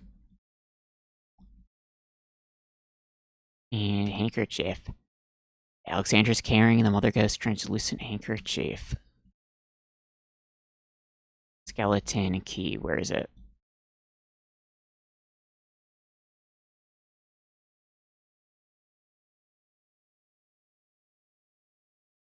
Oh, why do they call it just key on the menu? I guess because it's the only key in the game.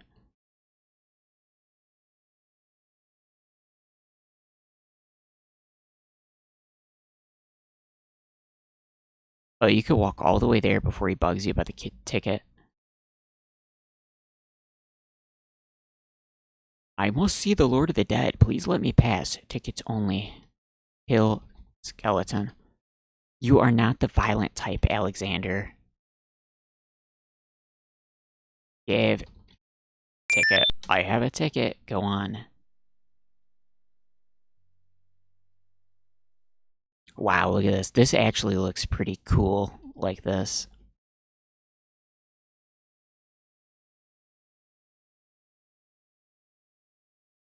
I like the caves with the black, and then it has like the bright purple and blue and red.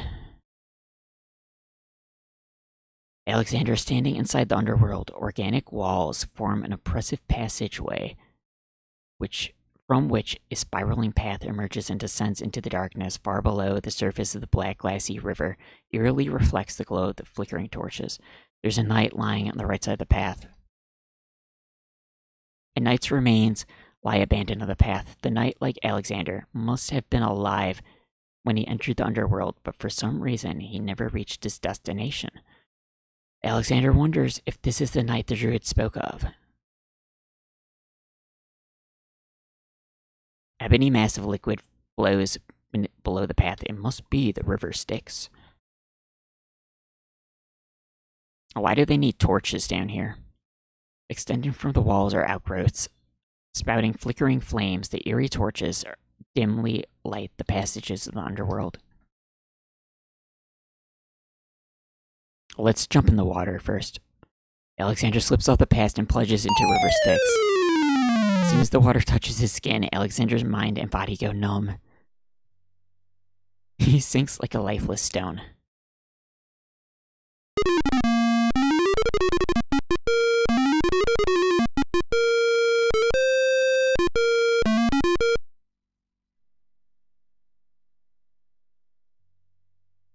What if fakes bathing in River Styx?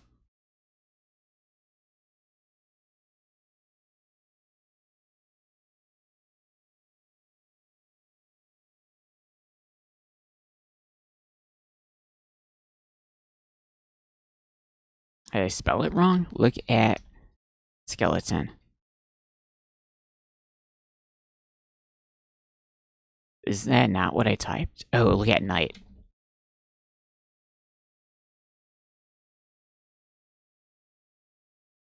Alexander examines the knight closer. Oh, the ghost flew out. Alexander's not the only one who's curious about the body on the path.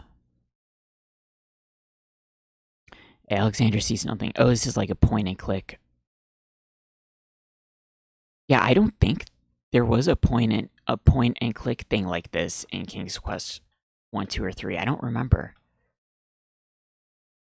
It must have been in like the other, maybe in like Police Quest. I don't remember this in King's Quest 3 unless I missed it.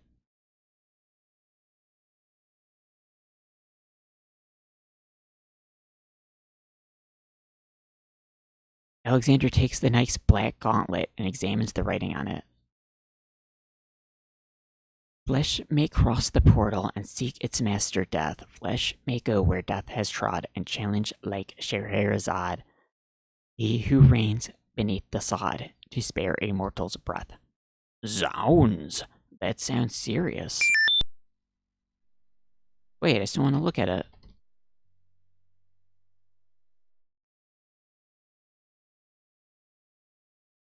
Alexander's already taken the knight's gauntlet, does not need to investigate again. Okay.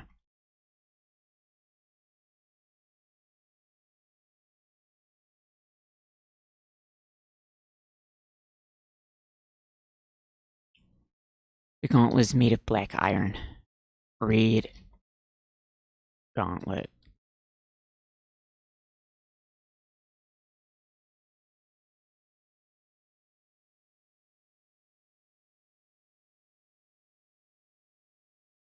Oh, is he stuck? I don't want to move down another pixel. He's gonna fall.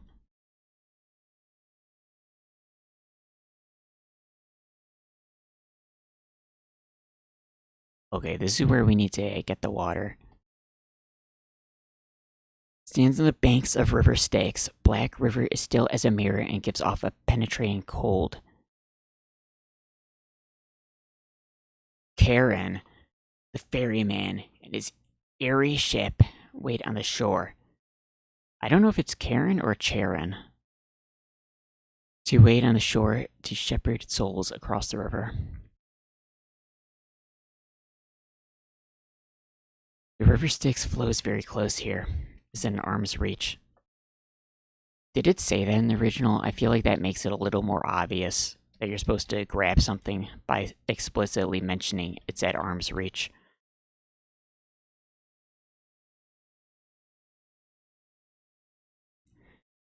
Alexander scoops a little scoops a little of the river Styx into the teacup, being careful not to get any of the black water on his skin.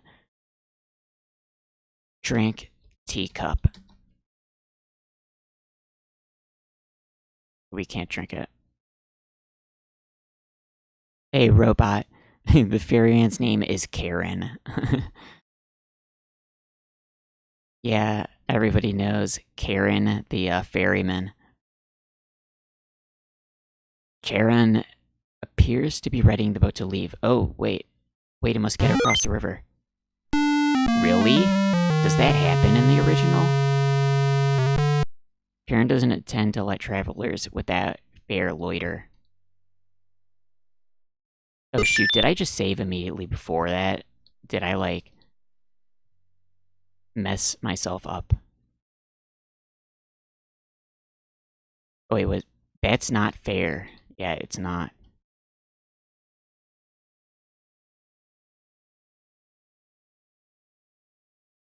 Okay, give... Wait, let's look at him first. Jeez, okay, well, I have enough time to do a, to give coin. So, we're not messed up yet. We can still do a give coin. I just want to talk to him. Not close enough. Oh, give me a break. What's with the time limit here?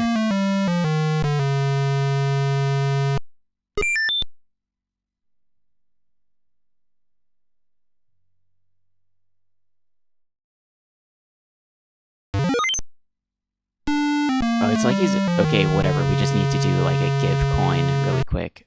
This is a weird situation. He's not close enough. Will these coins do as fare for passage? Charon accepts the fare and waves Alexander onto the boat. Wow, that was a close call. I had like a half a second to give him the coin. I didn't realize that was like a time crunch scenario.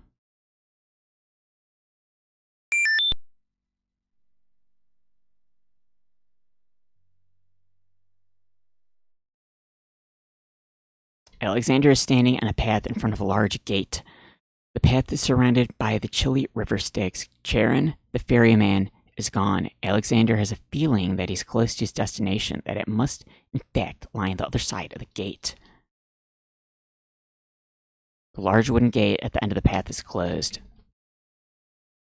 A tortured path has grown up from the depths of the river Styx. The path leads to a heavy wooden gate. Why do they need a path if who's coming through here is like ghosts? Ghosts don't need to walk in a path.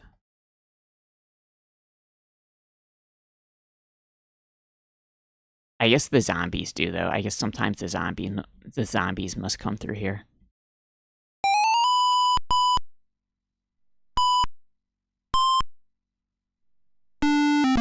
Oh, right, you have to, like, type open, I think, instead of just bumping into them.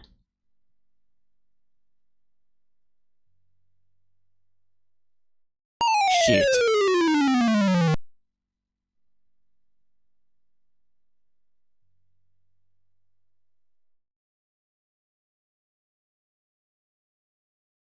Wait, what? I hit the edge of the... I guess I was wondering if they would add, like, stairway difficulty stuff, and here you go, here's, like, the falling off path stuff. Open gate. The wooden gate does not look particularly conversational at the moment. Okay, let's get an open gate ready. Here we go, I'm close enough. Alexander reaches out to open the gate. Suddenly, the wood trembles beneath his fingertips. What touch has awakened my sleep? I smell the blood of a mortal. Reach out thine hand again, fleshy human, that I might devour it. It has been centuries since I last ate. Talk to gate. Despite his fear, Alexander summons the bravest voice to command the living gate. I would pass, gate. I have business with your master. Look here, gate, I would pass. My master and thine, human, I would be pleased to introduce thee. Only step forward and thou shalt meet him shortly. No, thank you. I come to meet the Lord of the Dead with my flesh still intact. And why should I let you pass past human when I would rather eat you? I have been told that there is a way for humans to enter death's realm. There must be something I can do, some task that will allow me to pass your doors, gate. I seem to recall something, a trick perhaps, a test. Ah, yes. Should a human try to pass, a riddle is gate's wont to ask. A riddle it is then. And if thou wouldst fail to answer gate, his thirsty jaws will beat thy fate. Agreed. Listen as though it meant thy life then, human, for it surely does. My first is foremost legally, my second circles outwardly, my third leads all in victory, my fourth twice ends a nominee. My whole is this gate's only key. The answer is love. Arg, thou traitor of the mortal plane, how didst thou guess love? That riddle should never have been solved. Love is unknown in this realm. Love cannot be banished even from this place. There are spirits still pining of it on the surface above. Still less can it be banished from my heart. Enough, burden me not with thine poetry. Pass through, and quickly, before I change my mind. There you go. Oh my god, it's the big man himself. Alexander, standing in the hall of the Lord of the Dead, is here that the spirits of the newly dead complete their journey and meet with death himself. Look at guard. The guards of the Lord of the Dead stand silently at the head of the path to his throne. Look at path.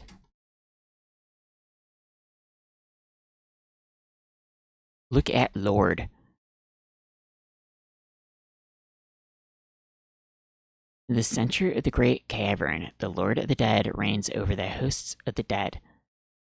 He waves spirits into the sea of souls in an endless stream. What things the spirits tell him are best unheard by mortal ears. I wish I had more tea to drink. I should have got more tea while I had the break earlier. That would have been a good idea.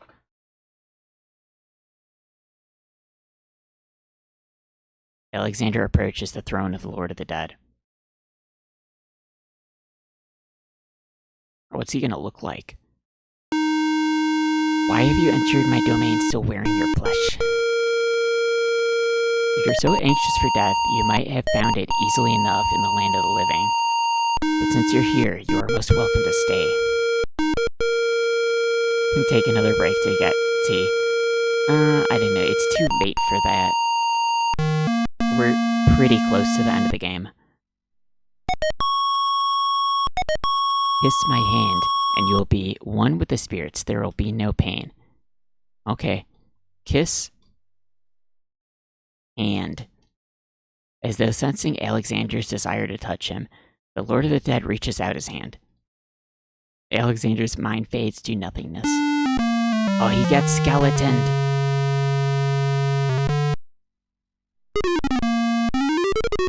He's back here.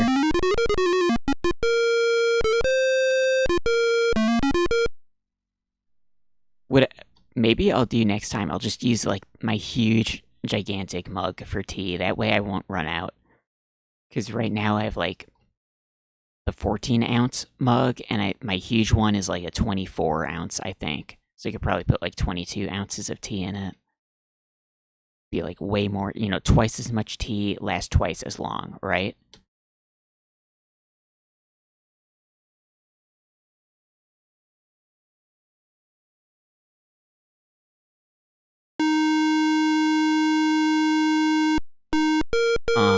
Talk to Lord.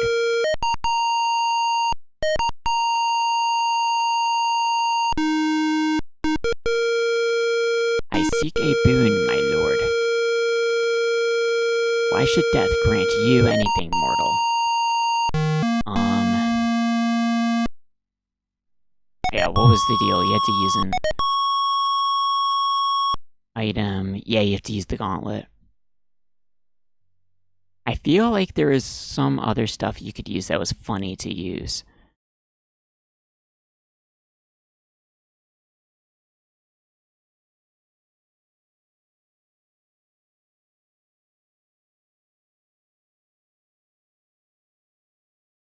Give milk. Oh, you have to type to Lord. I have this, my lord. That does not explain your presence in my realm, mortal one. He went all the way to the underworld to give a bottle of milk to the Lord of the Dead.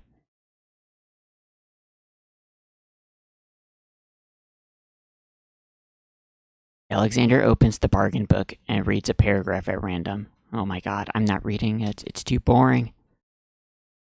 What an incredibly boring book. Give boring book to Lord. He doesn't want it.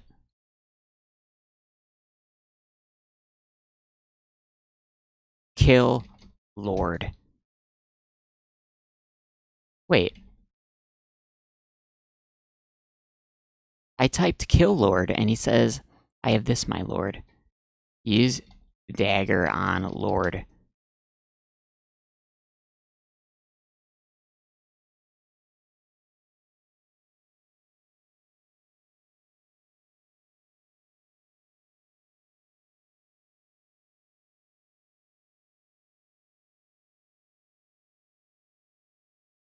Give ribbon to Lord.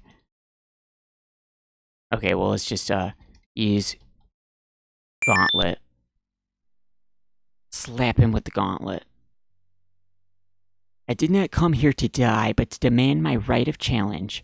I respectfully challenge thee, death, by throwing down this gauntlet. Threw down the gauntlet.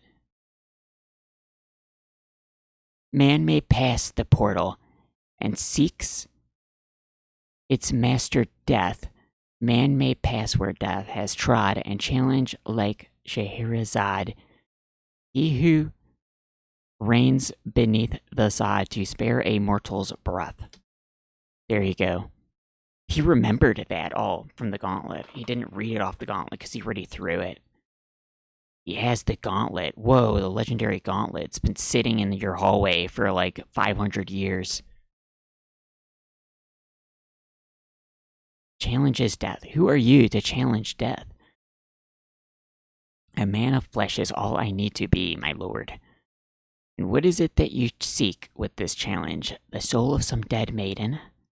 I seek the souls of Kim Caliphim and Queen Ilaria of the Land of the Green Isles. You know what would have been a good idea? He should have told Cassima to just kill herself, and then he would go into the underworld and get her back from here, and that's how he'd rescue her and solve the game.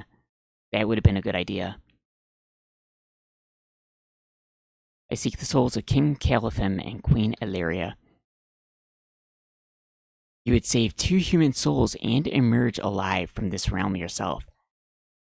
That shall be a difficult challenge indeed. The did not open its doors lightly. His eyes looked like totally freaked out. Either all three of us leave or none go. Very well, let me think of an appropriate task. Your challenge is, for thousands of years I've sat upon this throne. I've heard every sad tale that can be told by human lips. I have seen tragedies that ended empires, injustices that defy reason, love that would light the very stars turn cold and hard. Wait, love that would light the very stars turn cold and hard. I've seen torments that cannot possibly be borne, and yet must be for centuries. This thing I have never done. I have never shed a tear. Make me cry. Thou man of flesh, that is my challenge. Make death cry. Sooner could he turn a sea to stone, or fire to ice. Okay. Talk to Lord. Perhaps a tale of my love?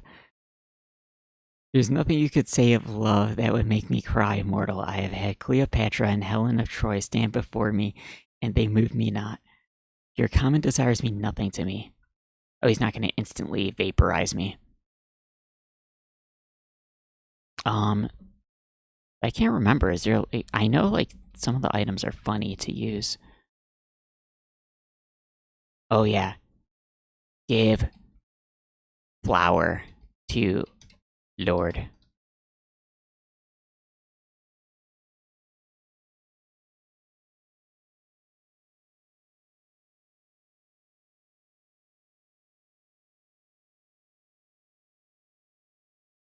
But he doesn't say anything for that one.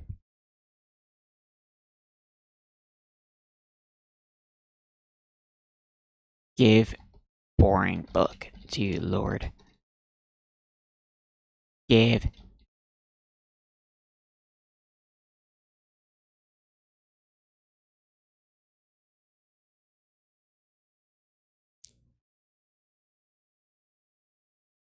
Wait, I still have the string of letters? I thought I used that up.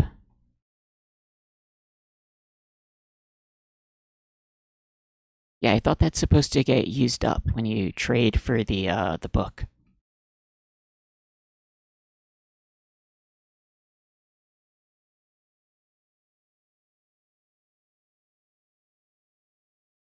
Um,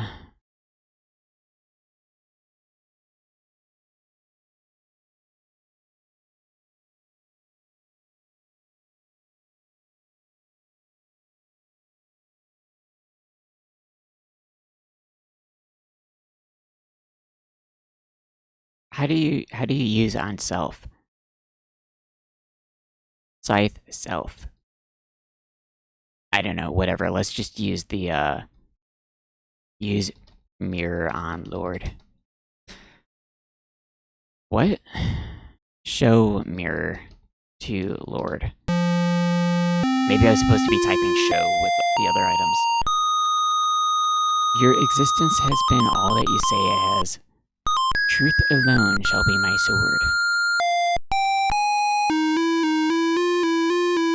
The mirror's surface swirls with darkness for a moment, then fills with images even blacker.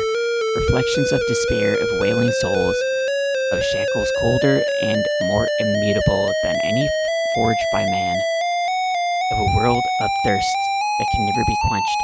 Alexander feels the mirror tremble in his grasp, and is glad that he cannot see its face, but the Lord of the Dead is transfixed to the mirror, to the screening of his life. Things long forgotten are once more uncovered, his enslavement to this throne while still a man. The years of watching misery and horror and growing ever more numb to it, the seep of his own humanity, the slow growth of a new thing altogether, which became that is what he is now. His is an existence that has no possibility of redemption, no end. The surrounding spirits draw away in pain. The truth is so sharp it stabs, so intense it sears. Take it away, make it stop. It made his eyeballs flash colors. The mirror of truth cracks from the strain, and death sheds a single gray tear. He cried,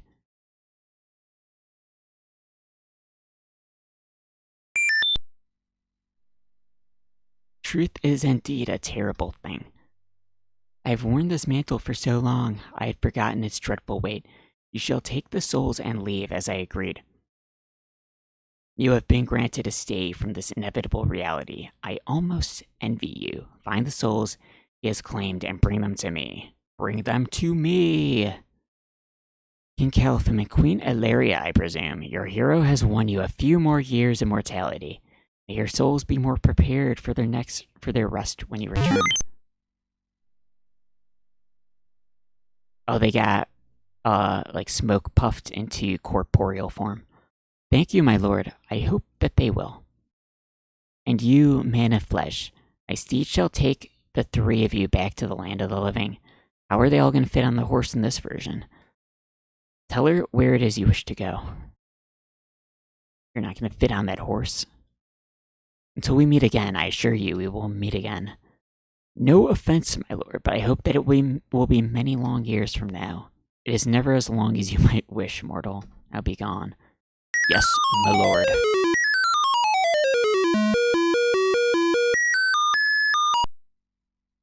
Oh, that's how they fit on the horse. They don't show us. I guess, there's that.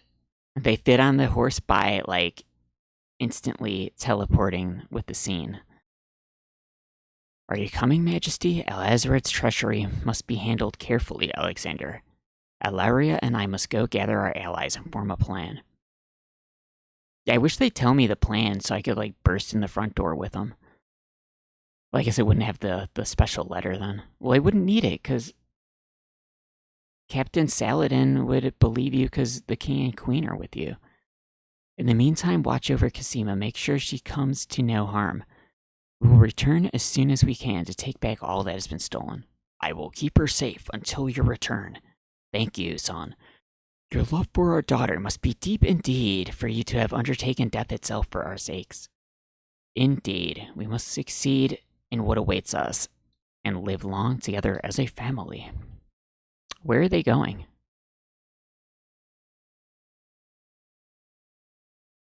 Oh yeah, that's right, because in the original they flew away on the horse. They can't fly away, because nobody ever flew anywhere on the horse. So they're, I guess I'm to believe they're bumbling around the town. Okay, let's see, what do I got? I got the paintbrush. Use feather on teacup. Isn't that what you type? We'll figure it out later.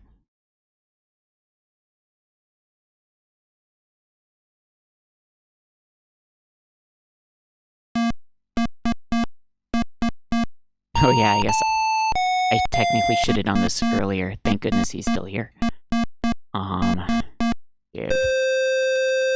Lamp.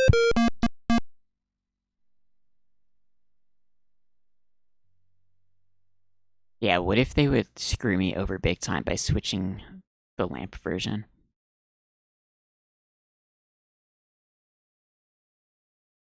I forgot to drink the potion in front of the guy. That's what I forgot. Shoot. Is he still gonna be there? I don't know if it really matters to do that. Yeah, he's still there. Good, because this scene is funny. Alexander suddenly gets a very sneaky idea. I can't go on anymore. Without Cassima, I'd just rather not live. Prince Alex, no! It's true, the Vizier has beaten me. I give up. Poison is my last resort. I beg you, stop. I am no more.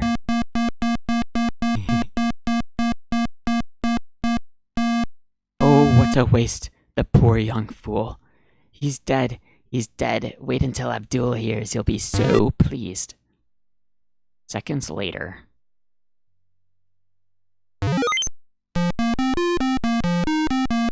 Do we get to see the bottle? This is supposed to be the scene where we see it. I told you not to pop in like that. You can learn to knock like everybody else. Sorry, Master. I couldn't help myself. I have great news. Well, what is it? Well, what is it? Prince Alexander is dead, he killed himself in despair over losing Cosima, teehee. What? Are you positive that young man has proven to be most devious? I saw the whole thing myself, Master. He was really and truly quite dead. If what you say is true, it shall be most convenient. You spent enough time on that little irritant. We will start thinking about the wedding. Yeah, I wish I had more tea, because my mouth is getting dry. Anything, Master. Oh, I do love weddings. Well, we do want you to look your prettiest, don't we? Now, Shamir Shemazel, to the lamp with you, prepare yourself as we discussed. Oh, now we see it. That's the one I picked.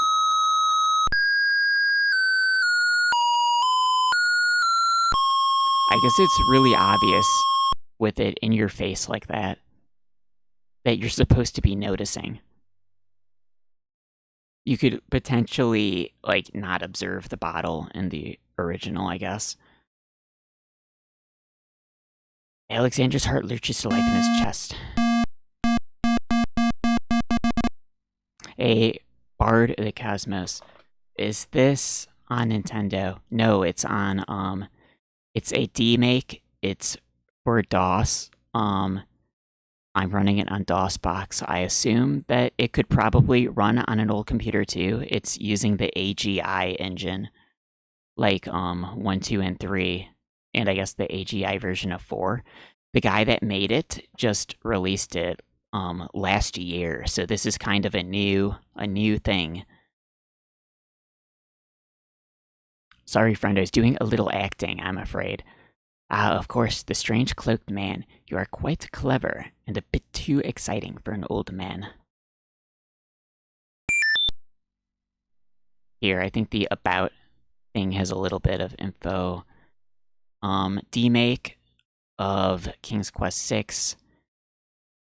Demake recreates the original game using Sierra's older AGI game engine from the 80s. It features 18 color graphics and typing interface. It's created by Brandon Curry from 2006 to 2024. Made for anyone who loves King's Quest VI AGI engine or text parsers, or looking for a blast from the past.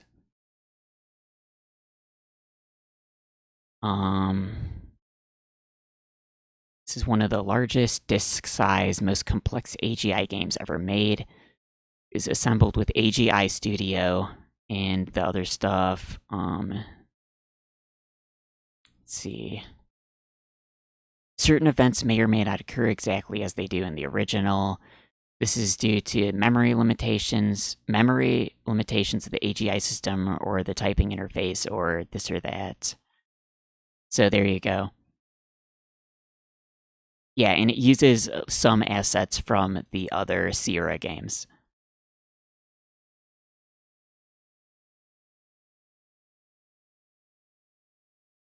Alright, we're ready to go. Open door.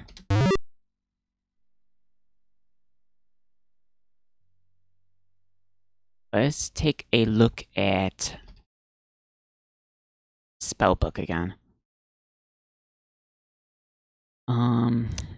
Stir with feather. We still need to do that. Then we could do the incantation. Stir teacup with feather. Before he stirs the magic paint mixture, Alexander wants to be certain he knows exactly what to paint on. He does not want to risk the ingredients losing potency. Oh, okay, so you gotta be on the last screen to stir it.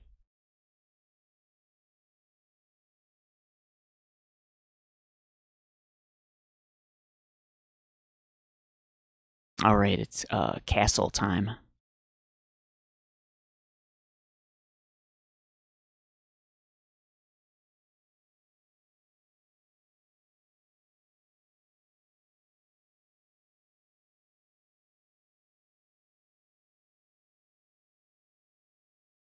Alexander dips the large black feather into the teacup and stirs the contents gently.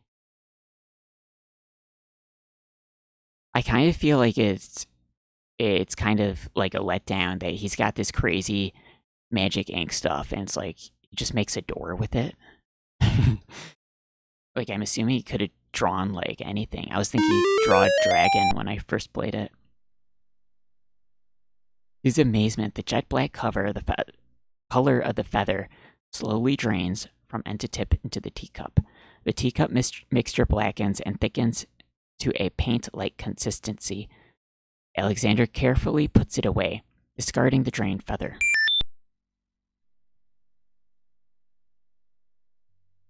Read spell book.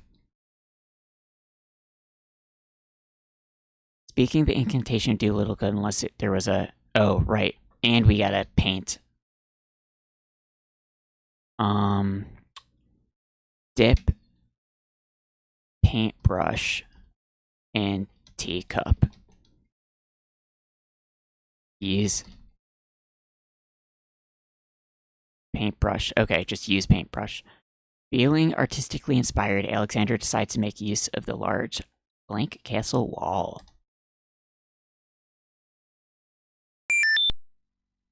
Ah, a doorway. Just what Alexander was thinking this wall needed. Wait. Does that mean like he didn't know he was drawing a door until after he drew it? I don't know. Maybe the narrator was surprised that he drew a door, I guess. Alexander knew. Okay, now we do the spell.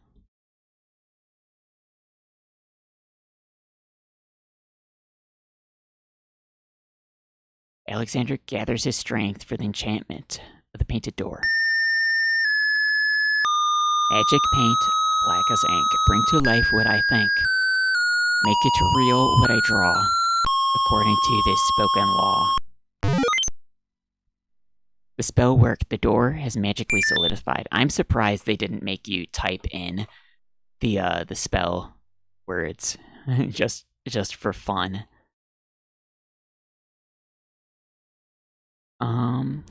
Yeah, I guess we'll do like a new save once we get in there. A very real looking door now exists in the castle wall.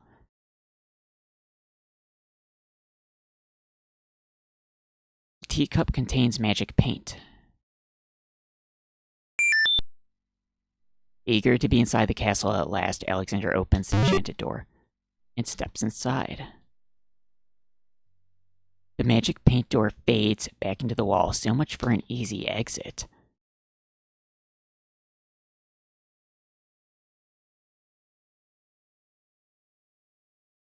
Okay, so we gotta go in,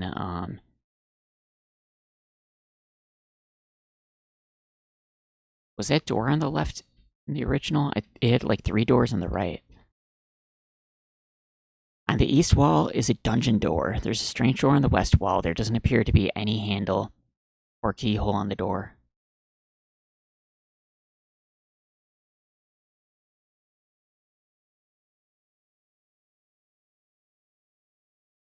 Did I forget to ever try to open that door in the original? I don't remember.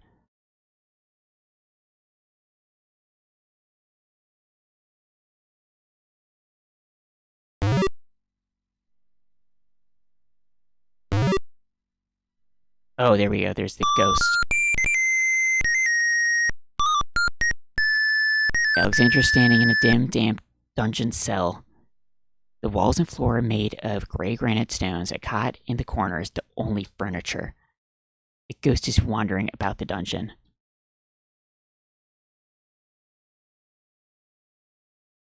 A plain cot is the only furnishing in the stark dungeon cell.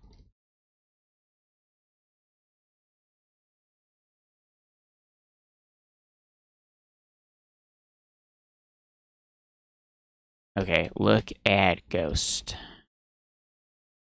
A wandering spirit weeps inconsolably. The spirit appears to be the ghost of Little Boy. Talk to you, Ghost. What's the matter, little boy? I'm lost. I can't find my mother. I don't know why she would just leave me here. I've been alone so long.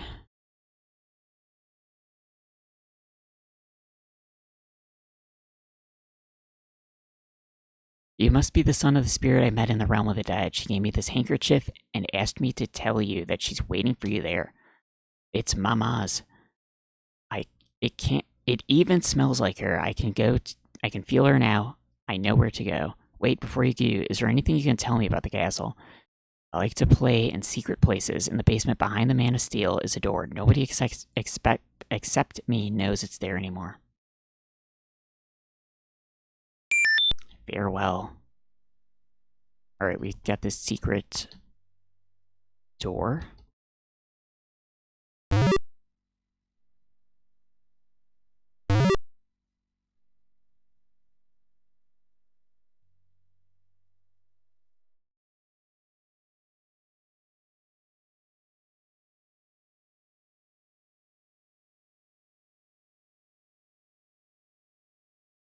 Alexander hears a door on the north wall open and sound of footsteps. They're headed this way. I'm gonna have to go back to the original and look at that door. I don't remember. Was there a closed door, or what was the deal with it?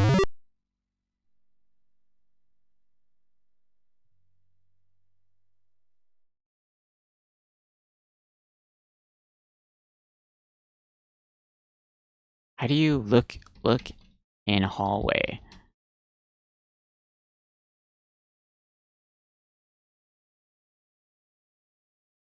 Because I think we need to wait until the guards go by.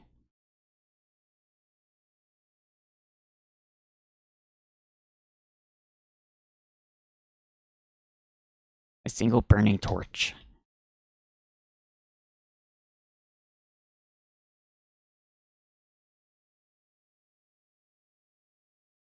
Maybe there's no message for it and they just passed by.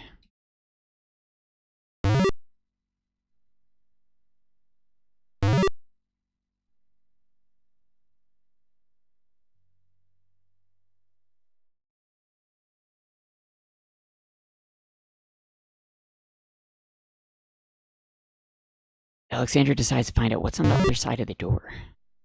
It's Jello.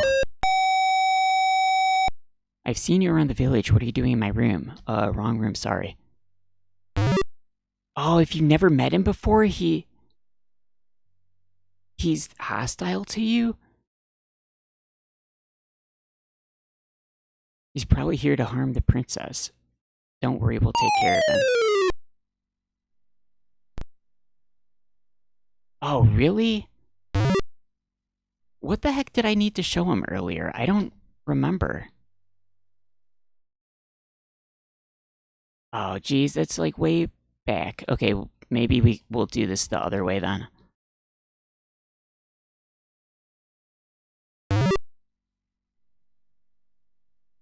Yeah, I think the ring. I unfortunately gave the ring away already by that point. I think I forgot to. Yeah, you know what? Because I didn't give the ring away until like way later in the original, so I did the exchange the ring thing earlier already.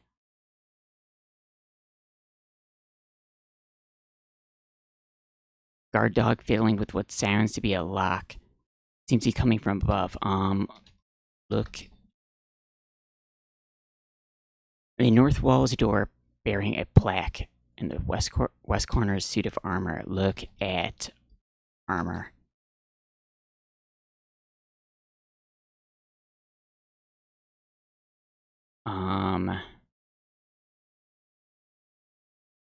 How do you look at his hand? Look at hand.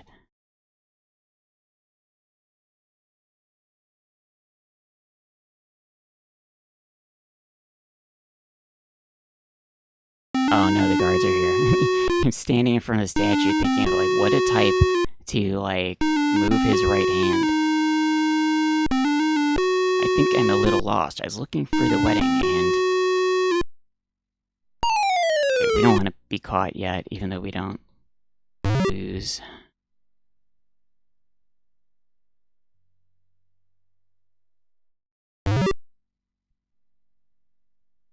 I think it's a little ridiculous though, because we have a letter from Cassima herself. Couldn't we just show that to Jalo?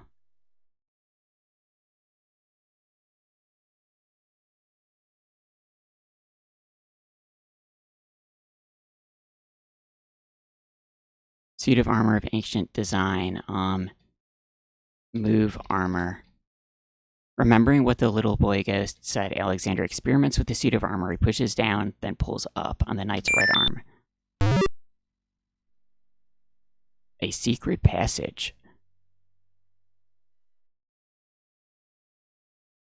Alexander hears the sound of voices coming from nearby.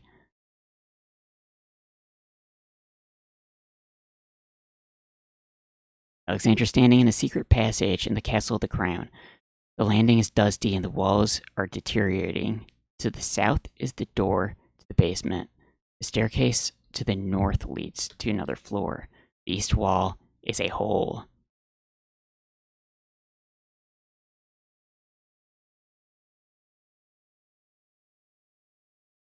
Captain, I've been hearing rumors from the guards who've been watching the princess. They say lately she's been pounding on her door and begging to be let out. Ain't none of my business, sir, but news like that is upsetting the other dogs. Ain't no guard in the castle who would willingly keep the princess anywhere she doesn't want to be. Alhazred claims that a foreign intruder is here to assassinate her. That's why she's got to be kept under lock and key, right up until the wedding. Call me an old dog that can't learn new tricks, but I say the princess should be the one giving the orders. Alhazred has been in charge for months. What with the king's death and Casima's mourning, tonight the wedding will seal it, and there's nothing we can do about it. Like him or not, he's our liege. Need I remind you of your oath to the crown? Aye, we've an oath. For the sake of the princess, we'll not be forgetting it. He'd just better treat her well. Speaking of the vizier, what do you reckon he's keeping in that magical room of his? It's not a magic room, it's just the door he's enchanted somehow. I say he's still got the royal treasury in there, along with whatever else he's so eager to protect. Not even the court treasure is allowed in there anymore. I heard him in the hall the other day. He was speaking to that door of black magic, is what I say. I heard him say Ali. Then Bay came up and started yapping at me. Oh, yeah, okay. Now I know, okay. The magic word, right. Enough, it is not our place to question the practices of our liege, no matter how strange. The wedding will be starting soon. Report to the throne room when you hear the music start. We will do that later. We're supposed to find the papers in the box anyway, right now.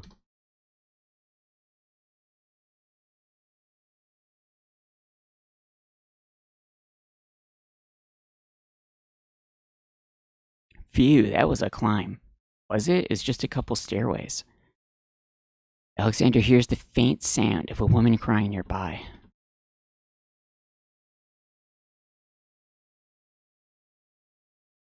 Secret passage, the landing is dusty, the walls are deteriorating.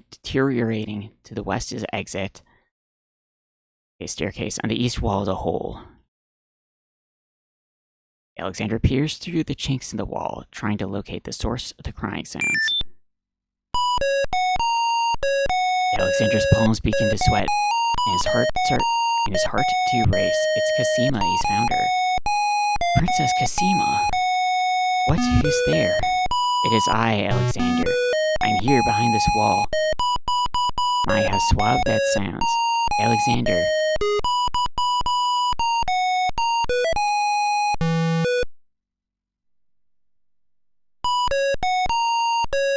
It really is you. I knew you were close by, but how did you get inside the castle walls? It's a long story and not important now. Did you get my ring? Oh yes, it has brought me such comfort, Alexander, to know you were close by and had not forgotten. But you shouldn't be here. You're only endangering yourself. I don't care about the danger. I would brave anything to learn. What is it? Alhazred. Do you want to wed him, Casima? Oh, please believe me when I say that I never agreed to marry that man. Even when my father trusted Abdul absolutely, I never liked him. But with mother and father gone, I'm afraid there's no stopping him. If you do not wish to marry him, Casima, you shall not. I promise you. Only come with me now and we shall escape. How? I cannot fit through this wall. Besides, do you think I could leave my kingdom, my people, in Abdul's hands? But Abdul would tear the castle apart if I were to disappear from my room. You shall have to do what you can to delay his plans from your end. I can't just leave you here, Alexander. Do not despair for me. I have been safe in this room for nearly 6 months now. Abdul can be in no hurry, whatever he plans. After all, I'm not to be his bride, am I not? Yeah, there you go. She's not in the tower. The song is Girl in the Tower, but she's not in the tower. She's just in the room on the 2nd floor. I've been planning too, you see. I believe I can escape if I only get a chance to lay my hands on a weapon. There might be an opportunity in the hustle of the wedding, but Shh. For a moment more. Just a moment more, and then you must go. Let us not waste this time with words. Please, let me look at you, dear Alexander. Press enter to search inventory. I guess we don't have to type it. Well, we want to show her the,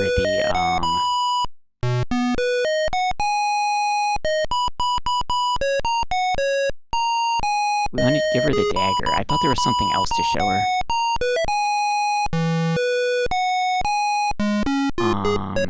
It's the letter from her.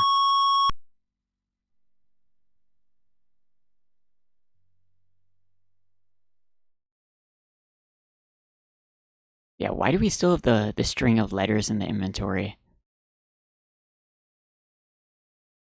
She doesn't need to read the letter again. Okay, well, let's give the dagger then. Take this dagger. It's not much, but it might come in handy. Look at that, it goes right through. It's perfect. This is just the sort of thing I've been looking for. Thank you, Alexander. I'll keep it close and use it if I must. Yeah, because we don't get the letter from Al-Hazred until we go into the room later.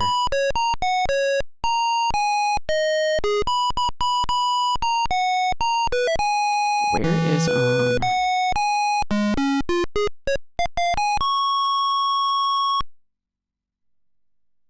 yeah, I don't know, whatever. Now's not the time for such tokens. There's something else I show her? Whatever, let's just click everything. Cosima needs more than luck in this situation. Cosima would not be very alert to her environment if she were bored to sleep. The boring book. Cosima's not near the ocean. Oh look, we have different text for like all the different items here now. Absolutely a stinky flower. What a perfect wedding bouquet. Oh, you know what? I forgot to get another white rose. Not that you need it, but it's fun to get extra items.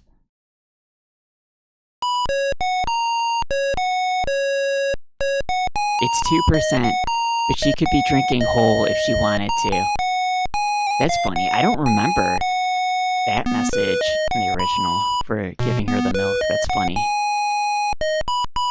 Oh, thanks for the follow. It would clash with her outfit. She does not have halitosis. She doesn't need the mint.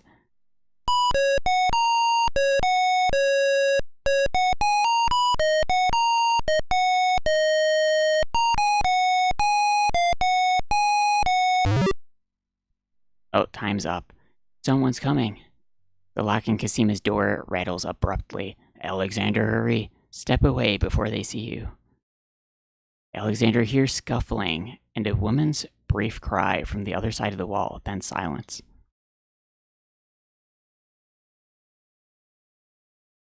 Okay, I guess we probably saw like the funnier things. Giving the milk, that was pretty good. The sound of scratching coming from the other side of the wall. This castle has a lot of holes in the wall. Secret passage of Castle of the Crown. The hallway is dusty. The walls are deteriorating. There's a hole in the wall through which Alexander can hear the sound scratching. The vague outline of what appears to be a door on the wall. Well, let's look through this one first. We'll see Al-Hazred. Look at hole. Alexander sees the vizier in his study. He appears to be busy writing a letter. From this angle, Alexander is able to peer over the vizier's shoulder and perfectly read the letter. What timing? What placement? Dear Shadrach, salutations from the Society of the Black Cloak, etc., etc. My long preparations are about to come to fruition. In a matter of minutes, I will wed Cosima. Once I've established my power and my crown, I can stage another accident. The princess has proven infuriatingly stubborn, as you know. She's becoming quite a dangerous little thorn in my side. In a way, it's a shame I have to kill her. She is lovely and would be amusing to keep around, but I can't risk her talking treason to one of the guards. So far, I've managed to keep her locked away, but I can't continue that forever. Well, onto it now. I'd send her to you, but as you know, I had no luck doing so with Mordak. I close in triumph. King Abdulazadred. I think it's about time to see if Shamir Shemazel is taking care of the wench as I asked. It's almost time for the wedding. Alazred stands. How do you read a letter from long distance like that? You get an amazing vision. The vizier's words fill Alexander with blazing anger. Fear for Cosima's life. That blackguard. That murderous swine. He'll not have his way if I have anything to say about it.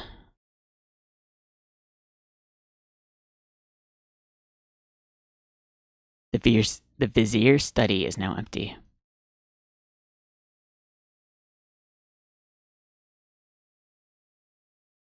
Alright, look at door. There's a vague outline of what appears to be a door in the wall. Alexander sees lots of black cloaks. Yeah, because normally you find his letters already written. It's in here. Alright, look. Alexander's standing in a masculine bedroom. Polished marble walls rise to meet a tall ceiling. The furnishings have an opulent feeling. He wonders whose bedroom this is. A storage trunk sits at the foot of the bed. The trunk bears a large brass lock. A small yellow table graces the wall near the fireplace. On the table is a box made of ebony. A small yellow table graces the wall near the fireplace. Look at box. Storage trunk sits at the foot of the bed. No, not that box.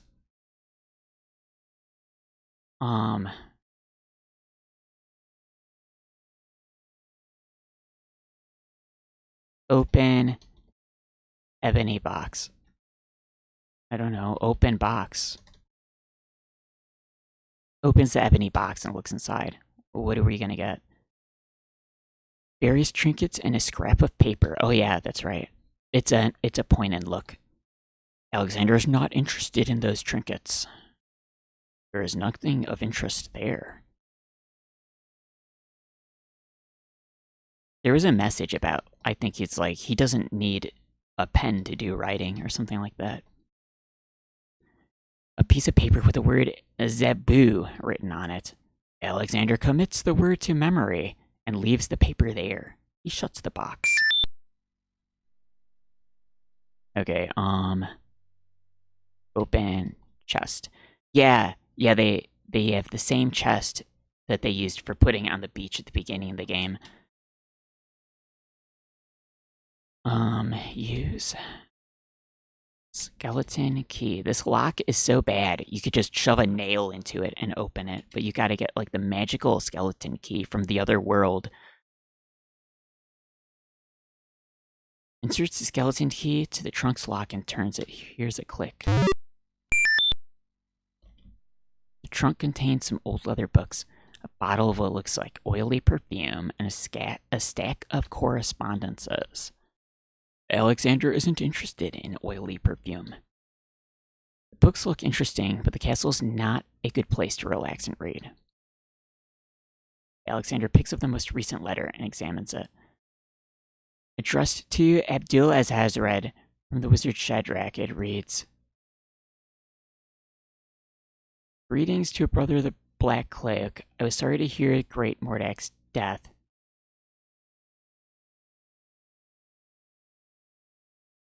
Though he was a bit of a ninny at chess. I was just thinking, wait, what did we see exactly when we looked at Alazred through the hole in the original version? It seems that plans for the little kingdom of yours are coming along.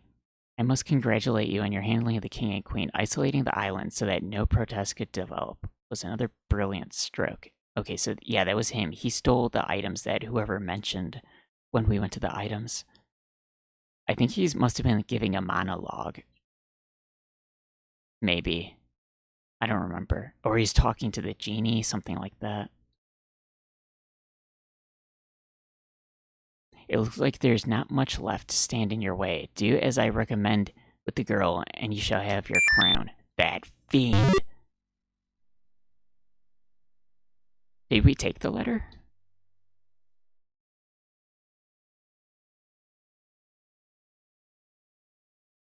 I thought you take. Oh, you only take it if you come in through the front door, then you take the letter. Oh, wait, yeah, okay, we do. Okay, so we have it.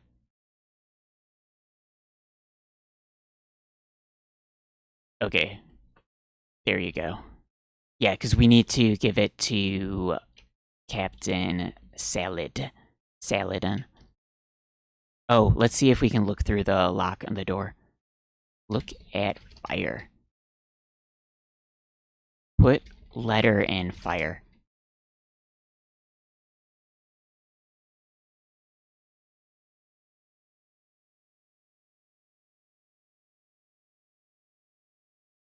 Okay, whatever.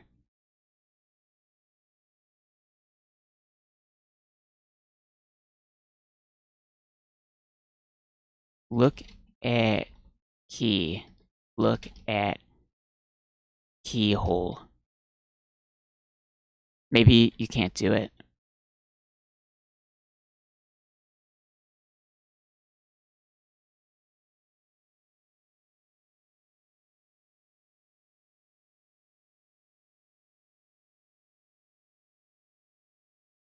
A canopied bed arranged with silk bedclothes and large pillows stands in one corner of the room.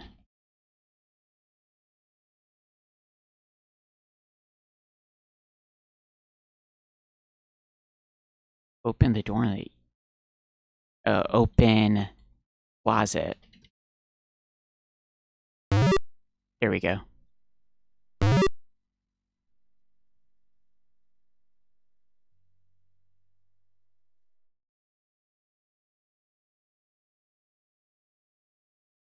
Yeah, maybe we didn't show her the letter. We show her the letter like under the door the other way. Casima is gone. Where could they have taken her? How could he have let them take her? A fine rescuer I'm turning out to be.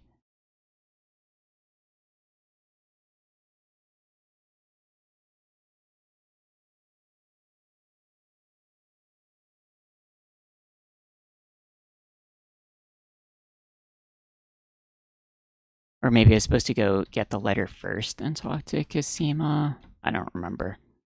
Um Open door. Okay, let's go to the special room.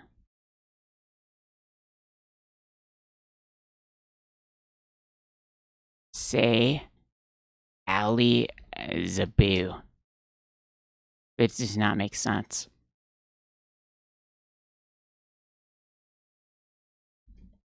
Isn't that the magic word to open it? There's a strange door in the west wall. Oh no, how do we open the door?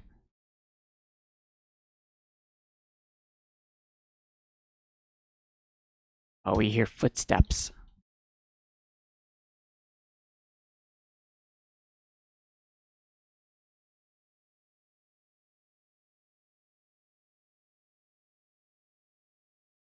I mean, I guess we don't have to go in there, but okay, I guess we duck into here for a little bit. Here's the guard dog, leave the basement. Seems he's safe enough. Okay, you just have to, like, go in here really fast.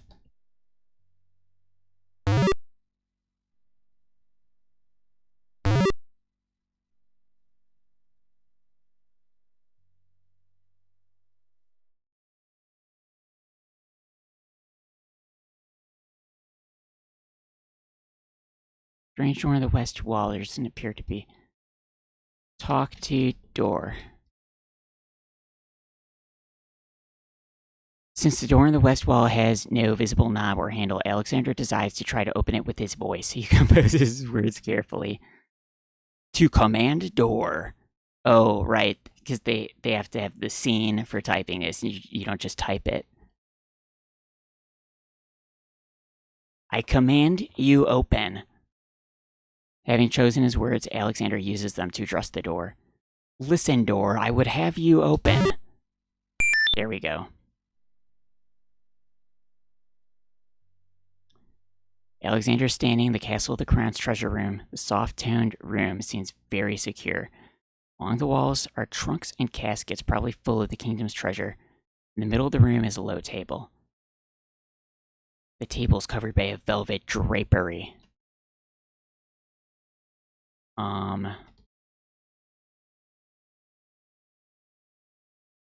Graceful urns adorn the cool treasure room. At table. There's a low table. Covered by a velvet drapery. Look under drapery. Pulls the drapery aside, curious to what might be underneath.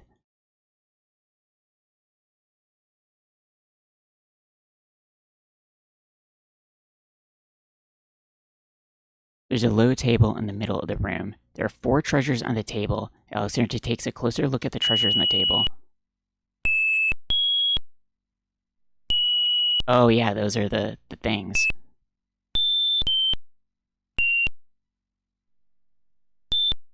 We take them.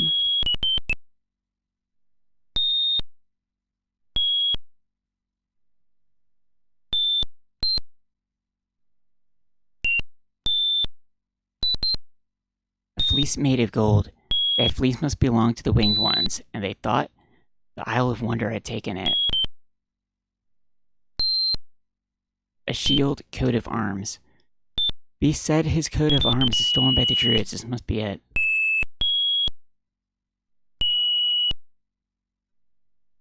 The table is a miniature oak tree. It looks very old. It must be the sacred miniature oak tree that the druids thought the winged ones stole.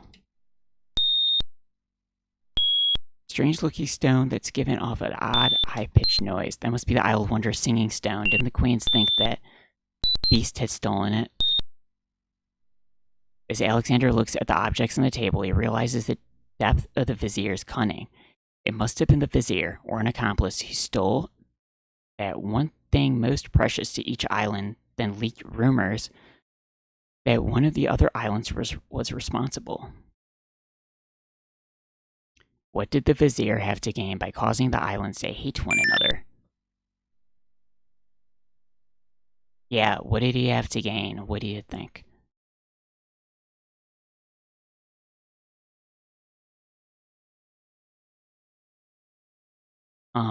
Use drapery. Cover table.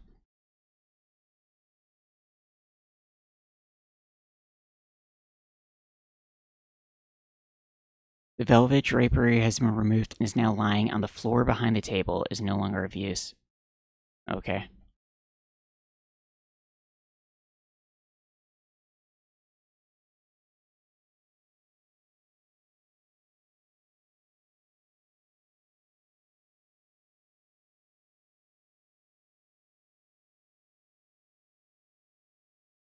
Probably full of the kingdom's treasure. Wait, can we... Let me type to try and open. Look at chest.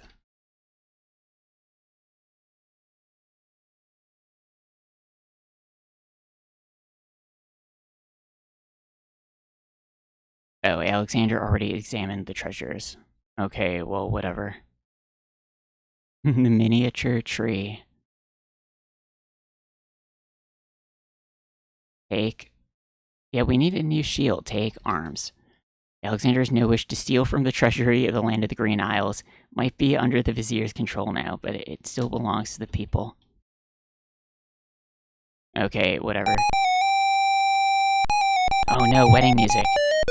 Alexander hears a door from the north hall open and the sound of guard dog footsteps. The footsteps are headed this way.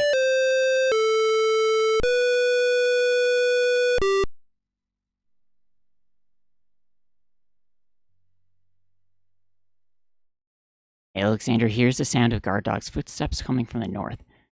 Wait, there are more footsteps approaching from the west? Now what? Oh no, what are you gonna do?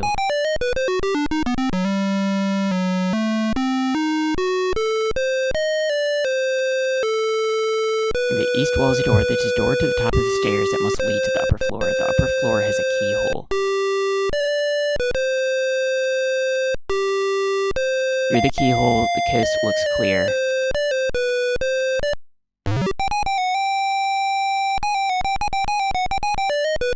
Alexander looks cautiously around the grand hall, but there are no guard dogs to be seen. Wedding music is coming from behind the two large doors.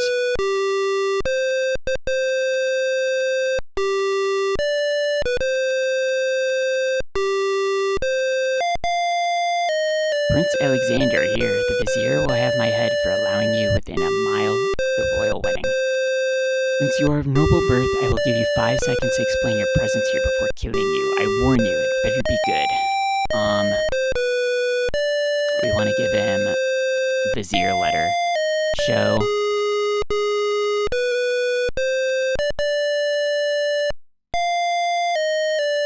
Wait, if you love your princess, you'll hear me out. The vizier is not what he appears to be. Cosima is in terrible danger.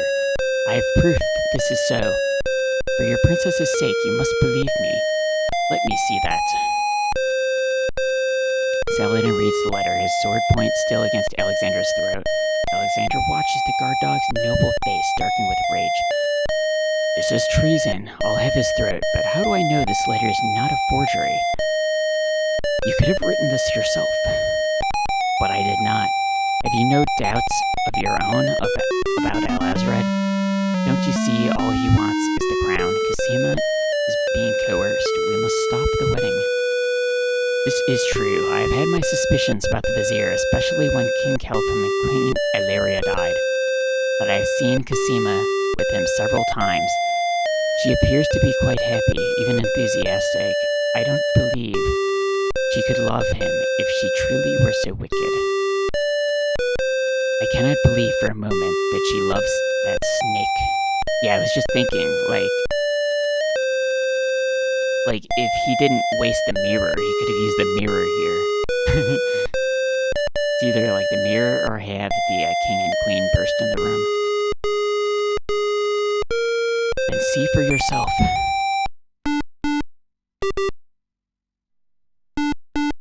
Oh, they made it look like one of the churches in the other games. Isn't this supposed to be the throne room, though? Not a church with pews? This is... yeah, it's like the center room, like the big doors in the castle. I guess we could assume they set up the pews for the wedding, but they're not going to have guests at the wedding. Why would they set up pews? The captain of the guard leads Alexander to the throne room, where a ceremony seems to be in progress. Alexander feels his blood run cold at the sight.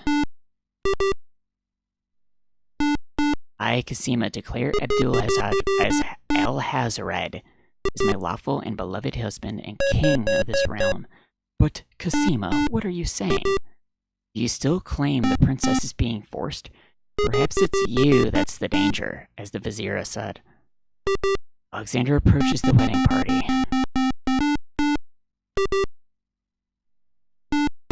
Prince Alexander here?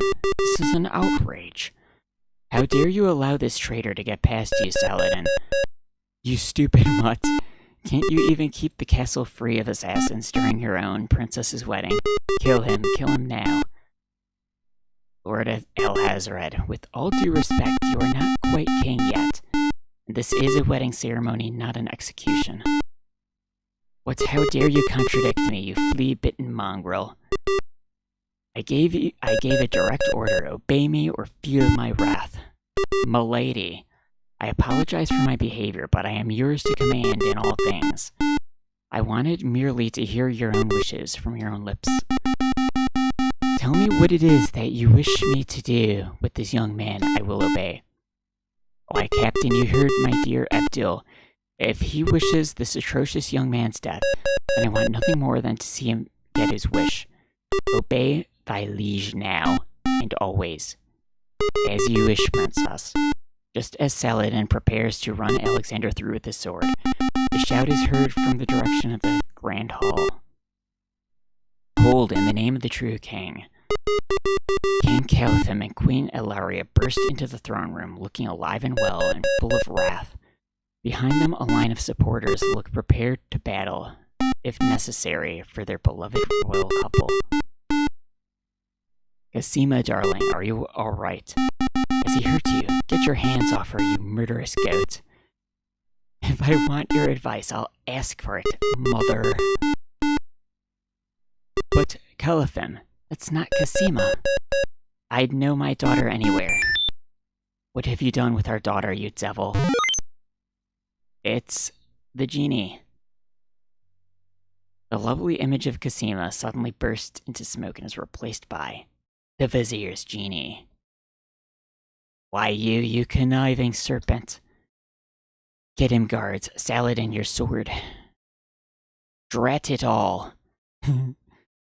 Drat the luck. You may have ruined my plans, but you won't get me or your precious Casima. Get them, Shamir Shemazel. I command you. Do something, stop him. Yes, sire, as soon as I deal with this genie.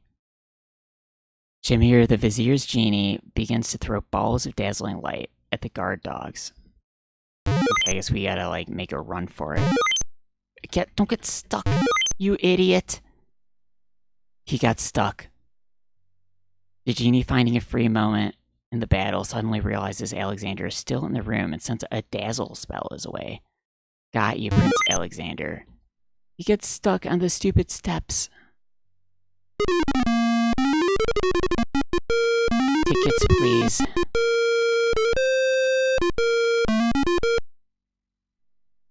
Genie, meeny, miny, mo. Alexander can't be slow.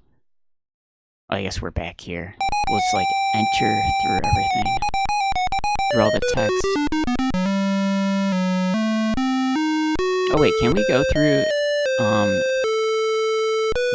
Jello's door at this point? Oh, he doesn't have time for that now.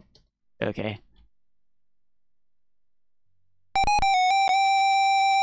I guess Jello's just hanging out in his room.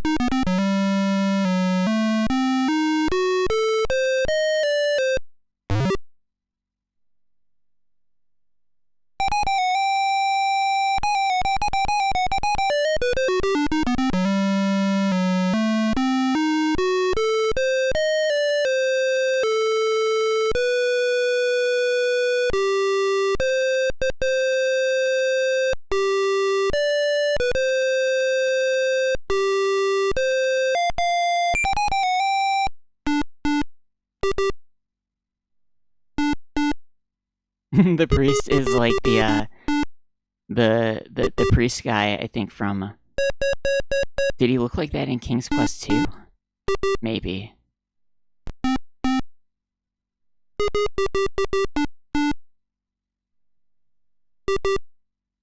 They don't let you enter the menu, so, like, you just gotta start moving.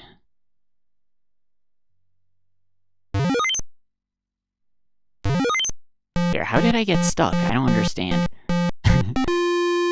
Alexander has followed the vizier through a doorway leading to a set of stairs. I guess we'll just save over this.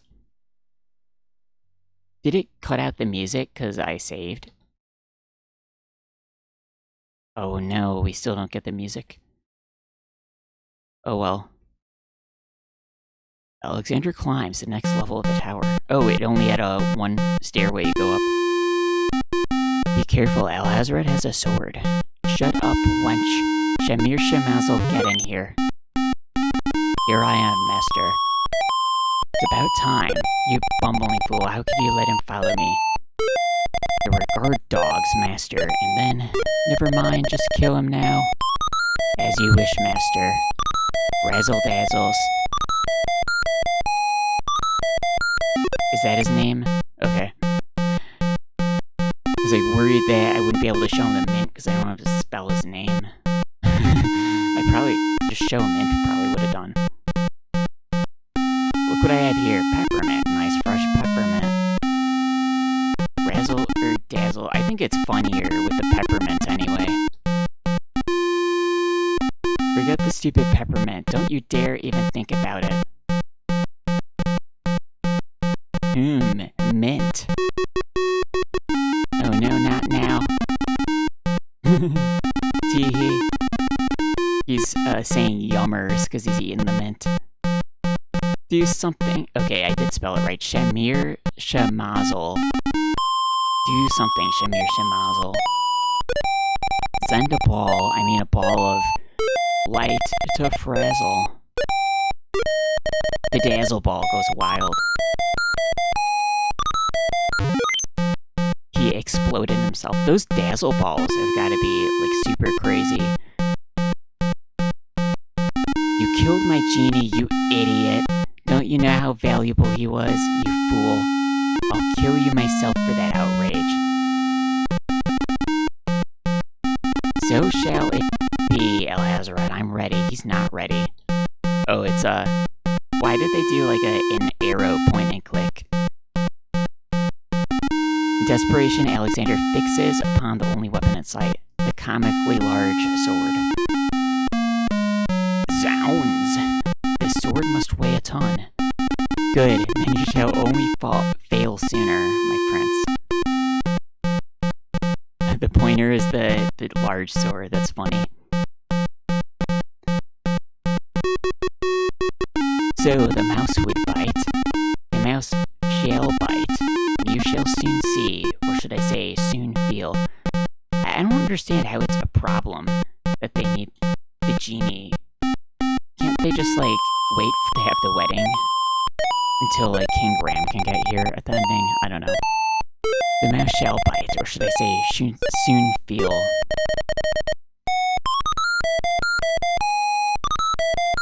Wait, the princess is tied up?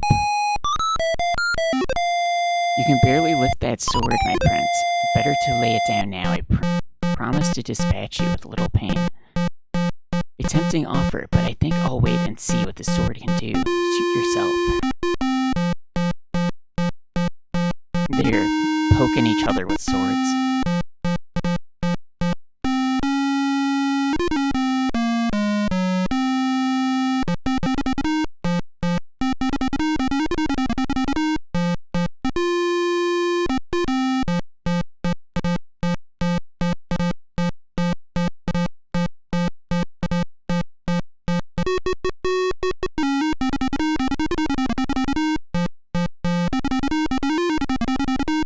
Oh, there we go. Here she comes.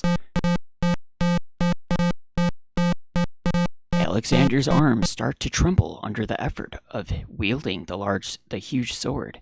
His muscles are nearing exhaustion.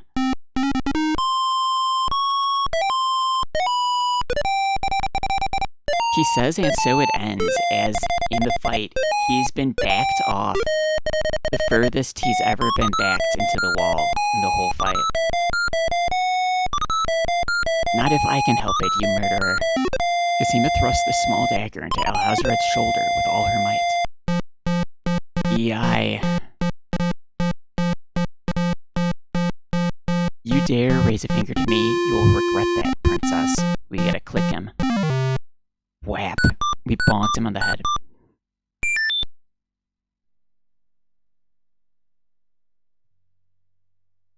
He should have known better than to sword fight as a wizard. Maybe that's why he's not a good sword fighter, because he's a wizard, not a sword fighter.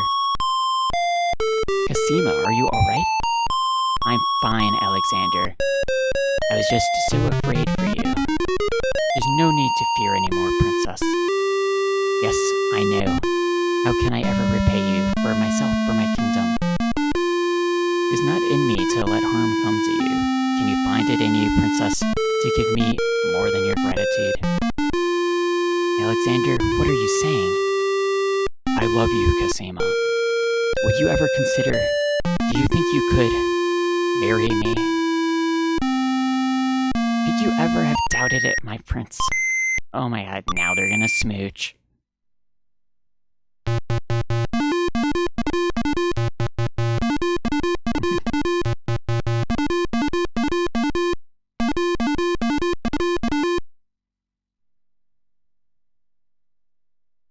Wow, they're about to max out the hearts with their smooch. Ahem. They were watching. Oh, guards. Princess Cosima, are you well? I'm quite well, thank you. Please take Abdul and put him in the dungeon. See to it that he gets a doctor. Yes, your majesty.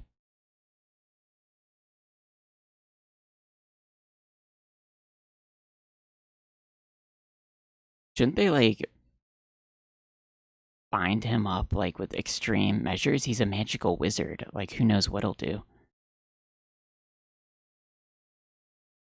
Maybe they're gonna do that. They'll, like, put tape over his mouth. 1 week later.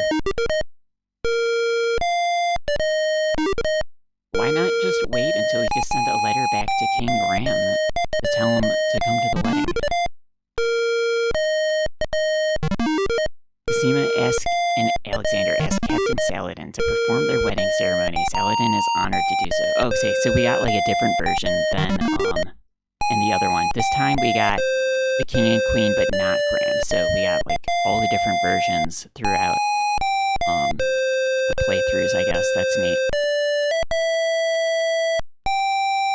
Saladin is honored to do so. On this historical day of great joy in the land of the Green Isles, we witness the union of Cosima, beloved princess in this realm, Alexander, Prince of Daventry. Do you, Prince Alexander of Daventry, take Princess Cosima to be your wife, to love and cherish for as long as you both shall live? I do. Do you, Princess Cosima of the land of the Green Isles, take Prince Alexander to be your husband, to love and cherish for as long as you both shall live? I do. You have a ring. I have Alexander's royal insignia ring. Very good. Please place the ring in Cosima's finger. Who gives this bride to be wed? Your mother and I willingly gave our daughter's hand in wedlock. Since the groom has no family present, I will speak on his behalf. Captain Saladin is your father. Alexander, your union with this woman is sanctioned and recognized in the eyes of the community. Thank you, Saladin. Then, Alexander and Cosima, I now pronounce you man and wife. You may kiss the bride. Hooray!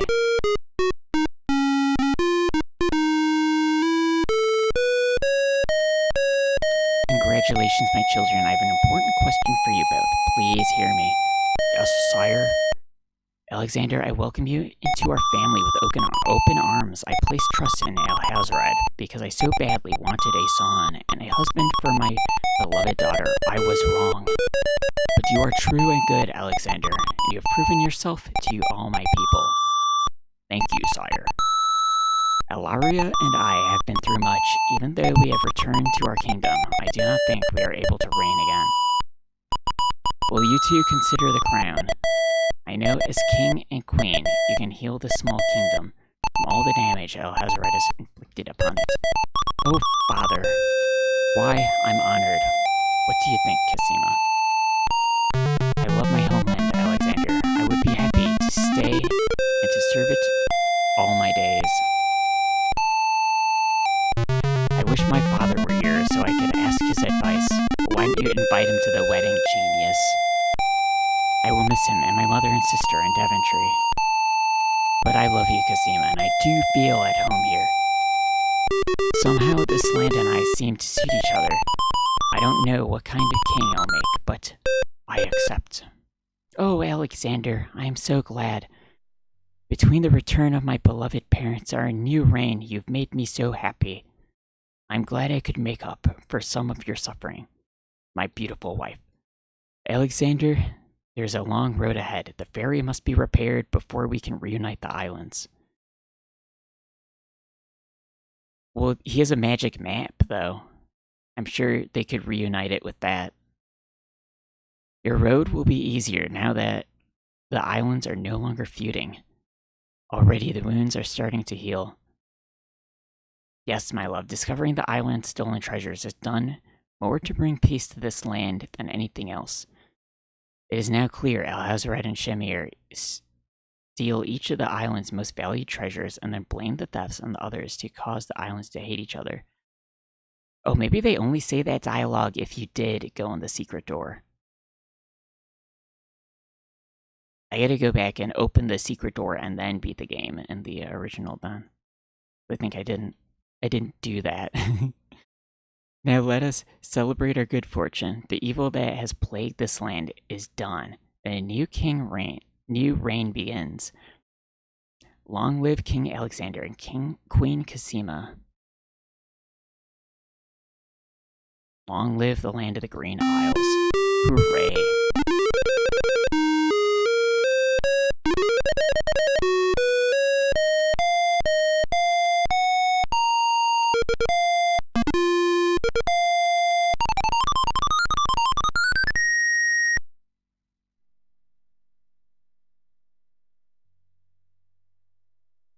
The end. Thank you for playing. Alright. You got 215 out of 231. You have completed the long path of the game. Great work. It appears there are still more points to be had to reach the absolute maximum score. Why not try entering the castle a different way? Perhaps you will complete the short path and experience a different set of challenges. New puzzles await you. Good luck. It is with a very full and sincere heart that I thank you for playing. It is only because of people like you that is able to find the motivation to complete this project. You have played through one man's heart, soul, blood, sweat, and tears. My words to you are this: seek out the things in life that light your spark. Find the things that make you feel alive and full of passion. Throw everything you've got at it. Don't stop. You are an amazing person. There's just absolutely no one like you. My gosh. The world is so lucky to have you in it. Take care. That's nice. That's the guy who made this Demake version, Brandon Curry. And he has a big heart. Alright, I guess that's it. That was pretty good. That was fun. Well, let's move the keyboard back over here.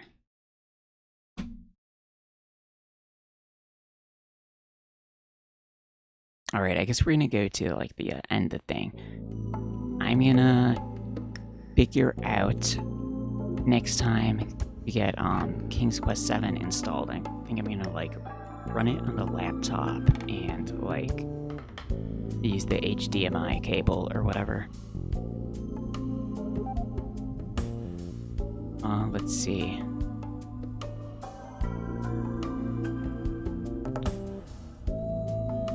We're in the ending screen.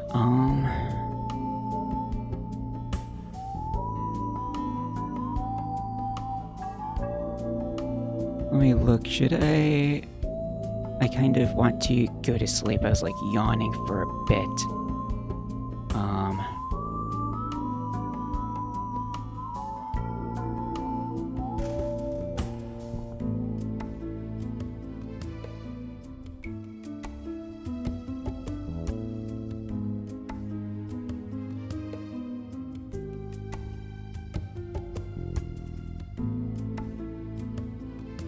Actually, let's...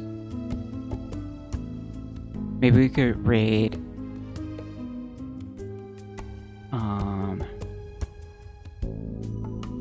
let me browse through the thing.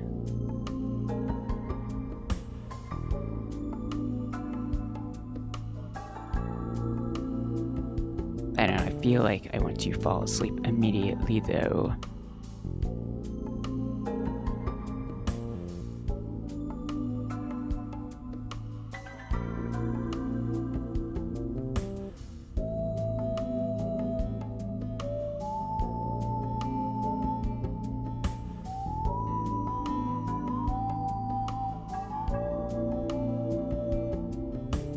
Wow, Ultima. I need to do all the Ultimas at some point.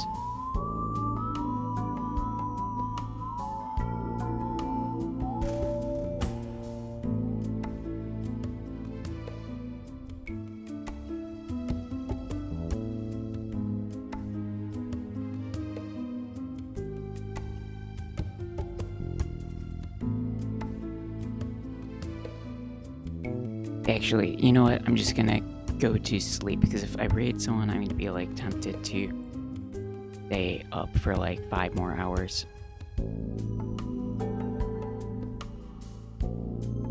Alright, you guys, thanks for hanging out, thanks for the follows, and see you guys next time.